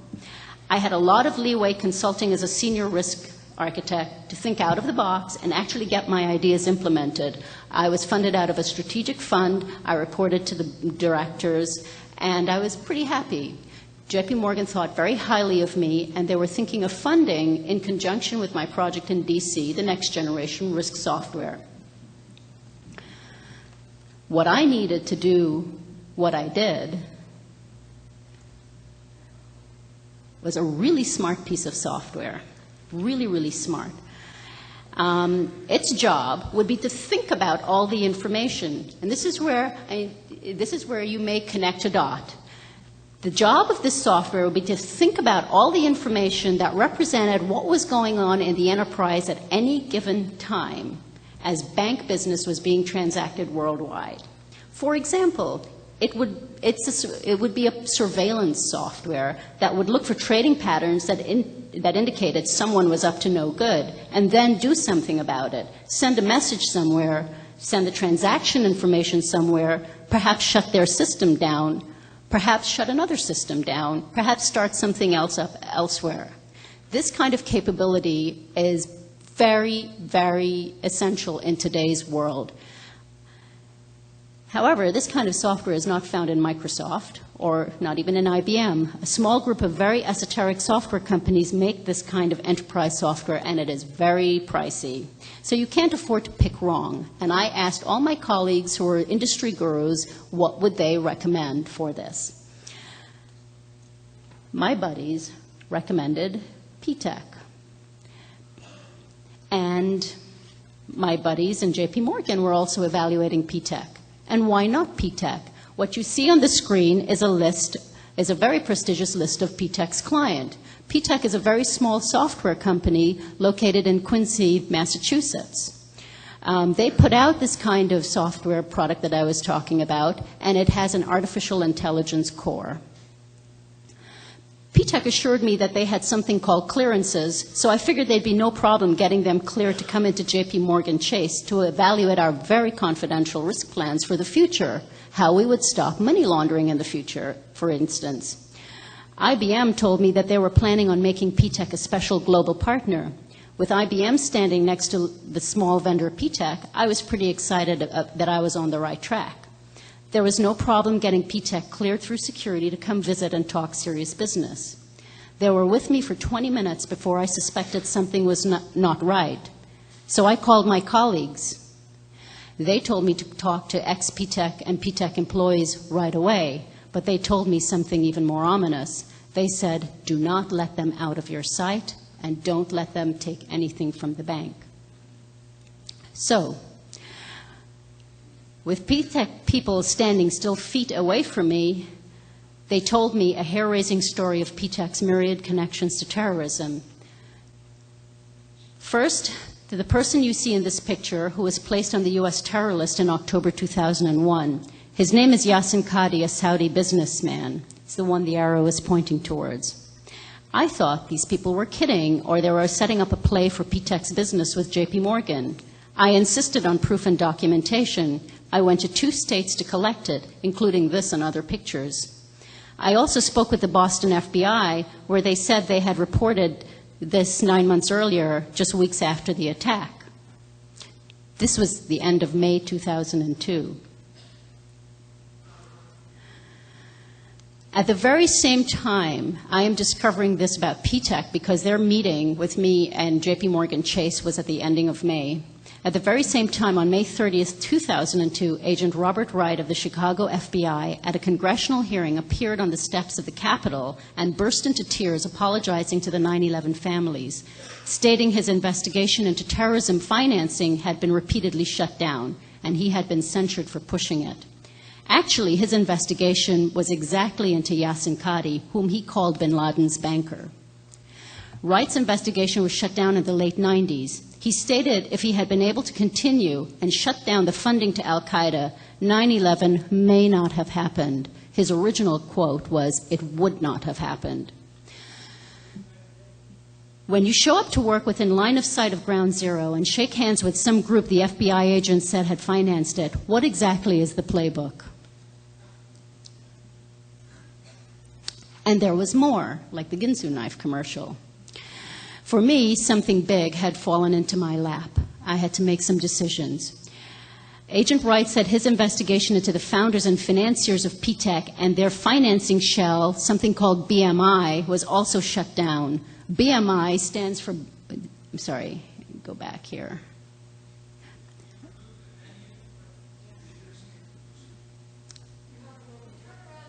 Oh, sorry.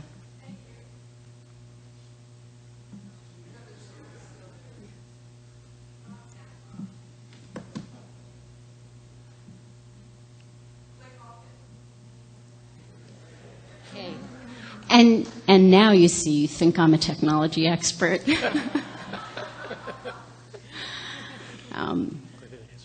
Well, BMI, which is in the first column, stands for Baitul Mal, which later turned out to be a front for Hamas and Al-Qaeda.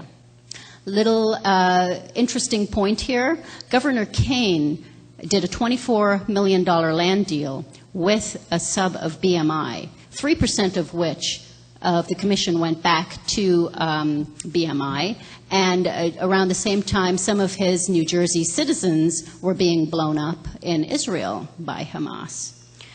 I do not say that allegedly because this has been reported in a Department of Treasury report, which happened to fall into my hands. The people who started BMI were exactly the same who started PTEC, and in fact, the chief scientist was the one I shook hands with when they came down to J.P. Morgan Chase. In fact, he was the one who made me suspicious based on some behavior that he was exhibiting at J.P. Morgan. In addition, there were references to a recent raid in Herndon, Virginia, a key target of which was Yaqub Mirza and his many organizations that were accused of being terror charity fronts to Al-Qaeda. Yaqub Mirza was on the board of PTEC. I demanded proof of that and got it. So far, we're up to 3 names, but wait, there's more.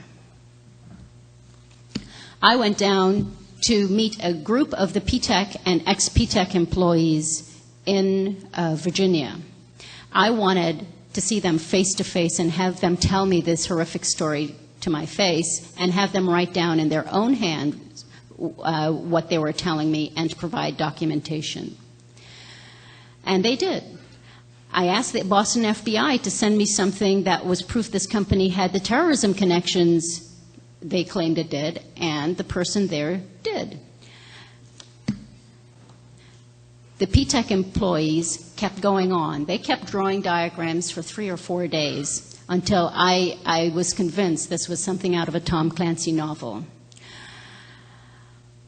If what indeed they were saying was true, this company needed to be stopped now before they did damage elsewhere. By the time they were finished drawing their diagrams, there were 17 names linked to terror. The glaring question was, why wasn't PTEC shut down? Was there an ongoing investigation? Did the FBI just not get it? Or was someone being protected? What do you do when the Boston FBI tells you, Indira, you are in a better position than I am to get real documentation on the situation with PTEC, so please keep doing what you're doing? Who do you call?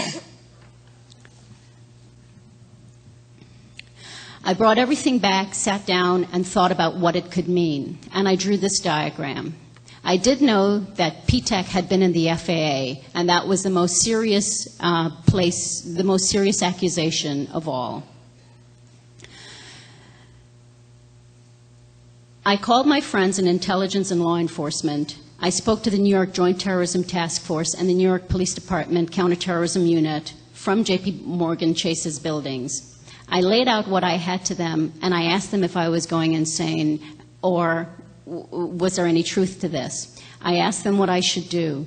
The PTEC people said they were being followed, and they thought I was. One of them in particular told me that I was in danger, that they were in danger, and they were leaving the country with their kids.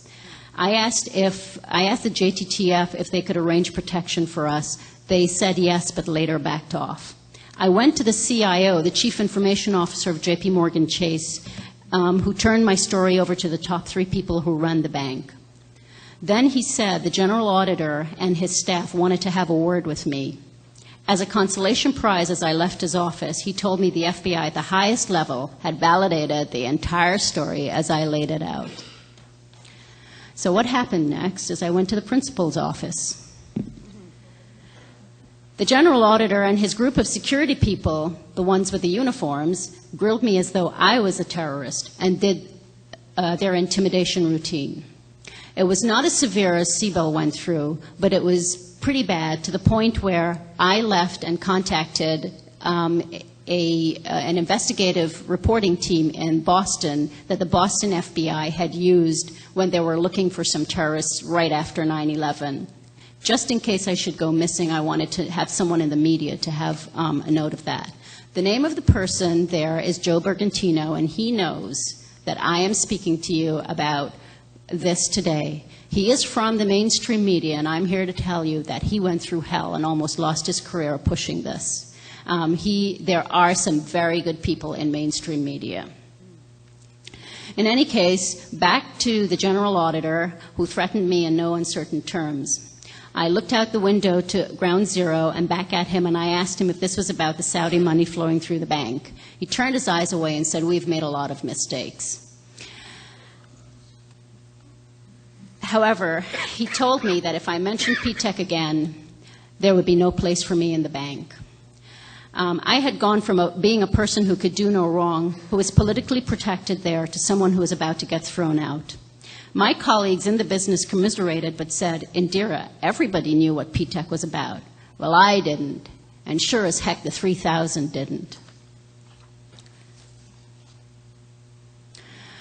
P-TECH was eventually raided on December 6, 2002. And here's the story of how that happened. When I was thrown out of J.P. Morgan Chase at the ending of June, no one would have anything to do with me, but I was sure if we kept the investigation going, the good boys in the FBI would finally raid P-TECH and all would be well, because what had happened is that the I-team had commissioned an investigation in Washington, D.C. to verify the story I laid out to them. Not only had it been verified, they called me in July and said everything I had put on the table was correct and it was worse than I had laid out. They were going to air the P-TECH story nationwide as the lead story on the first-year anniversary of 9/11, with me in the story. There were many other networks that had gotten wind of it, and all the networks were going to run the P-TECH story on the first-year anniversary. However, the White House got wind of the investigation, I have proof of that, and shut the story down in late August. Around the anniversary, the first-year anniversary, persons of interest were seen leaving P-TECH and the country. No raids. By November, I wrote a report and threatened to send it to 10 defense agencies per week until something was done. Finally, P-TECH was raided on a Friday in December. But when Ari Fleischer said there was nothing wrong with P-TECH, I became persona non grata, blacklisted everywhere. We went to Senator Grassley's office, who created an FBI P-TECH file. I was debriefed at a National Threat Assessment Center, the Secret Service, who, oh, by the way, was a client of P-TECH, and they asked me whether P-TECH was the same as Promise. I knew better than to answer that, and I told them, "You have a copy of the software, you tell me." References to clandestines also in operation at P-TECH have been made by a credible intelligence agency. Anytime we attempt to write the truth behind this, the people who are writing the truth are getting sued. The Caine Commission does not mention P-TECH at all. I did a number of things in my research, and when I ran into the drugs, I was told that if I mentioned the money to the drugs around 9/11, that would be the end of me. That is the current threat that I'm under, and therefore I will speak out about the drugs at another forum. I did not expect the Caine Commission to go anywhere near the FBI and P-TECH, but I hope all Americans will demand answers regarding the FBI and P-TECH. I would like to leave you with this one question. Not only why is P-TECH still operating, but why did Assistant U.S. Attorney Michael Chertoff state that they cannot differentiate between terrorism, organized crime, and drug dealing? And is that the reason the Caine Commission will not make terrorism financing a priority in the future? Thank you.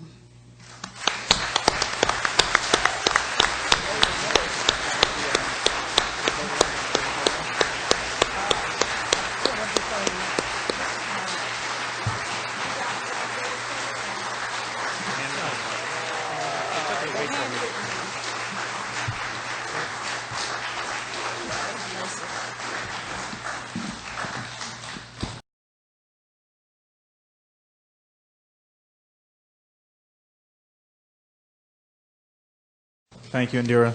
Kyle, can we have you come up here with the updated program? Because we just want to know if there's Q&A right now or we're going to wait for the last speaker. Questions now. Okay. Go ahead. Okay. Go ahead. Yeah, go ahead. Could you just explain to me before 9/11? I sort of missed it. The FBI agent. I mean, when did he know what PTEC was involved in? And you said that he could have stopped 9/11. And I have one more after that. Yes, Agent Robert Wright had been following Yassin al-Qadi actually since 1992. In 94, the Quran Literacy Institute was shut down. They knew of his terrorism financing. His investigation in 1998 was shut down in 1999, and he was threatened with Office of Professional Responsibility or Review. And another thing, the premise. Now, for everyone, we were talking about that earlier about the put options. Now, CIA has an automatic safeguard, the premise, where they check any unusual trading. So it automatically goes into the CIA file. So the PTEC could have possibly been involved with the premise, and that's why we don't get any information from that, or?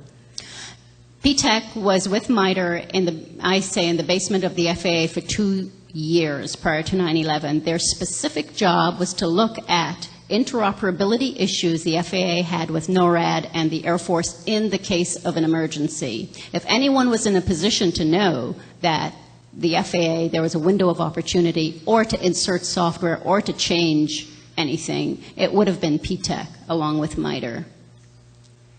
And that ties right back to Michael Ruppert's information. That's where I'd like to perhaps take you. Now, first of all, in the beginning of your presentation, you mentioned DARPA. Could you just go back and refresh for me what your relationship is or was with DARPA? I'm a senior consultant. There was a small company called the Interoperability Clearinghouse. The abbreviation is ICH. They are a DARPA-funded company. DARPA is a Defense Advanced Research Project Agency think tank, and they fund interesting technologies out there.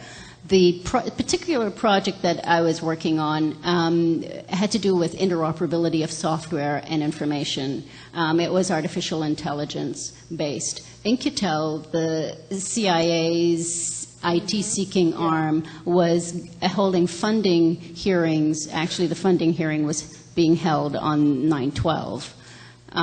That's what I was doing there. I wanted to use that software for risk.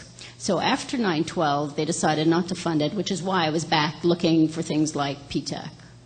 Now, tell me what the exact relationship is between your information on PTEC and Mike Ruppert's ability to trace actions directly to the Secret Service and the Vice President's office. The If I have functionality, stated that correctly. the functionality that Michael is claiming that Dick Cheney utilized is the exact same functionality I was looking to utilize PTEC for in the bank.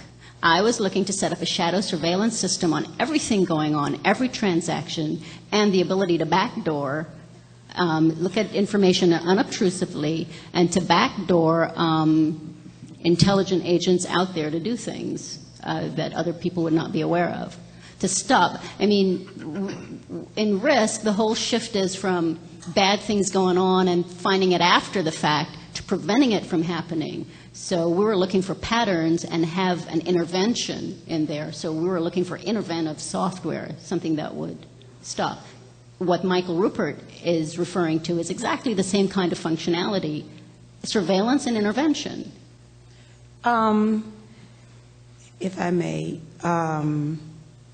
you gave us photographs of the founders of PTEC, and you also showed us their clients, which included, and my eyes are not the best without my glasses, but it looked like I saw the seal of the House of Representatives, the seal of the United States Senate. The Executive Office of the President is a client, the Secret Service, the Department of Navy, the Air Force, NATO, Enron, MITRE, the FBI, and it goes on. That's just partial there. Right. So now my question is, who's founder and who's client? When I went to Senator Grassley's office, you asked a very good question. I said to them, am I a citizen of the United States or the United Saudi States of America? And I said, I'm from Ground Zero. And if you don't like the way I'm going to be speaking, you can leave. And 2 people got up and left.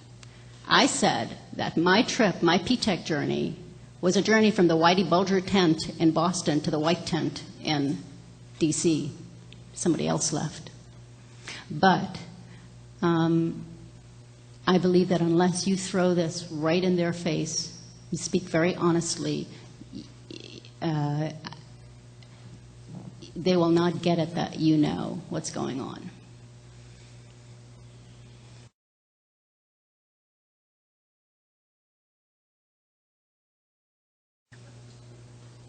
I hear your answer or your response, but I don't know if that answered my question, or maybe my question doesn't. I apologize.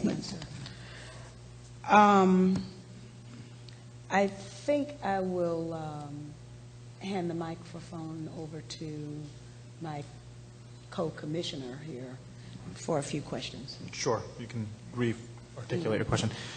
2 things. I made a comment in the beginning that when you come to deep political relationships, the idea of nation-state sort of gets fuzzy and loses meaning. Would you agree with that? Now I understand Cynthia's question. Who's really behind PTEC is the question, right. Correct? I asked that of many intelligence people who came to my aid as I was being blacklisted, and I was told, Indira, it is a CIA clandestine op on the level of Iran-Contra. And I have reason to believe this because CARE International, that was mentioned in one of the slides, is a renamed version of Al-Kifa, which was the funding arm for WTC 93. Prior to Al-Kifa, it was called Maktab al-Khidmat, which was the funding arm for the Afghani Mujahideen. It was how the monies got to Osama bin Laden through the Pakistani ISI. I asked the FBI in Boston, how come MAK was being run out of PTEC in 9/11? And that jived with a lot of what Intel was telling me, that it's a CIA front, shut up and go away. At that level, I said, well, why doesn't the FBI take advantage of their celebrated differences with the CIA? And I was told, because at that level, they work together. They are not. That's exactly right. That's the answer to my question. Thank you. Just one quick question. Let me ask her, and then you can get Ruppert. Indra, you seemed really eager to want to mention some angle with drugs, and I had to cut you off for the sake of time.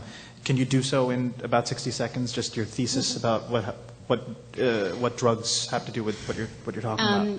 It's more than a thesis. Joe Bergantino, when PTEC fell into his lap, they paid for private investigators to follow a couple of the PTEC people, and it did go to a mob-run warehouse area, and the reports came back that basically it was a drop shipment place for drugs. That was turned over to the Boston FBI. 2 weeks ago, Joe told me, Indira, what do you do in this country when all of this information, this source data, documents, go into a big black hole in the FBI, never to be seen again?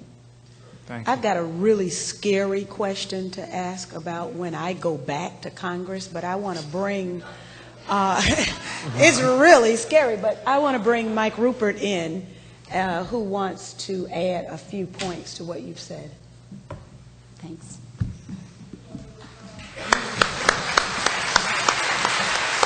Don't go anywhere.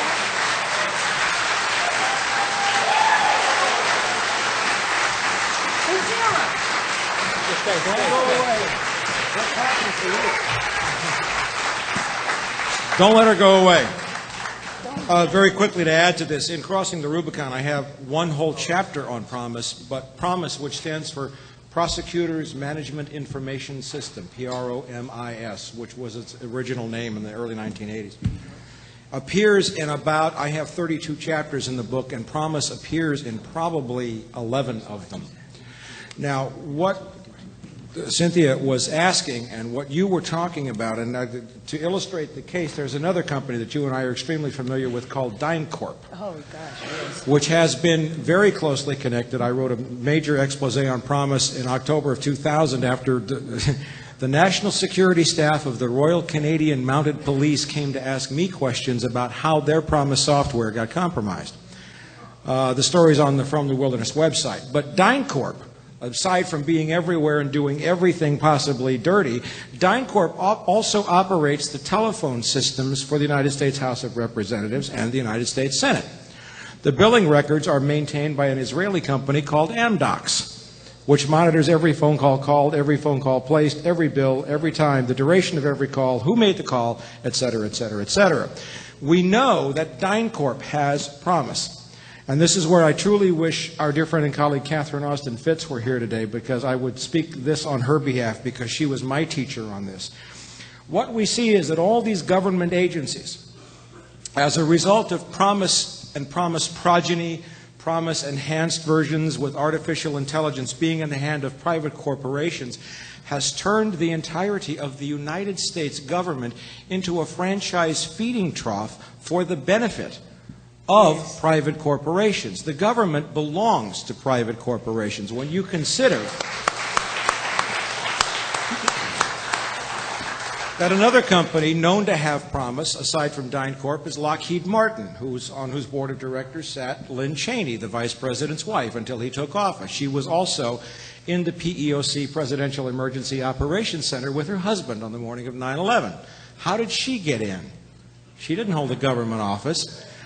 But if you consider the two companies, Lockheed Martin and DynCorp, control all the financial auditing of the Department of Defense, the Departments of Housing and Urban Development, about 10 other departments in the U.S. government, and the fact that the Pentagon has lost, quote unquote, $3.3 trillion of your money through the accounting system that they refuse to account for. The money just disappeared. That also is PROMIS software in action. All of these agencies are not only compromised, and it was a great terminology. You called it surveillance and intervention. That's a great word for going in the back door, stealing the money, moving the data around, and doing everything they can do. This software allows the compromise. No wonder you can't trust the government. And I'm sure that I have spoken. I know other members of Congress. I actually do. I've spoken to many other members of Congress. And this member here, who will be back, and God bless you,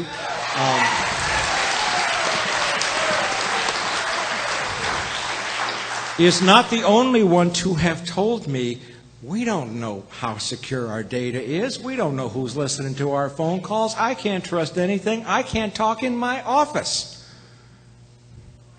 Now, that's the government you're dealing with, and you and I may really cause some serious trouble if we talk for 5 minutes, but this woman is amazing. Thank you.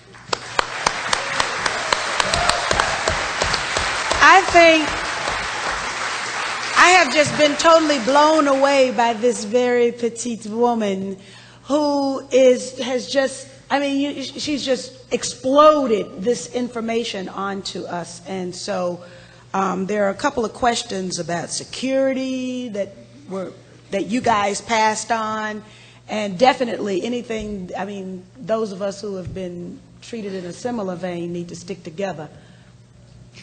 That's very important. Silence is betrayal. Beautiful, beautiful.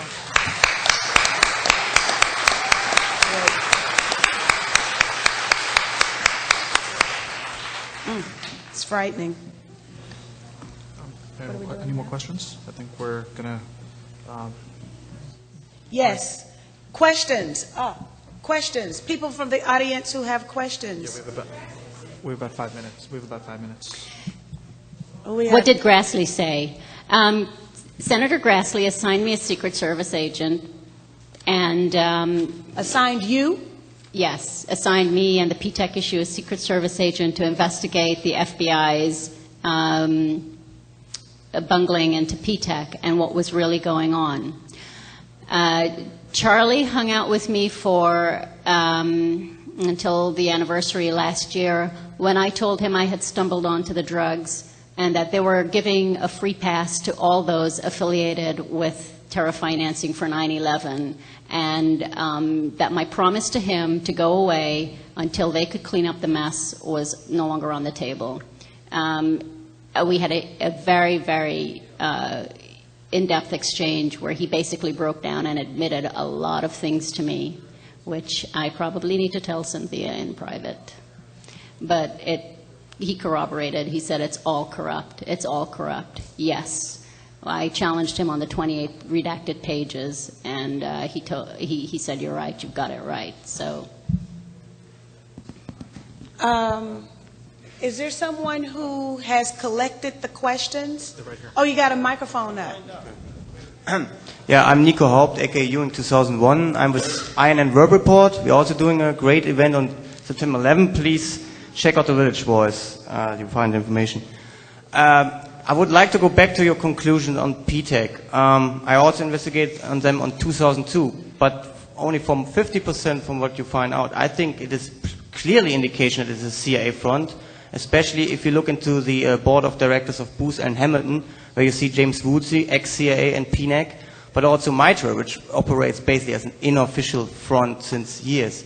So I would like to hear a kind of final statement of if you see it either as a cover front for terror organizations, because I think it's a cover to just come to the conclusion they could provide information for terrorists. Then you provide somehow the official myth that we're leaking out organizations to terror organizations, while in reality the U.S. government founding or implementing them.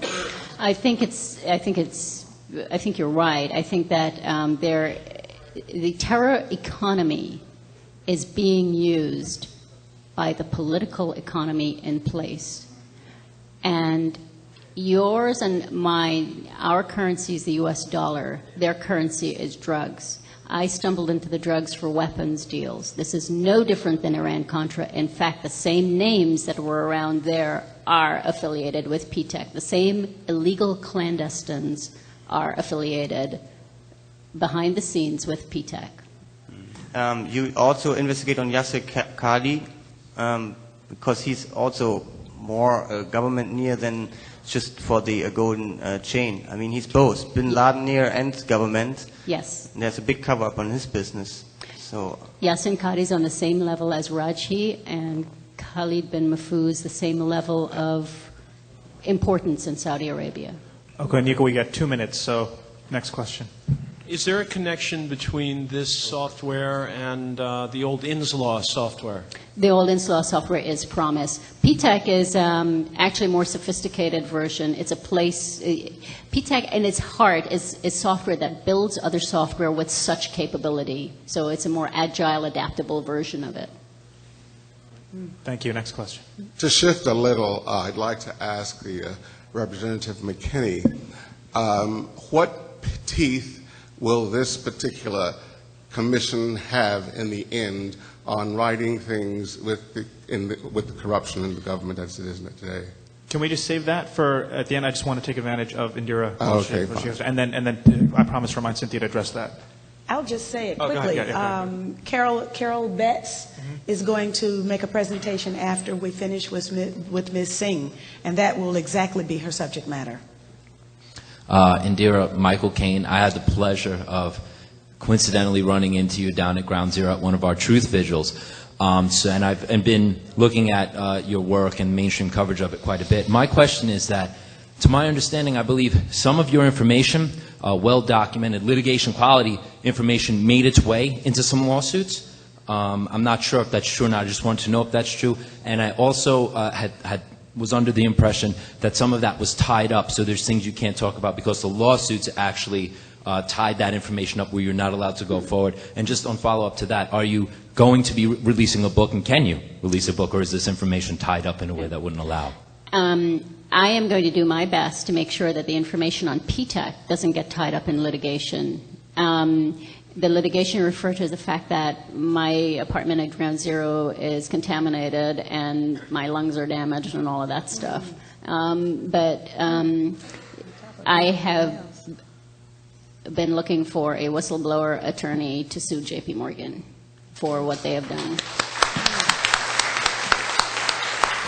Last question, and then we're going to pause for a break. Miss, I find this presentation very explosive, and I would like, my head cannot contain much of what I'm hearing now.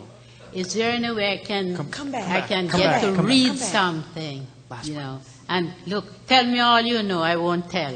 Absolutely. You can go to the citizenwatch.org website, and it will have my presentation, a separate press release that goes into far more detail than this. Yes. And in terms of a book, Penguin said they could not publish my book because they could not guarantee my safety, so I am going to keep knocking on doors. Okay, so go to Citizens Watch for the time being. Yes. First of all, I'd like to thank everybody for this commission today. Second of all, I would like to ask, is there any links in your investigation with PTEC, the investigations of Ellen Mariani, Bank of Credit and Commerce, which has also been under investigation for 10 years, I believe, for the different drug operations? Oh, the good old BCCI, Bank of Crooks and Criminals Incorporated, absolutely. Thank you for bringing that up. That was something I omitted. Yes, it goes back to the same names. That was a CIA clandestine operation, and yes, it's, yes. Is there a linkage with Carlyle? Oh. Yes, absolutely. And the sad thing about Carlyle is watch their offshore Cayman Island, Bahamas shells that they're setting up now with other Middle Eastern countries. In other words, folks, the same thing is still going on. The terror economy is alive and well and being exploited against us. And tax-free. Tax-free. All right, Kyle? Okay. How's everybody feeling? We were going to take a break, but we're... You want to keep going? That's what I thought. Keep going! That's what I thought. Yes. That's what I figured. Okay, we're going to now bring out, thank you very, very much, Indira Singh. What a courageous, courageous woman.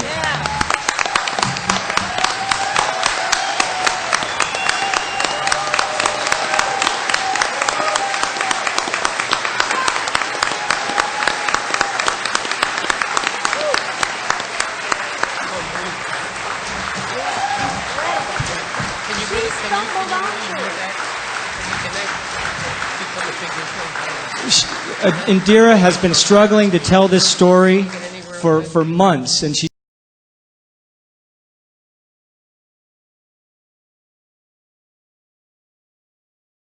Okay, we'd like to bring out our next witness. Actually, in this case, a staff statement from Nick Levis. Nick is a co-founder of New York 9/11 Truth, and he's on the staff of 911truth.org, which is the umbrella national campaign and organization that we launched a few months ago. So Nick is going to give us an overview of the omissions and discrepancies. He's been working on compiling the 9/11 omission dossier, which is going to be posted, and part of it is already posted at 911truth.org. So I'll let Nick tell you the rest. So a rounding applause for Nick Levis.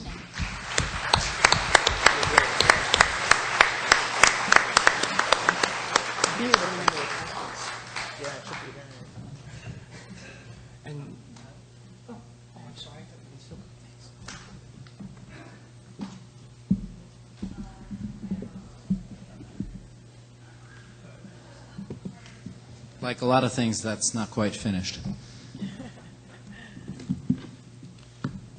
Thank you very much. Actually, I am going to speak about the omissions dossier and a little bit about the bodies of evidence. Sorry? You got to get sworn in, Cynthia. Oh, I have I'm to get so sworn in. busy doing these, giving you guys my email on my business card. I forgot to do my job. But he's a part of the staff of the commission. No, but he's here as an expert witness. Oh, so he's the Phil Zelikow of the People's Commission. Yes. Okay. Do you swear to tell us the whole truth? As I know it. Well, that's not very helpful. That's an ambiguous answer. Well, We'll take that as a yes.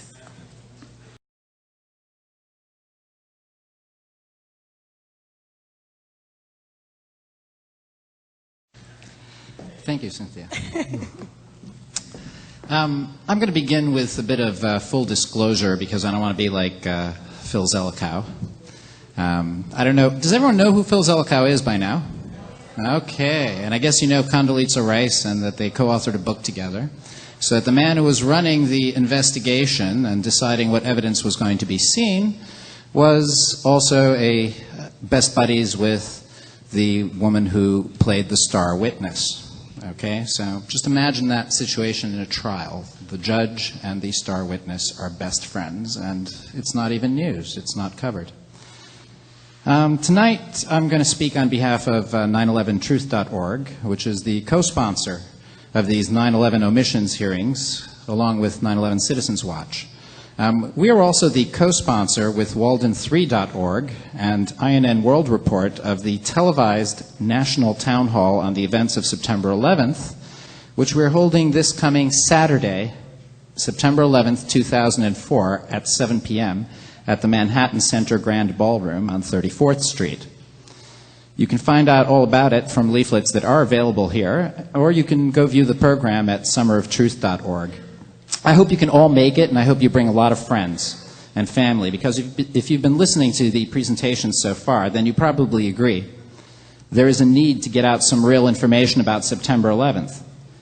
I can tell you right now that on Saturday, we will be revealing some powerful and specific new evidence that the U.S. government has been lying to us about September 11th. We've got them dead to rights on at least one point. And this is something you've never heard, and I can't reveal it today. I'm sorry about that, but I want to ask you, when you hear about this later, because all of you here are going to hear about it, you should ask yourself, why is it only coming to you through the internet? Or will it finally come to you through the mass media? In large part, that's going to be up to people here, people like you at gatherings like these.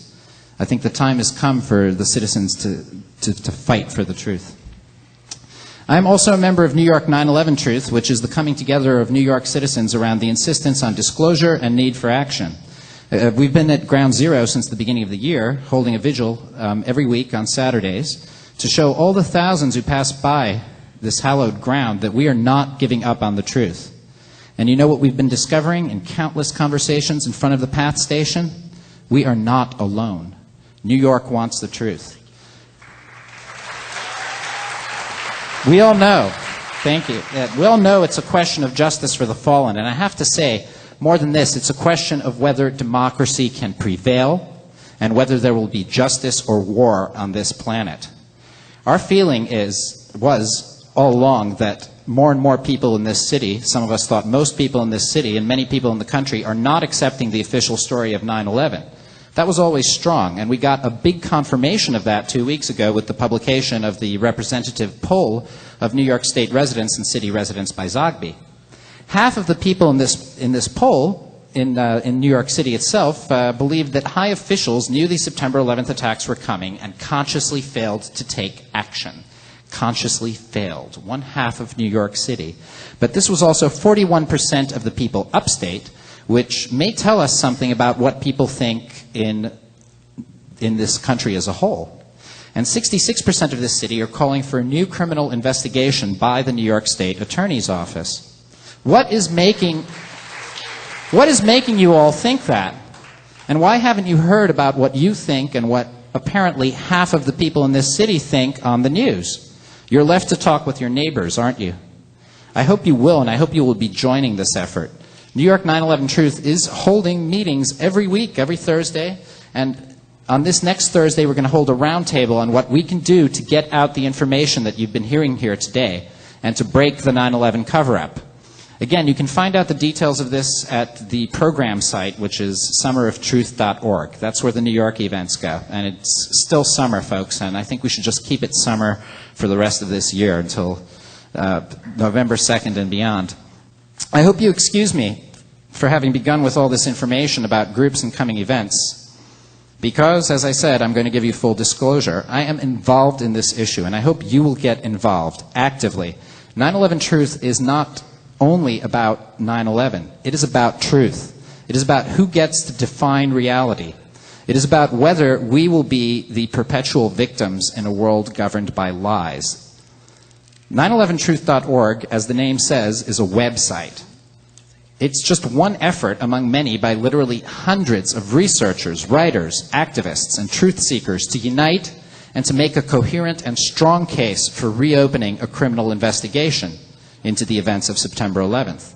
This is a task that has unfortunately fallen on the citizens of this nation because our government has, not for the first time, failed us entirely.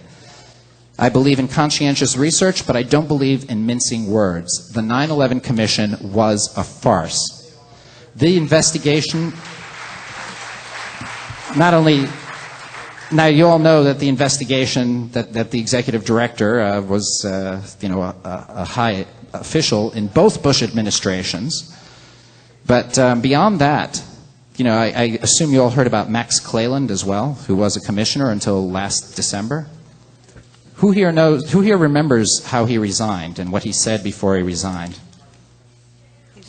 He said, "Bush is scamming America." He said, "Every day we find out this government knew more about these terrorists in advance than it has ever admitted." He said these things to the New York Times, to the Washington Post, and to Salon.com, and there they stayed. They were not picked up by the other mass media. He said all this in October and November 2003, and then he didn't show up to the next hearings. Soon after this, Bush, who is scamming America, according to Max Cleland, appointed him to head the Export-Import Bank. And he took that appointment, and since then he hasn't been talking about this anymore. So I think that is a big red flag. How is it possible that this isn't a news story? For 3 years, hundreds of researchers have been gathering evidence that contradicts the official story, and they have been networking, and they have created great resources like the complete 9/11 timeline at cooperativeresearch.org. I think Paul Thompson, who spoke here before, has done a great job in bringing that together. But he'll be the first to tell you it's thanks to volunteer energy and information sharing. And that goes for the movement. It runs on volunteer energy and information sharing. Right now, all the people around 911truth.org are in the process of sorting enormous amounts of information into a form that can serve as the basis for complaints to reopen the case of September 11th, for something that we can take to people like the state attorney's office. We're creating an online resource called the 9/11 Omissions Dossier, and we want to organize the best bodies of evidence pointing to complicity in the attacks by our own government. So in the time here today, I was hardly going to even summarize this encyclopedic subject. At best, I can give you a set of starter questions, and I can encourage you to go study and judge for yourself and to get out there and speak with your neighbors about these points. Even this list might be overwhelming that I'm going to give you in the next 2 minutes. My advice is don't let that stop you. It's up to you to make it clear to the people around you what's really going on. What motive could people in a government possibly have to allow or even be involved in an attack like September 11th on their own people? If I had to summarize it in one word, that word would be trillions. Trillions of dollars have changed their course because of September 11th. Who benefited? Who had the invasions of Afghanistan and Iraq both in full preparation before September 11th? Would the American people have supported either? Isn't that evidence of advanced preparation for a turnaround in the national mood that had not yet arrived? Bush had complete war plans for Afghanistan on his desk on September 9th, and the source for that is Condoleezza Rice in May 2002. Where was the casus belli? Where was the cause for war? That's just a bit of the big picture. If you start looking at the details, you see that the top 4 men in the U.S. military chain of command, Bush, Rumsfeld, General Myers, and General Winfield, all went missing during the actual period of the attacks. You all know by now about Bush staying in the Florida school for no reason. He thought it was more important to hear the story of the pet goat than to act in any way on his authority as the commander-in-chief. But what people don't realize often is that Rumsfeld had a disappearing attack until after the attacks were over, as did Myers, as did General Winfield at the National Military Command Center. If it happens with one of them, it might be a failure of nerve. When does it become a pattern? The nation's air defense system failed to follow standard operating procedure for intercepting planes. Since then, conflicting timelines and accounts have been presented by NORAD, which is the North American Aerospace Defense Command, and the FAA, and finally by the Caine Commission. The official story keeps changing, and we can document that in excruciating detail. These are points that you can take home with you and use with people around you who are doubting, because you can show them exactly the documentation of this. Isn't anyone going to be held accountable for issuing false accounts? Is it possible that the government and officials can just change this story every year and never need to worry that it will be noticed? How long are we going to take this? I think I have very little else to say at this point. I can go on with a long list of unanswered questions about September 11th, and you've heard plenty of it. I think at this point it's up to you. I'm going to keep saying this. It's up to you to go out there and learn everything you can about this issue and find ways to speak to the people around you about it, because that's the medium that we have that's in our own hands. Thank you. Beautiful.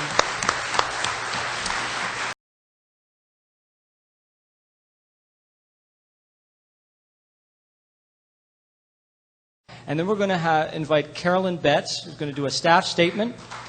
Carolyn's going to address our options for redress. Where do we go from here? What options do we have in the courts, in Congress, and so on? Let's see if we have.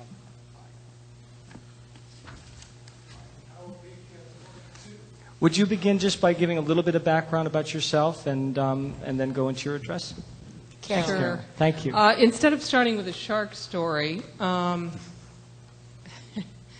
an attorney. I just want to say something about the unsung heroes in these stories. And my son is one of them. He was 3 years old when I started becoming involved in a whistleblower action, and he's 10 years old now. And coming after Indira is really quite moving. I wonder if some of you think, what can ordinary citizens like us do? And here's what I want to tell you. The most isolating thing you can imagine is being out front and having your friends and your family be afraid to be near you. And to say, don't call me because men in black cars come near me. And to see what you say on the telephone appear in court documents 2 days later. I got to tell you, DynCorp is a subcontractor to the department, the Alexandria, Virginia Department of Children and Services. And I had a Child Protective Services complaint anonymously filed involving my son who was pulled out of school. And he's told not to talk to strangers. He was pulled out of school without anyone telling him who the strange woman was who took him into a room and started asking him about his mother, who was his only parent. And soon thereafter, I left Washington. And I just want to say, what you can do is support the people who are willing to stand up and risk everything that they have and everything they are.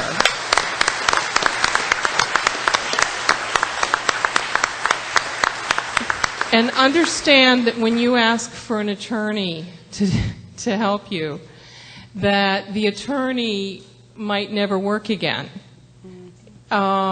Just understand that this is a dangerous business and that people who stand up have consequences in their lives. And some of these people decide not to have children for that reason, and for some reason I guess I wasn't bright enough to do that, or I didn't get into the business until after I already had one. But anyway. Carolyn, can I read the bio that Catherine helped you prepare? Certainly. I'd like to. Certainly. Just establish your bona fides.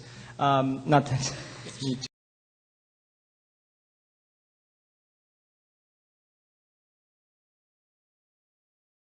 Carolyn Betts is an attorney who, over the past 8 years, has developed a specialty in the legal aspects of economic and spiritual warfare involving the U.S. government and major government contractors in the U.S. black budget. Her practice initially concentrated on securities and real estate law, and she became a partner in the corporate finance department of a Washington, D.C.-based law firm in 1993. When an age discrimination case brought by a family member against the Ohio PERS resulted in an adverse U.S. Supreme Court ruling, she lobbied and testified before both houses of Congress in connection with the ultimate adoption of the Older Workers Benefit Protection Act, which codified regulations struck down by the Supreme Court. In 1995, she became a senior banker at the Hamilton Securities Group Incorporated when that firm served as the lead financial advisor to the Department of Housing and Urban Development. That's the connection with Catherine Austin Fitts. She continued on as general counsel of Hamilton after its government contract was terminated, its officers were seized by the FBI, and the company became the target of a subpoena enforcement action and a secret sealed, quote, reverse whistleblower lawsuit, unquote, brought by a government-backed informant as an apparent attempt to cover up improper and illegal activities at the Department of Housing and Urban Development. Currently, she provides legal and consulting services to a startup investment advisory company founded by Catherine Austin Fitts, the CEO of Hamilton, and continues to be involved in Hamilton's ongoing litigation. Carolyn Betts, back to you. Thank you. What I want to tell you, the bad news is that I am not a criminal attorney, and I can't recite chapter and verse what the laws are that relate to this. But you can say, I do swear to tell the truth to this commission. I swear to tell the whole truth to this Beautiful. commission. Thank you. My background is, as you heard, is as a corporate finance attorney. And I did very large transactions, many of them involving government as my client. And Carlyle was involved in some of the transactions, and some of the likes of J.P. Morgan Chase and Goldman Sachs and GE Capital and lots of companies like that. I also represented Resolution Trust Corporation in connection with the cleanup of the savings and loan crisis. So I came across lots of documents involving fraudulent transactions that had taken place during the 1980s. And so when I have become involved in the 9/11 Truth, dealing with the 9/11 Truth evidence, and the question, what do we do with this? The way I see it harks back to my experience in Washington as someone who worked for a government contractor, who represented the government, and has been involved in doing the paperwork and follow-up work involved in getting things done in the government, and also my experience lobbying for the passage of a bill. And so my reaction when I saw this information is, what we need is a taxonomy. And I went to for your benefit, I went to Merriam-Webster online and looked up the word taxonomy, and it says, orderly classification of plants and animals according to their presumed natural relationships. That's the phylum stuff that you learned in science. The application of the concept for this purpose is in creating a methodology of organization of information about 9/11 according to distinct categories, and within those categories within one or more lists of criteria that have relevance from some systems or social group standpoint. What I'm saying is you need to put this in context. And within categories that are understandable and relevant to the people that you want to appeal to pay attention to you and to do something. So I created, and it'll be on the website, a number of what I call taxonomies. And it's basically a list of things to ask about this evidence. The first one was New York damages to residents and governments. And what I asked myself is, define all of these things. What is the direct property damage involved? The loss of property value to New Yorkers. The loss of life directly in the tragedy. Loss of future earnings. Mental distress. Loss of use of limbs and mental capacity. Loss of health and decreased life expectancy. Environmental damage. Pollution. Liability for increased health care expenses. Now, this is a governmental cost. Medicaid, New York City and state pension plans, Medicare, Social Security, disability. These are all things that have to be paid for at some point, and somebody cares about having to come up with the money to pay it. Think tobacco settlement. Direct monetary damages, the cost to repair, rescue, etc. That again is a New York City expense for the most part. Loss of profits and business to owners as a result of the tragedy. Loss of tax revenue to New York. Increased mandatory expenses for security and homeland defense. Loss of privacy and individual rights as the result of the USA Patriot Act, which was enacted as an excuse. It was an excuse to enact it.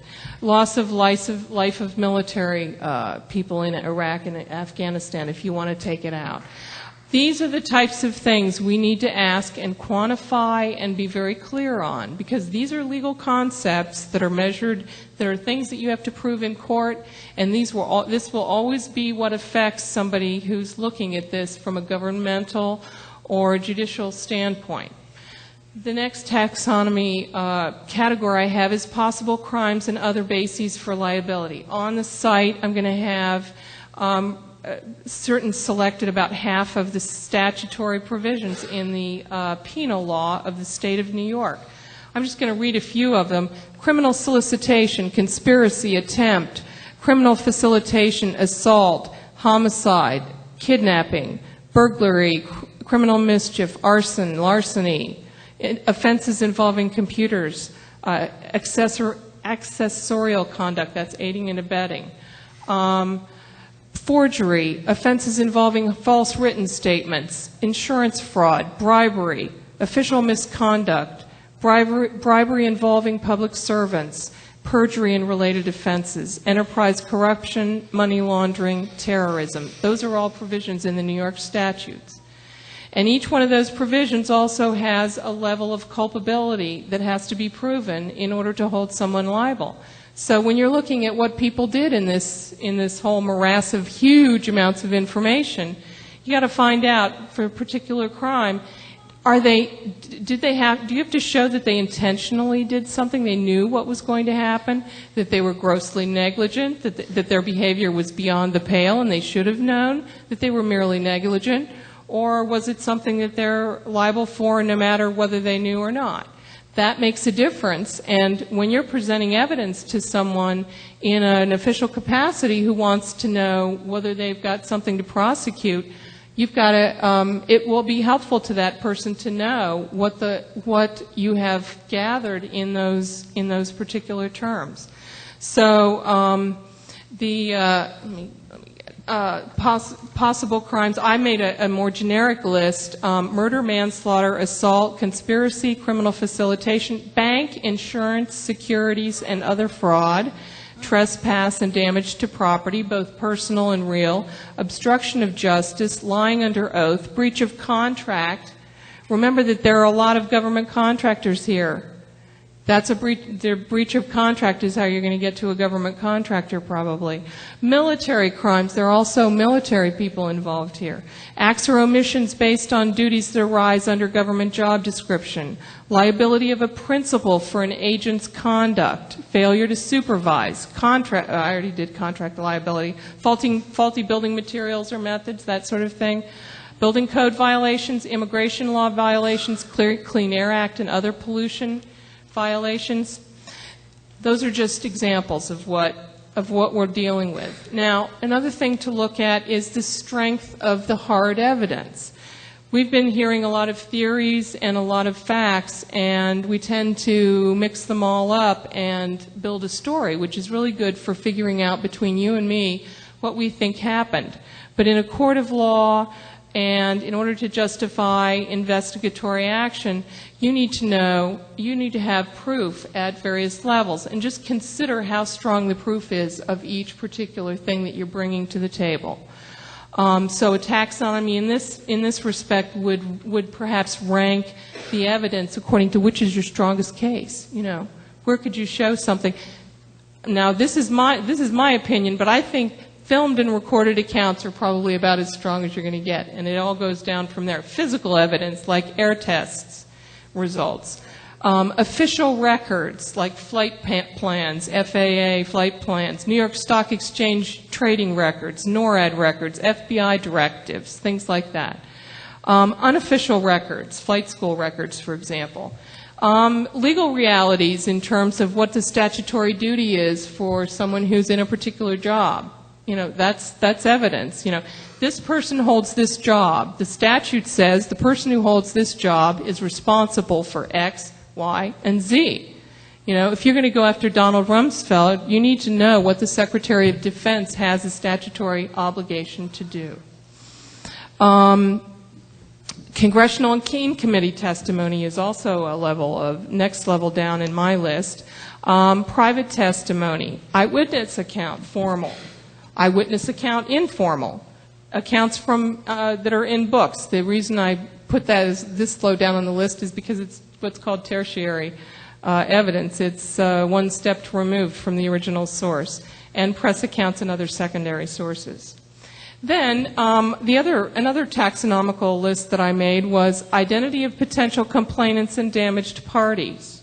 Here I have residents and workers in the area of the World Trade Center, rescue workers, property owners. Now remember, property owners include the Port Authority, the Transit Authority, Battery Park City, New York City School System, New York City Fire Department and Police Department, and other government agencies and private parties. These people are all involved in coming up with the money that's involved here and losing money. And that's what turns people on in government. If you want somebody in government to do something for you, you got to show them how they will bring in money or how they'll lose money if they don't do it, because money is power. Insurance carriers and other indemnifying parties, airlines, stock and bond holders. Ask yourself if there are New York City bonds that were affected by this, and certainly there was insider trading. Taxpayers or whoever's paying for the Victims' Compensation Fund. The victims who are still alive, the survivors of the victims who are not, and whistleblowers who had access to incriminating information, particularly those who've been harassed because they've suffered more damages than the rest of us.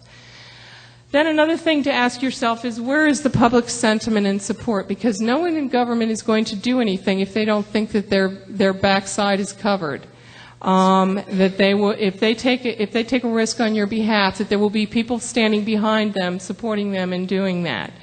So ask yourself which things the public thinks are the most egregious in this list. And I put a list of possible answers: putting military and rescue workers in harm's way, disregard of airline safety, disregard of safety procedures in evacuating buildings, failure to warn, failure to heed warnings, failure to investigate, benefiting from tragedy, using tragedy as an excuse to deny civil rights, allowing potential conspirators to leave the country.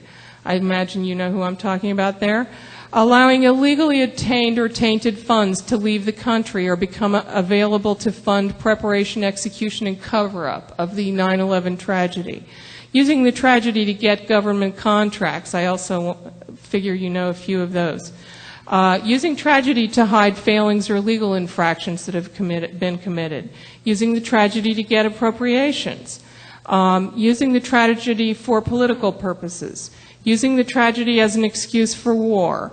Misuse of taxpayer funds. Instilling of terror in the hearts of New Yorkers and Washingtonians. And here I just want to make a plug for Washingtonians. I was in Alexandria, Virginia, when whatever happened at the Pentagon happened. And we were afraid they were coming after our friends at the White House and the Capitol. And then my final category was identification of potentially culpable or liable parties. And we've heard some names here, and I made my own list, but I'm sure you have a longer one. And this is in no particular order, but it's just as an example of something you might come up with. Bush Cheney, Rumsfeld, Wolfowitz, Rice and the National Security Council, CIA, George Tenet, FBI, Louis Freeh, NORAD, FAA, Myers, Winfield, and I also want to put in a plug for what happened in Washington, the anthrax poisoning, the people in charge of Fort Detrick. So, these are just these are examples of ways to look at what you have in front of you to determine what you're going to do with it and what your strategy is going to be. Because if you don't have a strategy and you don't have a clear goal, you will have a wonderful time exchanging anecdotes about who thinks what really happened. But will you get anything done about it? I also wanted to just mention about what are the possible forums, where could you go? Consider that you're going to need to decide on a choice of forum. There are different levels of government. We've got federal, state, local, and the ones involved here in New York is the obvious one, and of course I'm in New York. So it's the state of jurisdiction where both the majority of the location of the majority of the damages, the residence of the many of the victims, the connection with many of the potential law violations. It's also the situs of the New York Stock Exchange. This is where many of the money center banks are located, their main offices, and they presumably were involved in transfer of money that we might be interested in. And there also are usually foreign branches or local branches in New York City of foreign banks that might have been involved in spiriting money that could have been used to pay for the 9/11 activities. So New York is the obvious, and in New York you have the Attorney General's office. Eliot Spitzer is the Attorney General of New York, as I'm sure you know. And you also have Robert Morgenthau, who is the district attorney for the borough of Manhattan, and he's the one who went after BCCI. So don't forget, local people sometimes have the wherewithal, but understand that when there's an investigation that's going to be as expensive as this, somebody has to pay for it. And somebody can either have funds or be denied or have an influence in denying funds. So you have to look at who the supporters are for whatever it is you want to do. And we can also look at possible legislative action, but I tell you that it takes a long time, and the horse is probably out of the barn door. So court action, I've been involved in a court case that has gone on since 1996, and we're now going into our first set of appeals. So that's sort of what you can expect. My prepared statement has, and the exhibits have a lot more detail if you want to go on the site and look at it for some more specific content. But I hope this has inspired you to think a little bit more deeply about putting everything into context and thinking like a lawyer in deciding what you want to put forward in order to put your best foot forward. And thank you very much.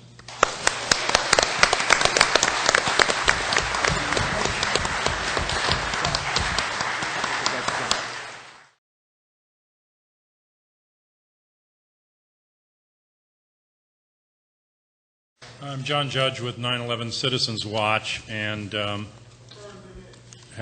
he was sworn in. He was sworn in. Before. Mr. Judge, I want to remind you, you're still under oath. I can only say that I'll tell the truth and nothing but the truth. If I tell you the whole truth, you won't need any more witnesses. We don't know the whole truth yet. But I do try to be honest.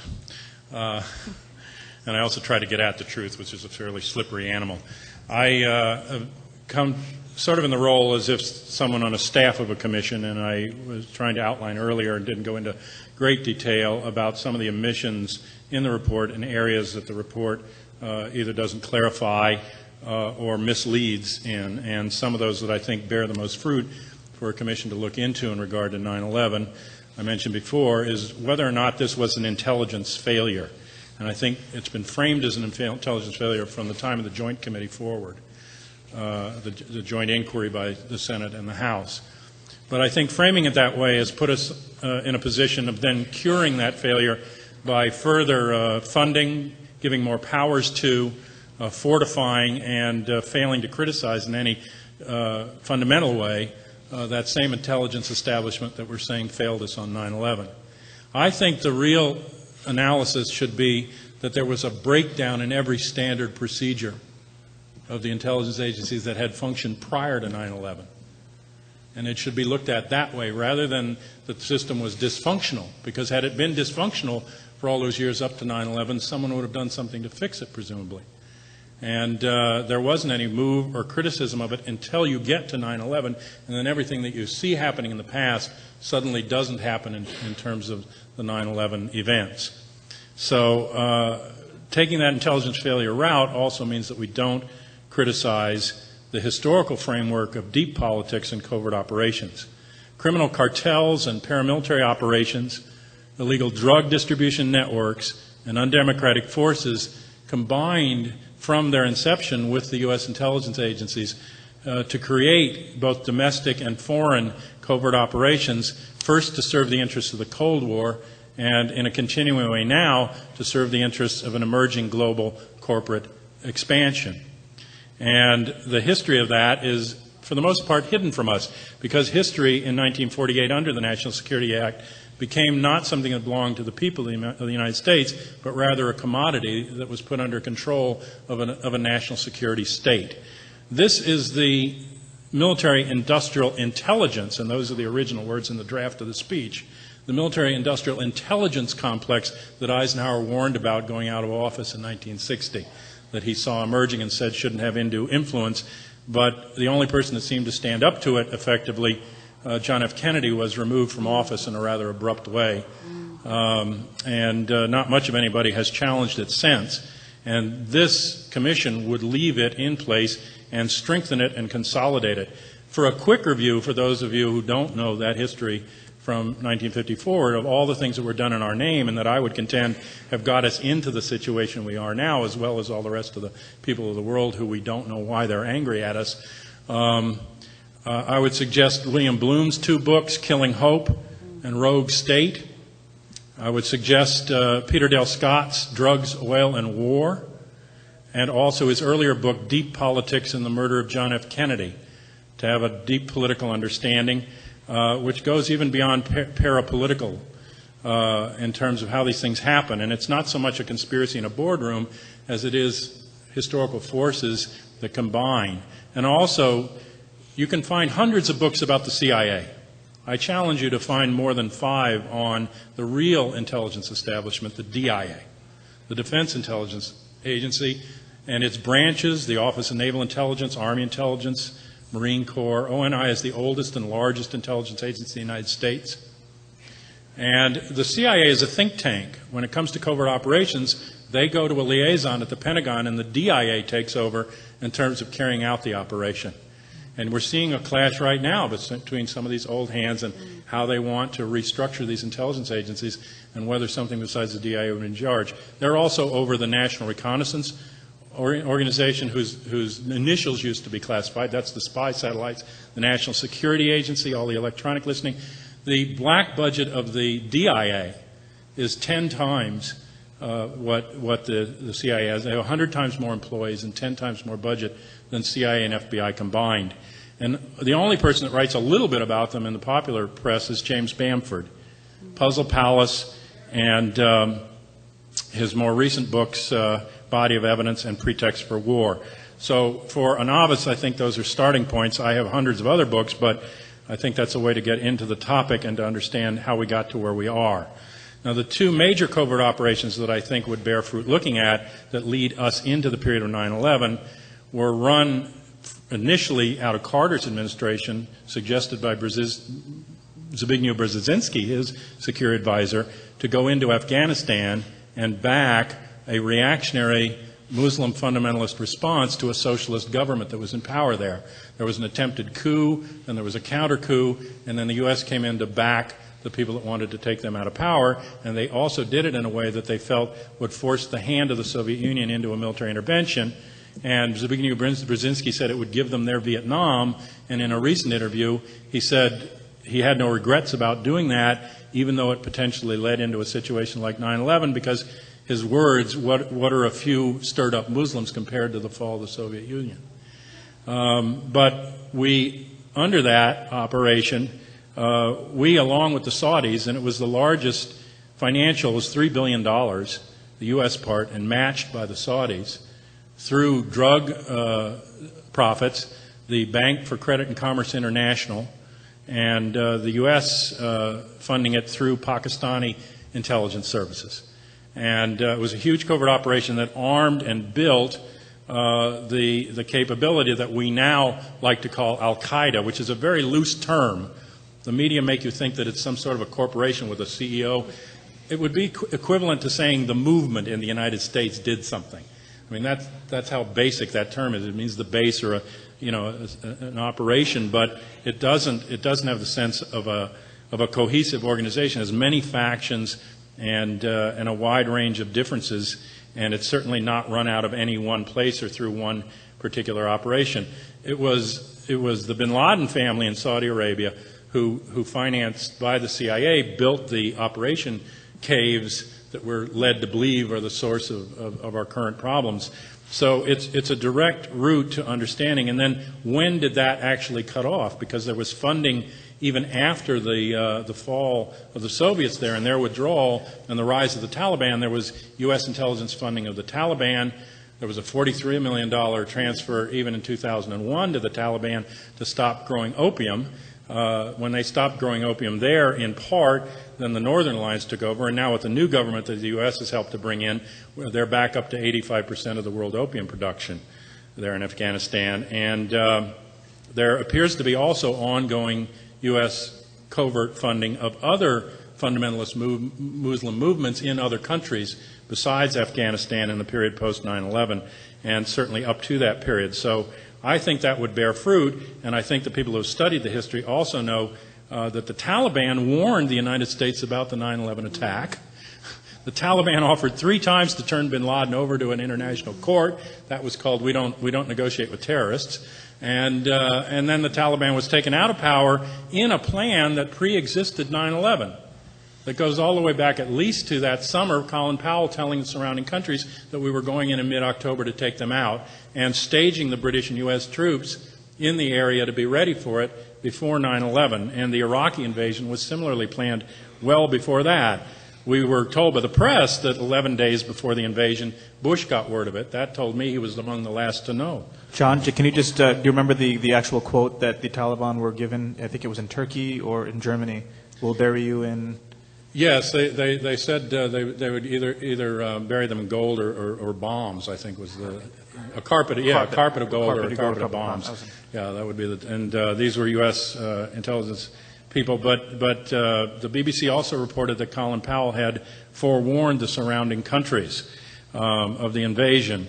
That operation fed into the same funding circles, the same drug money, into the next major operation that became known as Contragate, sending the missiles to Iran. We were arming both Iran and Iraq during that war period, and went through the Bush Senior and Reagan years into the Clinton years.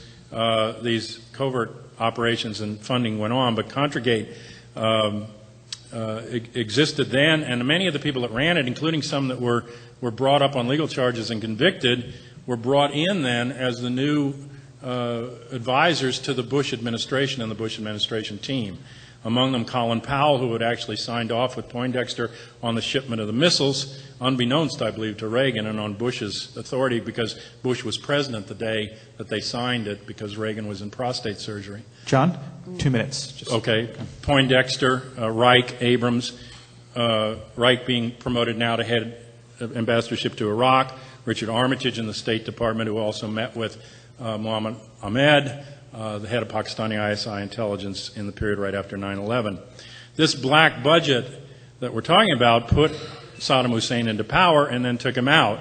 It armed the Kosovo Liberation Army through drugs, and it was responsible over those years for assassinations, coups d'etats, changes of regime in many societies. And the most glaring failure of the intelligence system, in my view, is this history of its covert operations and its support of and backing up of repressive regimes and getting in the way of democracy around the world. When those forces no longer serve the corporate interests, they're taken out, and it's painted as us promoting democracy. But women used to go to school in Afghanistan before we backed the rise of the reactionary mullahs there. The Commission says that the problem is lack of oversight by the Congress, and its recommendation is to consolidate control over the budget into the hands of a Director of National Intelligence under the Executive. the only leverage Congress had over the intelligence agencies at all was control of that budget, and so they recommend taking it out at the same time they chide Congress. Who was responsible in Congress for this lack of oversight? Porter Goss and Bob Graham, the heads of the two respective intelligence committees, two people who were meeting with General Ahmed the morning of the attack, the head of Pakistani intelligence, and two people who wrote the joint inquiry report setting the stage to call it an intelligence failure, and Porter Goss, whose history goes back to the Bay of Pigs, the Rex invasion on Cuba, and other covert operations in Europe and around the world, and is now being promoted into the position of a new DCI, Director of Central Intelligence, whose powers will be strengthened by a recent executive order by Bush. So it's as if this commission created conditions for its own jobs after it got done.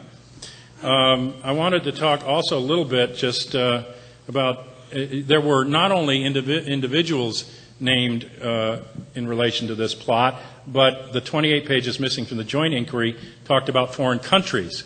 And this commission absolves any countries. Saudi Arabia was specifically mentioned, others weren't, but this says this was the 19 people with a little bit outside money and help, and that was it. But those 19 people, if we look into their backgrounds, don't seem to have either the motivation or the capability to have carried out the plot by themselves. Okay. John, I'm gonna ask you to conclude. I think another major area that I didn't mention is the anthrax attacks. And they are under the purview of the Commission. They were never touched. The anthrax, chemically and biologically analyzed, goes back to something called Project Jefferson, run by the DIA to create the next generation of anthrax on orders from Rumsfeld. They said on September the 9th, 2001, that they had succeeded. And then in October of 2001, the most weaponized and lethal anthrax ever seen shows up in the offices of the two major opponents of the Patriot Act, Senator Daschle and some spill over to Feingold and some to Lee's office. And then also it shows up in Florida at the office of the tabloid. It kills a tabloid photographic editor in the headquarters down there who published the first picture of Bush's daughters being arrested on DWI. And he's the only one in the place that dies. And the other go to Dan Rather and Tom Brokaw, no friends of mine, but since we're so far to the right, those are the liberals in the U.S. media. Thank you, John. Thank you very much.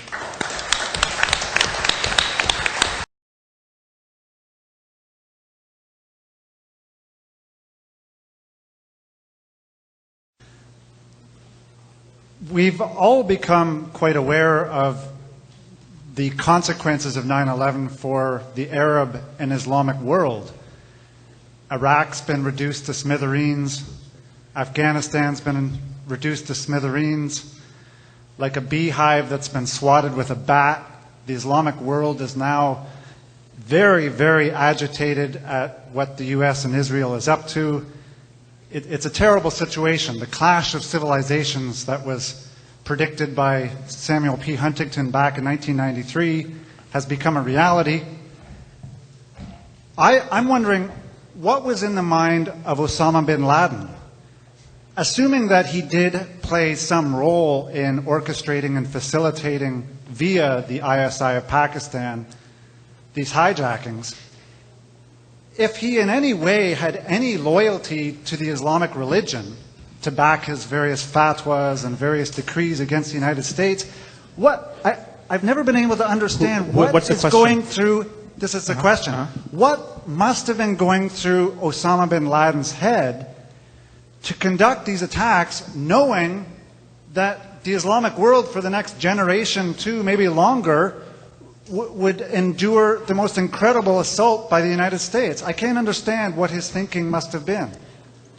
Okay, Nick. I have to ask the question back at you, which is, which Osama are we talking about? Are we talking about the one in the interviews with the Pakistani press? Are we talking about the one in which video he always looks different? There's a big fat one who confessed directly to 9/11, although the translation turned out to be false.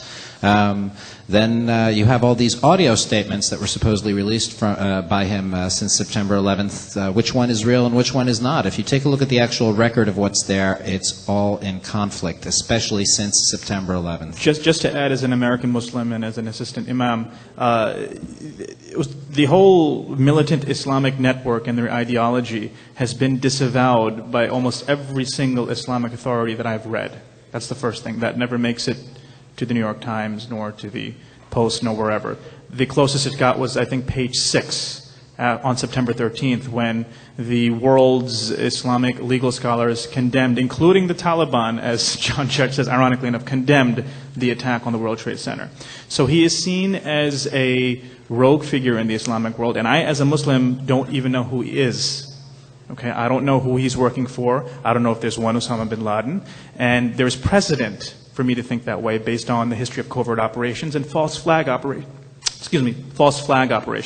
So the question is unanswerable because you're assuming that Osama bin Laden is a Muslim, and I have no valid evidence to suggest that he is.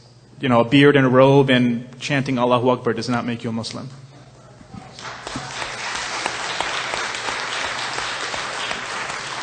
Yeah, my name is Christopher Bolin with American Free Press, and I have two questions about the legality.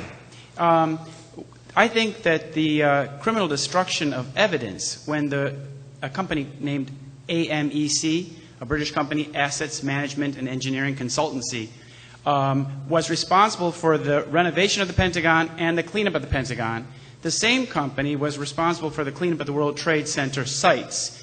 And with 3 other companies, 2 of them both foreign, AMEC was responsible for the largest criminal destruction of destruction of evidence from a crime site in history. Now, the World Trade Centers were a site of a horrendous mass murder, and the steel from the building should have been preserved and tested, for example, for explosions. Now, wouldn't destruction of evidence and AMEC's role in the destruction of that evidence, wouldn't that be a venue for litigation? And another minor question. The answer is yes. Yeah, thank you. That's part of the conspiracy. Conspiracy is a very, very broad concept, and anybody who is involved in knowingly promoting the larger conspiracy, which means that what happened in Washington and Pennsylvania also can come into the jurisdiction of the New Yorkers. And the other thing is about the way that 800 people or so were trapped in the upper parts of the tower, and the doors to the attic were locked. Back in the days of, for example, the Iroquois Theater fire, when escape doors are locked, I think there could have easily been criminal negligence. Helicopters could have assisted. A helicopter could have landed and ferried hundreds of people away from there before they died or had to jump. Wouldn't the release of the Reagan transcripts shed a lot of light on these issues? And for that matter, also the release of the Giuliani transcripts that he stole out of office and put in storage? I guess the answer is yes. It just seems to me that that's been a lost issue, and it might be another avenue of attack on, in terms of what you're talking about. When you're saying Reagan transcripts, the Reagan administration transcripts that were supposed to be released in 2000 after the 12-year period. Right, John. I think yes, exactly. He's referring to the White House records, which the Bush has been in violation. The Bush administration, has been in violation of the law since coming to office because these transcripts, not the transcripts, but the White House documents under the Presidential Records Act have to be released after 12 years. Okay, and that was the year 2000 already, so I guess the Clinton administration was in no rush, and then the Bush administration took over, and 3 years later, 4 years almost, they still have not released the White House records from the Reagan era. Thank you. And that's a violation of the law. Well, there's a tremendous push by the Bush administration to go backwards in terms of openness. They have teams in the National Archives reclassifying formerly declassified documents. The Justice Department has said that if anyone brings a suit for a Freedom of Information Act file, that the full weight of the Justice Department will be brought to bear on behalf of the agency being sued.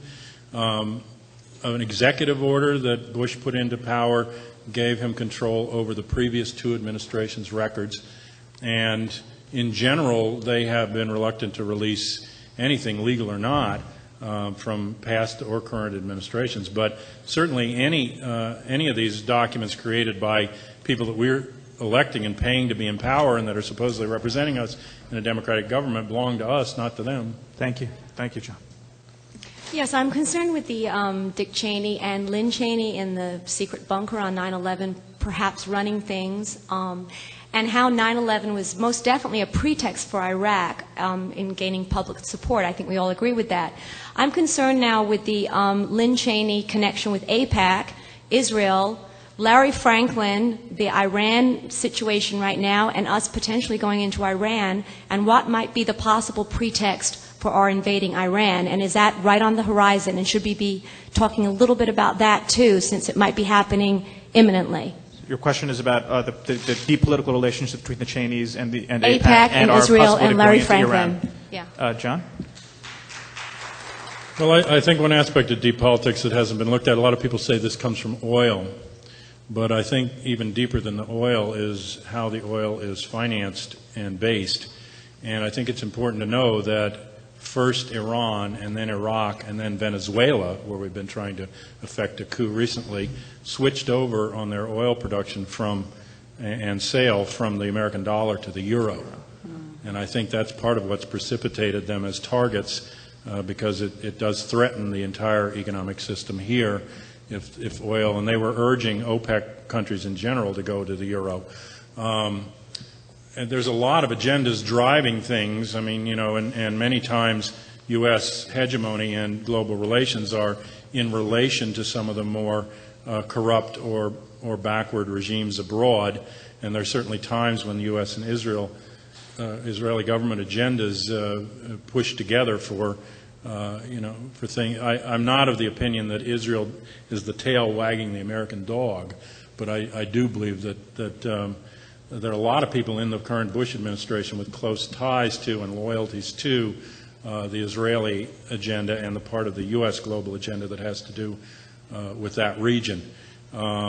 Most of the command structure was AWOL on 9/11, which de facto left Cheney calling the shots. Rumsfeld sat in his office, he says, until the Pentagon was hit. Dick Myers is not interrupted in a meeting with Max Cleland until after the plane is there. The normal head of the White House Office of Preparedness in this emergency bunker is down in Florida with Bush. Bush appears to me to be essentially out of the loop, even to the point that he reported that his secure line, communication line, which also means his command line to the defense of the country, went dead for a period of 2 hours on Air Force One, and he was forced to call with payphones. Thank you. That hasn't been investigated yet, but I don't think that goes down without somebody knowing why it's happening. Thank Commissioner Mcllvaine would also like to make a comment. In connecting the dots, the AIPAC, Pearl, Wolfowitz, and one thing that hasn't been mentioned today is the defense paper, Building American Defenses in 2000. All the same people are connected with these. And, of course, in the paper that came out in 2000 by PNAC, they mentioned the axis of evil. So Iran was in that. And so Iran's been part of the big picture, for the since the early 90s, but specifically with rebuilding American defenses. And the same people are involved with AIPAC also. So it's just all these dots are connected to that one direction.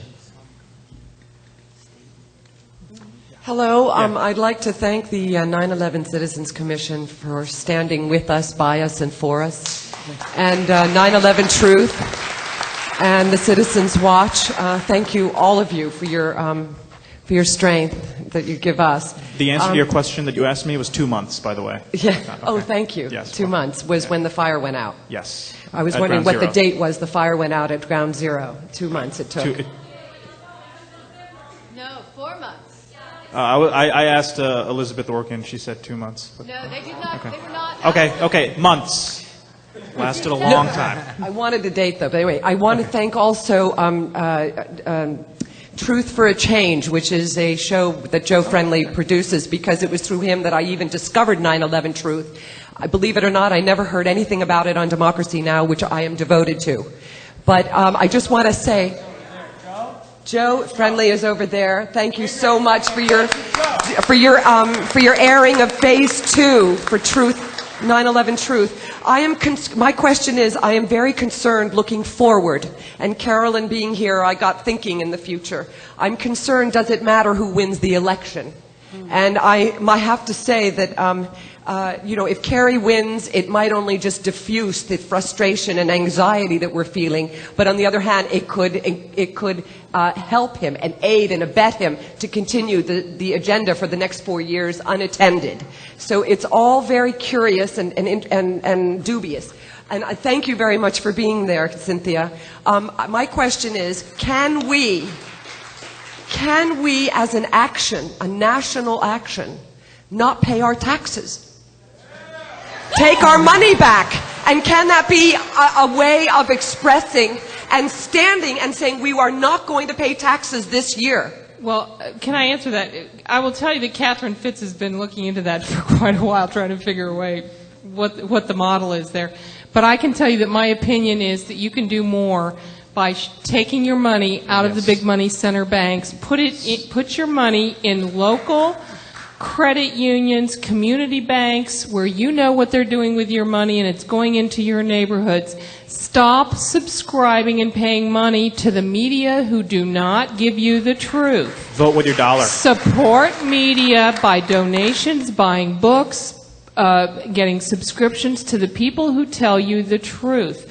Vote with your time and your intention, your prayers, and your money. And I personally think that will make a bigger difference than who you vote for as President of the United States in November.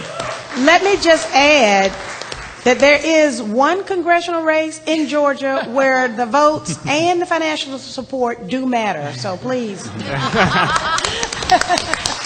Well, just a quick response is that I think we've been told since 2000 that they don't allow elections here in the United States to come down to the vote when they matter. I think the other thing that might be more effective than trying to get a segment of the population to stop paying taxes and take the risk of that would be instead to demand that we finally have taxation with representation by having the last page of our tax form be a direct allocation of the tax we spend. Thank you, John. Yes, next question. Thank you. I'd like to know if the panel has any thoughts about Al Jazeera. I recently saw the movie Control Room and how Al Jazeera is in the same bank of the main press as NBC and CNN and all this. And these Osama bin Laden mysterious warnings and tapes against the United States all appear on Al Jazeera, and we're all supposed to go, woo, because it's been revealed to us. Do you have any thoughts on that? My personal belief is that Al Jazeera has been compromised since September 12th, 2001. Do you think Al Jazeera is financed by the United States? My educated opinion, yes. Can I offer you concrete proof? No. Mm-hmm. But do they have to appear like they are anti-U.S. and they give an ear to the Islamic fundamentalist cause and they shed light on all the U.S. foreign policy atrocities? They have to do that to maintain their legitimacy somewhat. Right. But I think in the end they won't ask the tough questions. I heard it discussed that was the put sales of the American Airlines and United Airlines stocks. I want to know where that money went. Has it been followed to the end, and who's involved in it? Nick, perhaps you can just quickly say where the money went.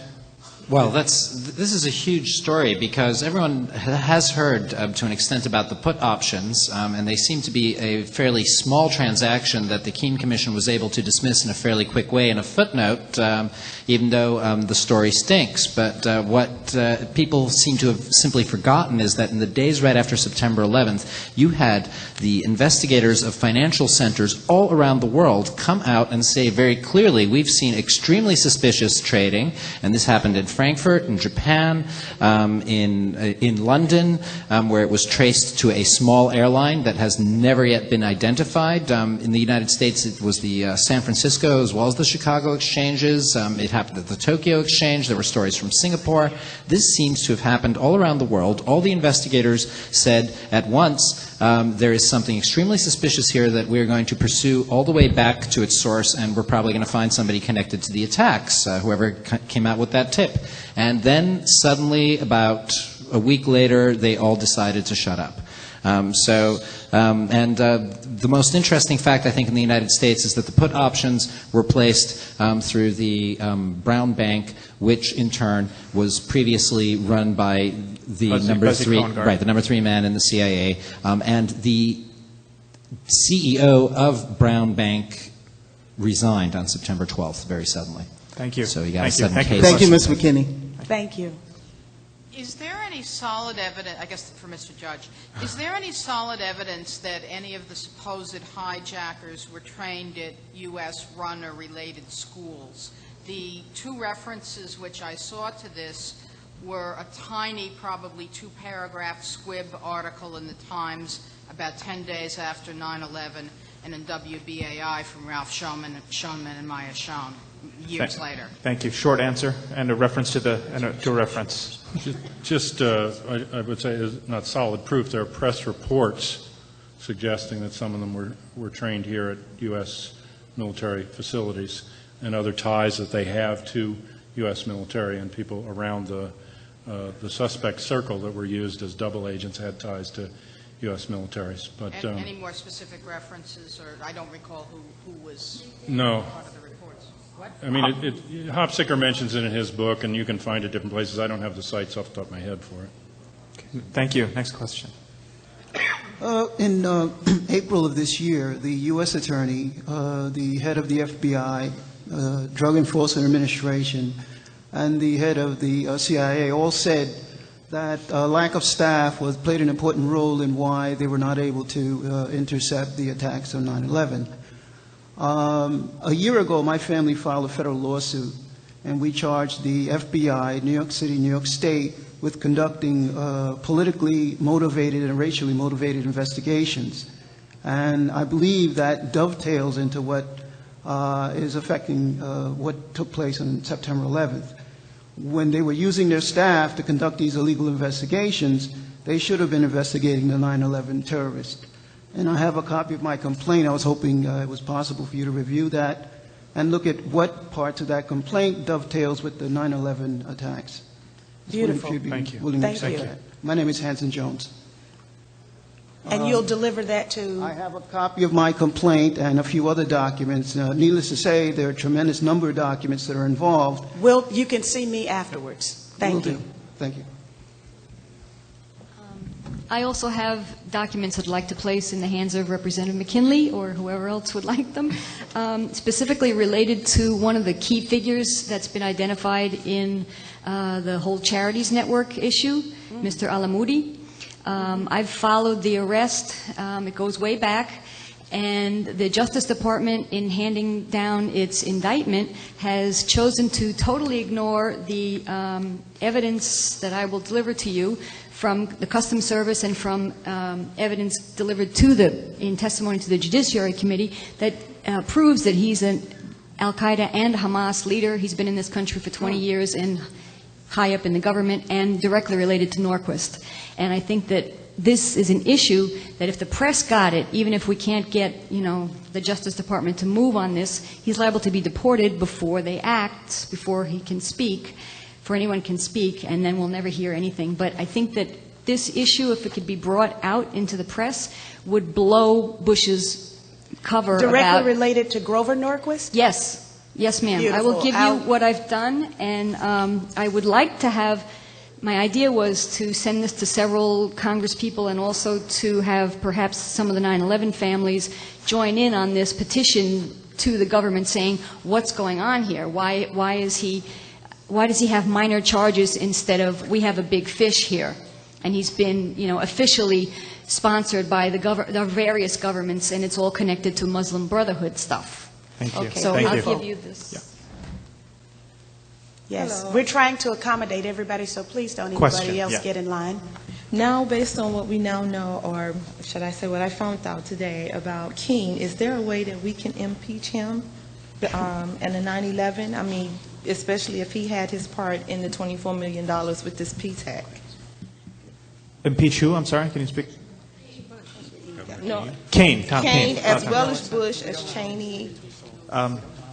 The Caine Commission is is, I believe, congressionally appointed, but it's not the type of body where you impeach. They just expire and go Even away. if he was head of it? And a lot of people I'm didn't know not about aware the that there's $24 any million way, that he unless had you, invested?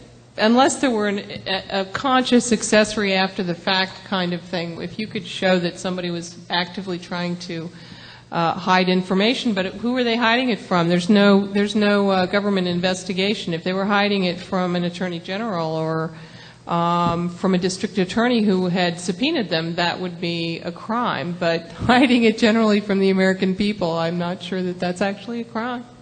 I'm sorry, we can't do any more follow-ups. Please, I'm trying to accommodate. Hi, I'm Rubina Niaz with Not in Our Name, and I have a concern and a question. Knowing the U.S. government's, history and being notorious with supporting dictators around the world and then pulling the rug from under their feet, is Pakistan one of those countries? That's what I'm concerned about as a Pakistani American. But as I listen to everybody speak today and I'm connecting the dots, I'm struggling with one thing. If the Saudis are involved in this master plan and Pakistanis and everybody, how does the demonization of Islam and the attack on Muslims make sense? And how does it fit into this master plan? So I don't know who wants to answer that. I could try to take that. There's two very important things, and I'm going to make this short. There's a huge difference between the citizens of Saudi Arabia and the Saudi regime. There's a huge difference between Musharraf's regime and the ISI and the average Pakistani on the street. And there's a huge difference between authentic piety and political aggression in the guise of religiosity. So demonizing Islam just sort of victimizes those people that can't tell the difference between the Saudi regime and the average Saudi on the street. So to create mass hysteria, it makes all the sense to demonize Islam, to create a culture of fear and insecurity. And yes, we want you to protect our borders and our skies, so here's all the money and siphon it off to security. Yeah. And yes, go ahead, Cynthia. And an identifiable enemy. Thank you. Next. Quick question about expert confirmation on a couple of theories on Flight 77, and I apologize if you covered it earlier today. One is the structural engineer confirmation of the theory of the flight into the Pentagon, and second is expert testimony regarding the alleged telephone call made by Barbara Olson from Flight 77 that supposedly couldn't have taken place because the phones can't accept credit cards, and I see compelling. Oh, sorry. There's two questions you have. One is the Pentagon. Right. Is there structural engineering evidence from a structural engineer as opposed to people creating compelling arguments, which seem to make sense, but I, as a structural engineer, that confirmed the theory that it couldn't have been a 757, and likewise the phone call that couldn't have been made other than people speculating, do we know that somebody who's familiar with how the phones worked on that flight said that couldn't have happened? And where would I find this information? Nick? I'm afraid that with that we're getting into a topic that would literally require another half hour. Just short and answers. This form of physical evidence is being covered at the other event on Saturday, so I'd recommend that you go there. This is a big conflict point, too, among the researchers, so I would recommend... So you're saying there's no consensus what happened to the Pentagon? Not absolutely. Is there any consensus about the ability of the cell phone? No, I wouldn't say among researchers that there's a consensus on the cell phone calls, although there are very strong opinions on both sides. Thank you. Next. My name is Lori. I'm from Boston, and I worked for Delta Airlines. In a variety of things that I was looking into, I just have to add that in 1998, AT&T bought the adult network system called the Hot Network. I was looking for someone there, and the name John R. Smart came up. It's a bogus name. It's a fictitious name. But oddly enough, there was a hyperlink to something called Schema DC, registered to DublinCorps.org, dated July 2nd, 1999. DublinCorps.org is owned by a man named George Buzash, B-U-Z-A-S-H. In finding all the fiction and fictitious names and fictitious business entities of George Connolly on Bush Boulevard, or George Bush on Ehrlich Road down in Florida, or a variety of things. Our technology has taken over, and there was definitely a scheme of DC in the year 2000, and I don't know if it'll happen again in 2004. Another thing that I found in terms of chat rooms. Sorry, we need a question, please. Well, I was just offering information for the people to know. In terms of chat rooms, there was a geocities.com/pentagon/bunker/9669 with a variety of other information that I have regarding child pornography and Operations Snowball, Landslide, and a variety of things. Aside from drug money and international money laundering, child pornography is definitely millions of dollars that are funding this administration. Thank you. Thank you. Question, last question. Yes. I had recently heard on WBAI that there was a Russian woman reporter who wanted to report the truth about what happened recently in Chechnya with the hostage crisis. And she went on an airplane. She was given some tea to drink, and she dropped dead, and she was poisoned. Now, it seems to be like this is the third time that all these terrorist attacks seem to happen whenever Bush or the Republicans go somewhere, and there's going to be a large protest, and they want the protesters to shut up. It seems, see, when Bush went to England, and there was going to be a large protest, it was the day after in which there were some terrorist attacks in Turkey. It was as though to say maybe the CIA or somebody sets these terrorist attacks up just to make the protesters shut up. And then on March 11th, again, Bush was going to go, and I believe he was going to come here over to New York and pay his respects to 9/11 victims, and there were various protesters, including myself, who wanted to say the Bush regime engineered 9/11, and on that day you had a terrorist attack in Spain. And then recently the Republican National Congress comes here to New York, and then the day after you have all these terrorist attacks. Do these terrorist attacks ever, the timing of all of these terrorist attacks ever have you people think about what is going on? Or is it possible that the CIA, the Mossad, Pakistani intelligence can continue to construct and organize these terrorist attacks just to make, just to silence any voices of dissent and keep us all in a state of fear and war for empire and resources? The question, I guess, John, is that you think there's a concert, these attacks can be made in concert and timing, and are these really one criminal operation with an agenda? I think it has to be looked at. I don't think that we have more than a general suspicions of it. But I was tracking from the 1970s on a shift at the Defense Department in their planning and RAND Corporation studies that related to terrorism and counterterrorism as sort of the new rubric under which the military would operate once the enemy of the Soviet Union went away. And there is a body of evidence in Europe about what's called strategy of tension, which are plots created by the intelligence structures to have terrorist actions happen and then to blame them falsely on certain elements of society so that they can go against them and also increase the level of repression. So I think it's a legitimate query, but I think we haven't got a body of evidence quite yet.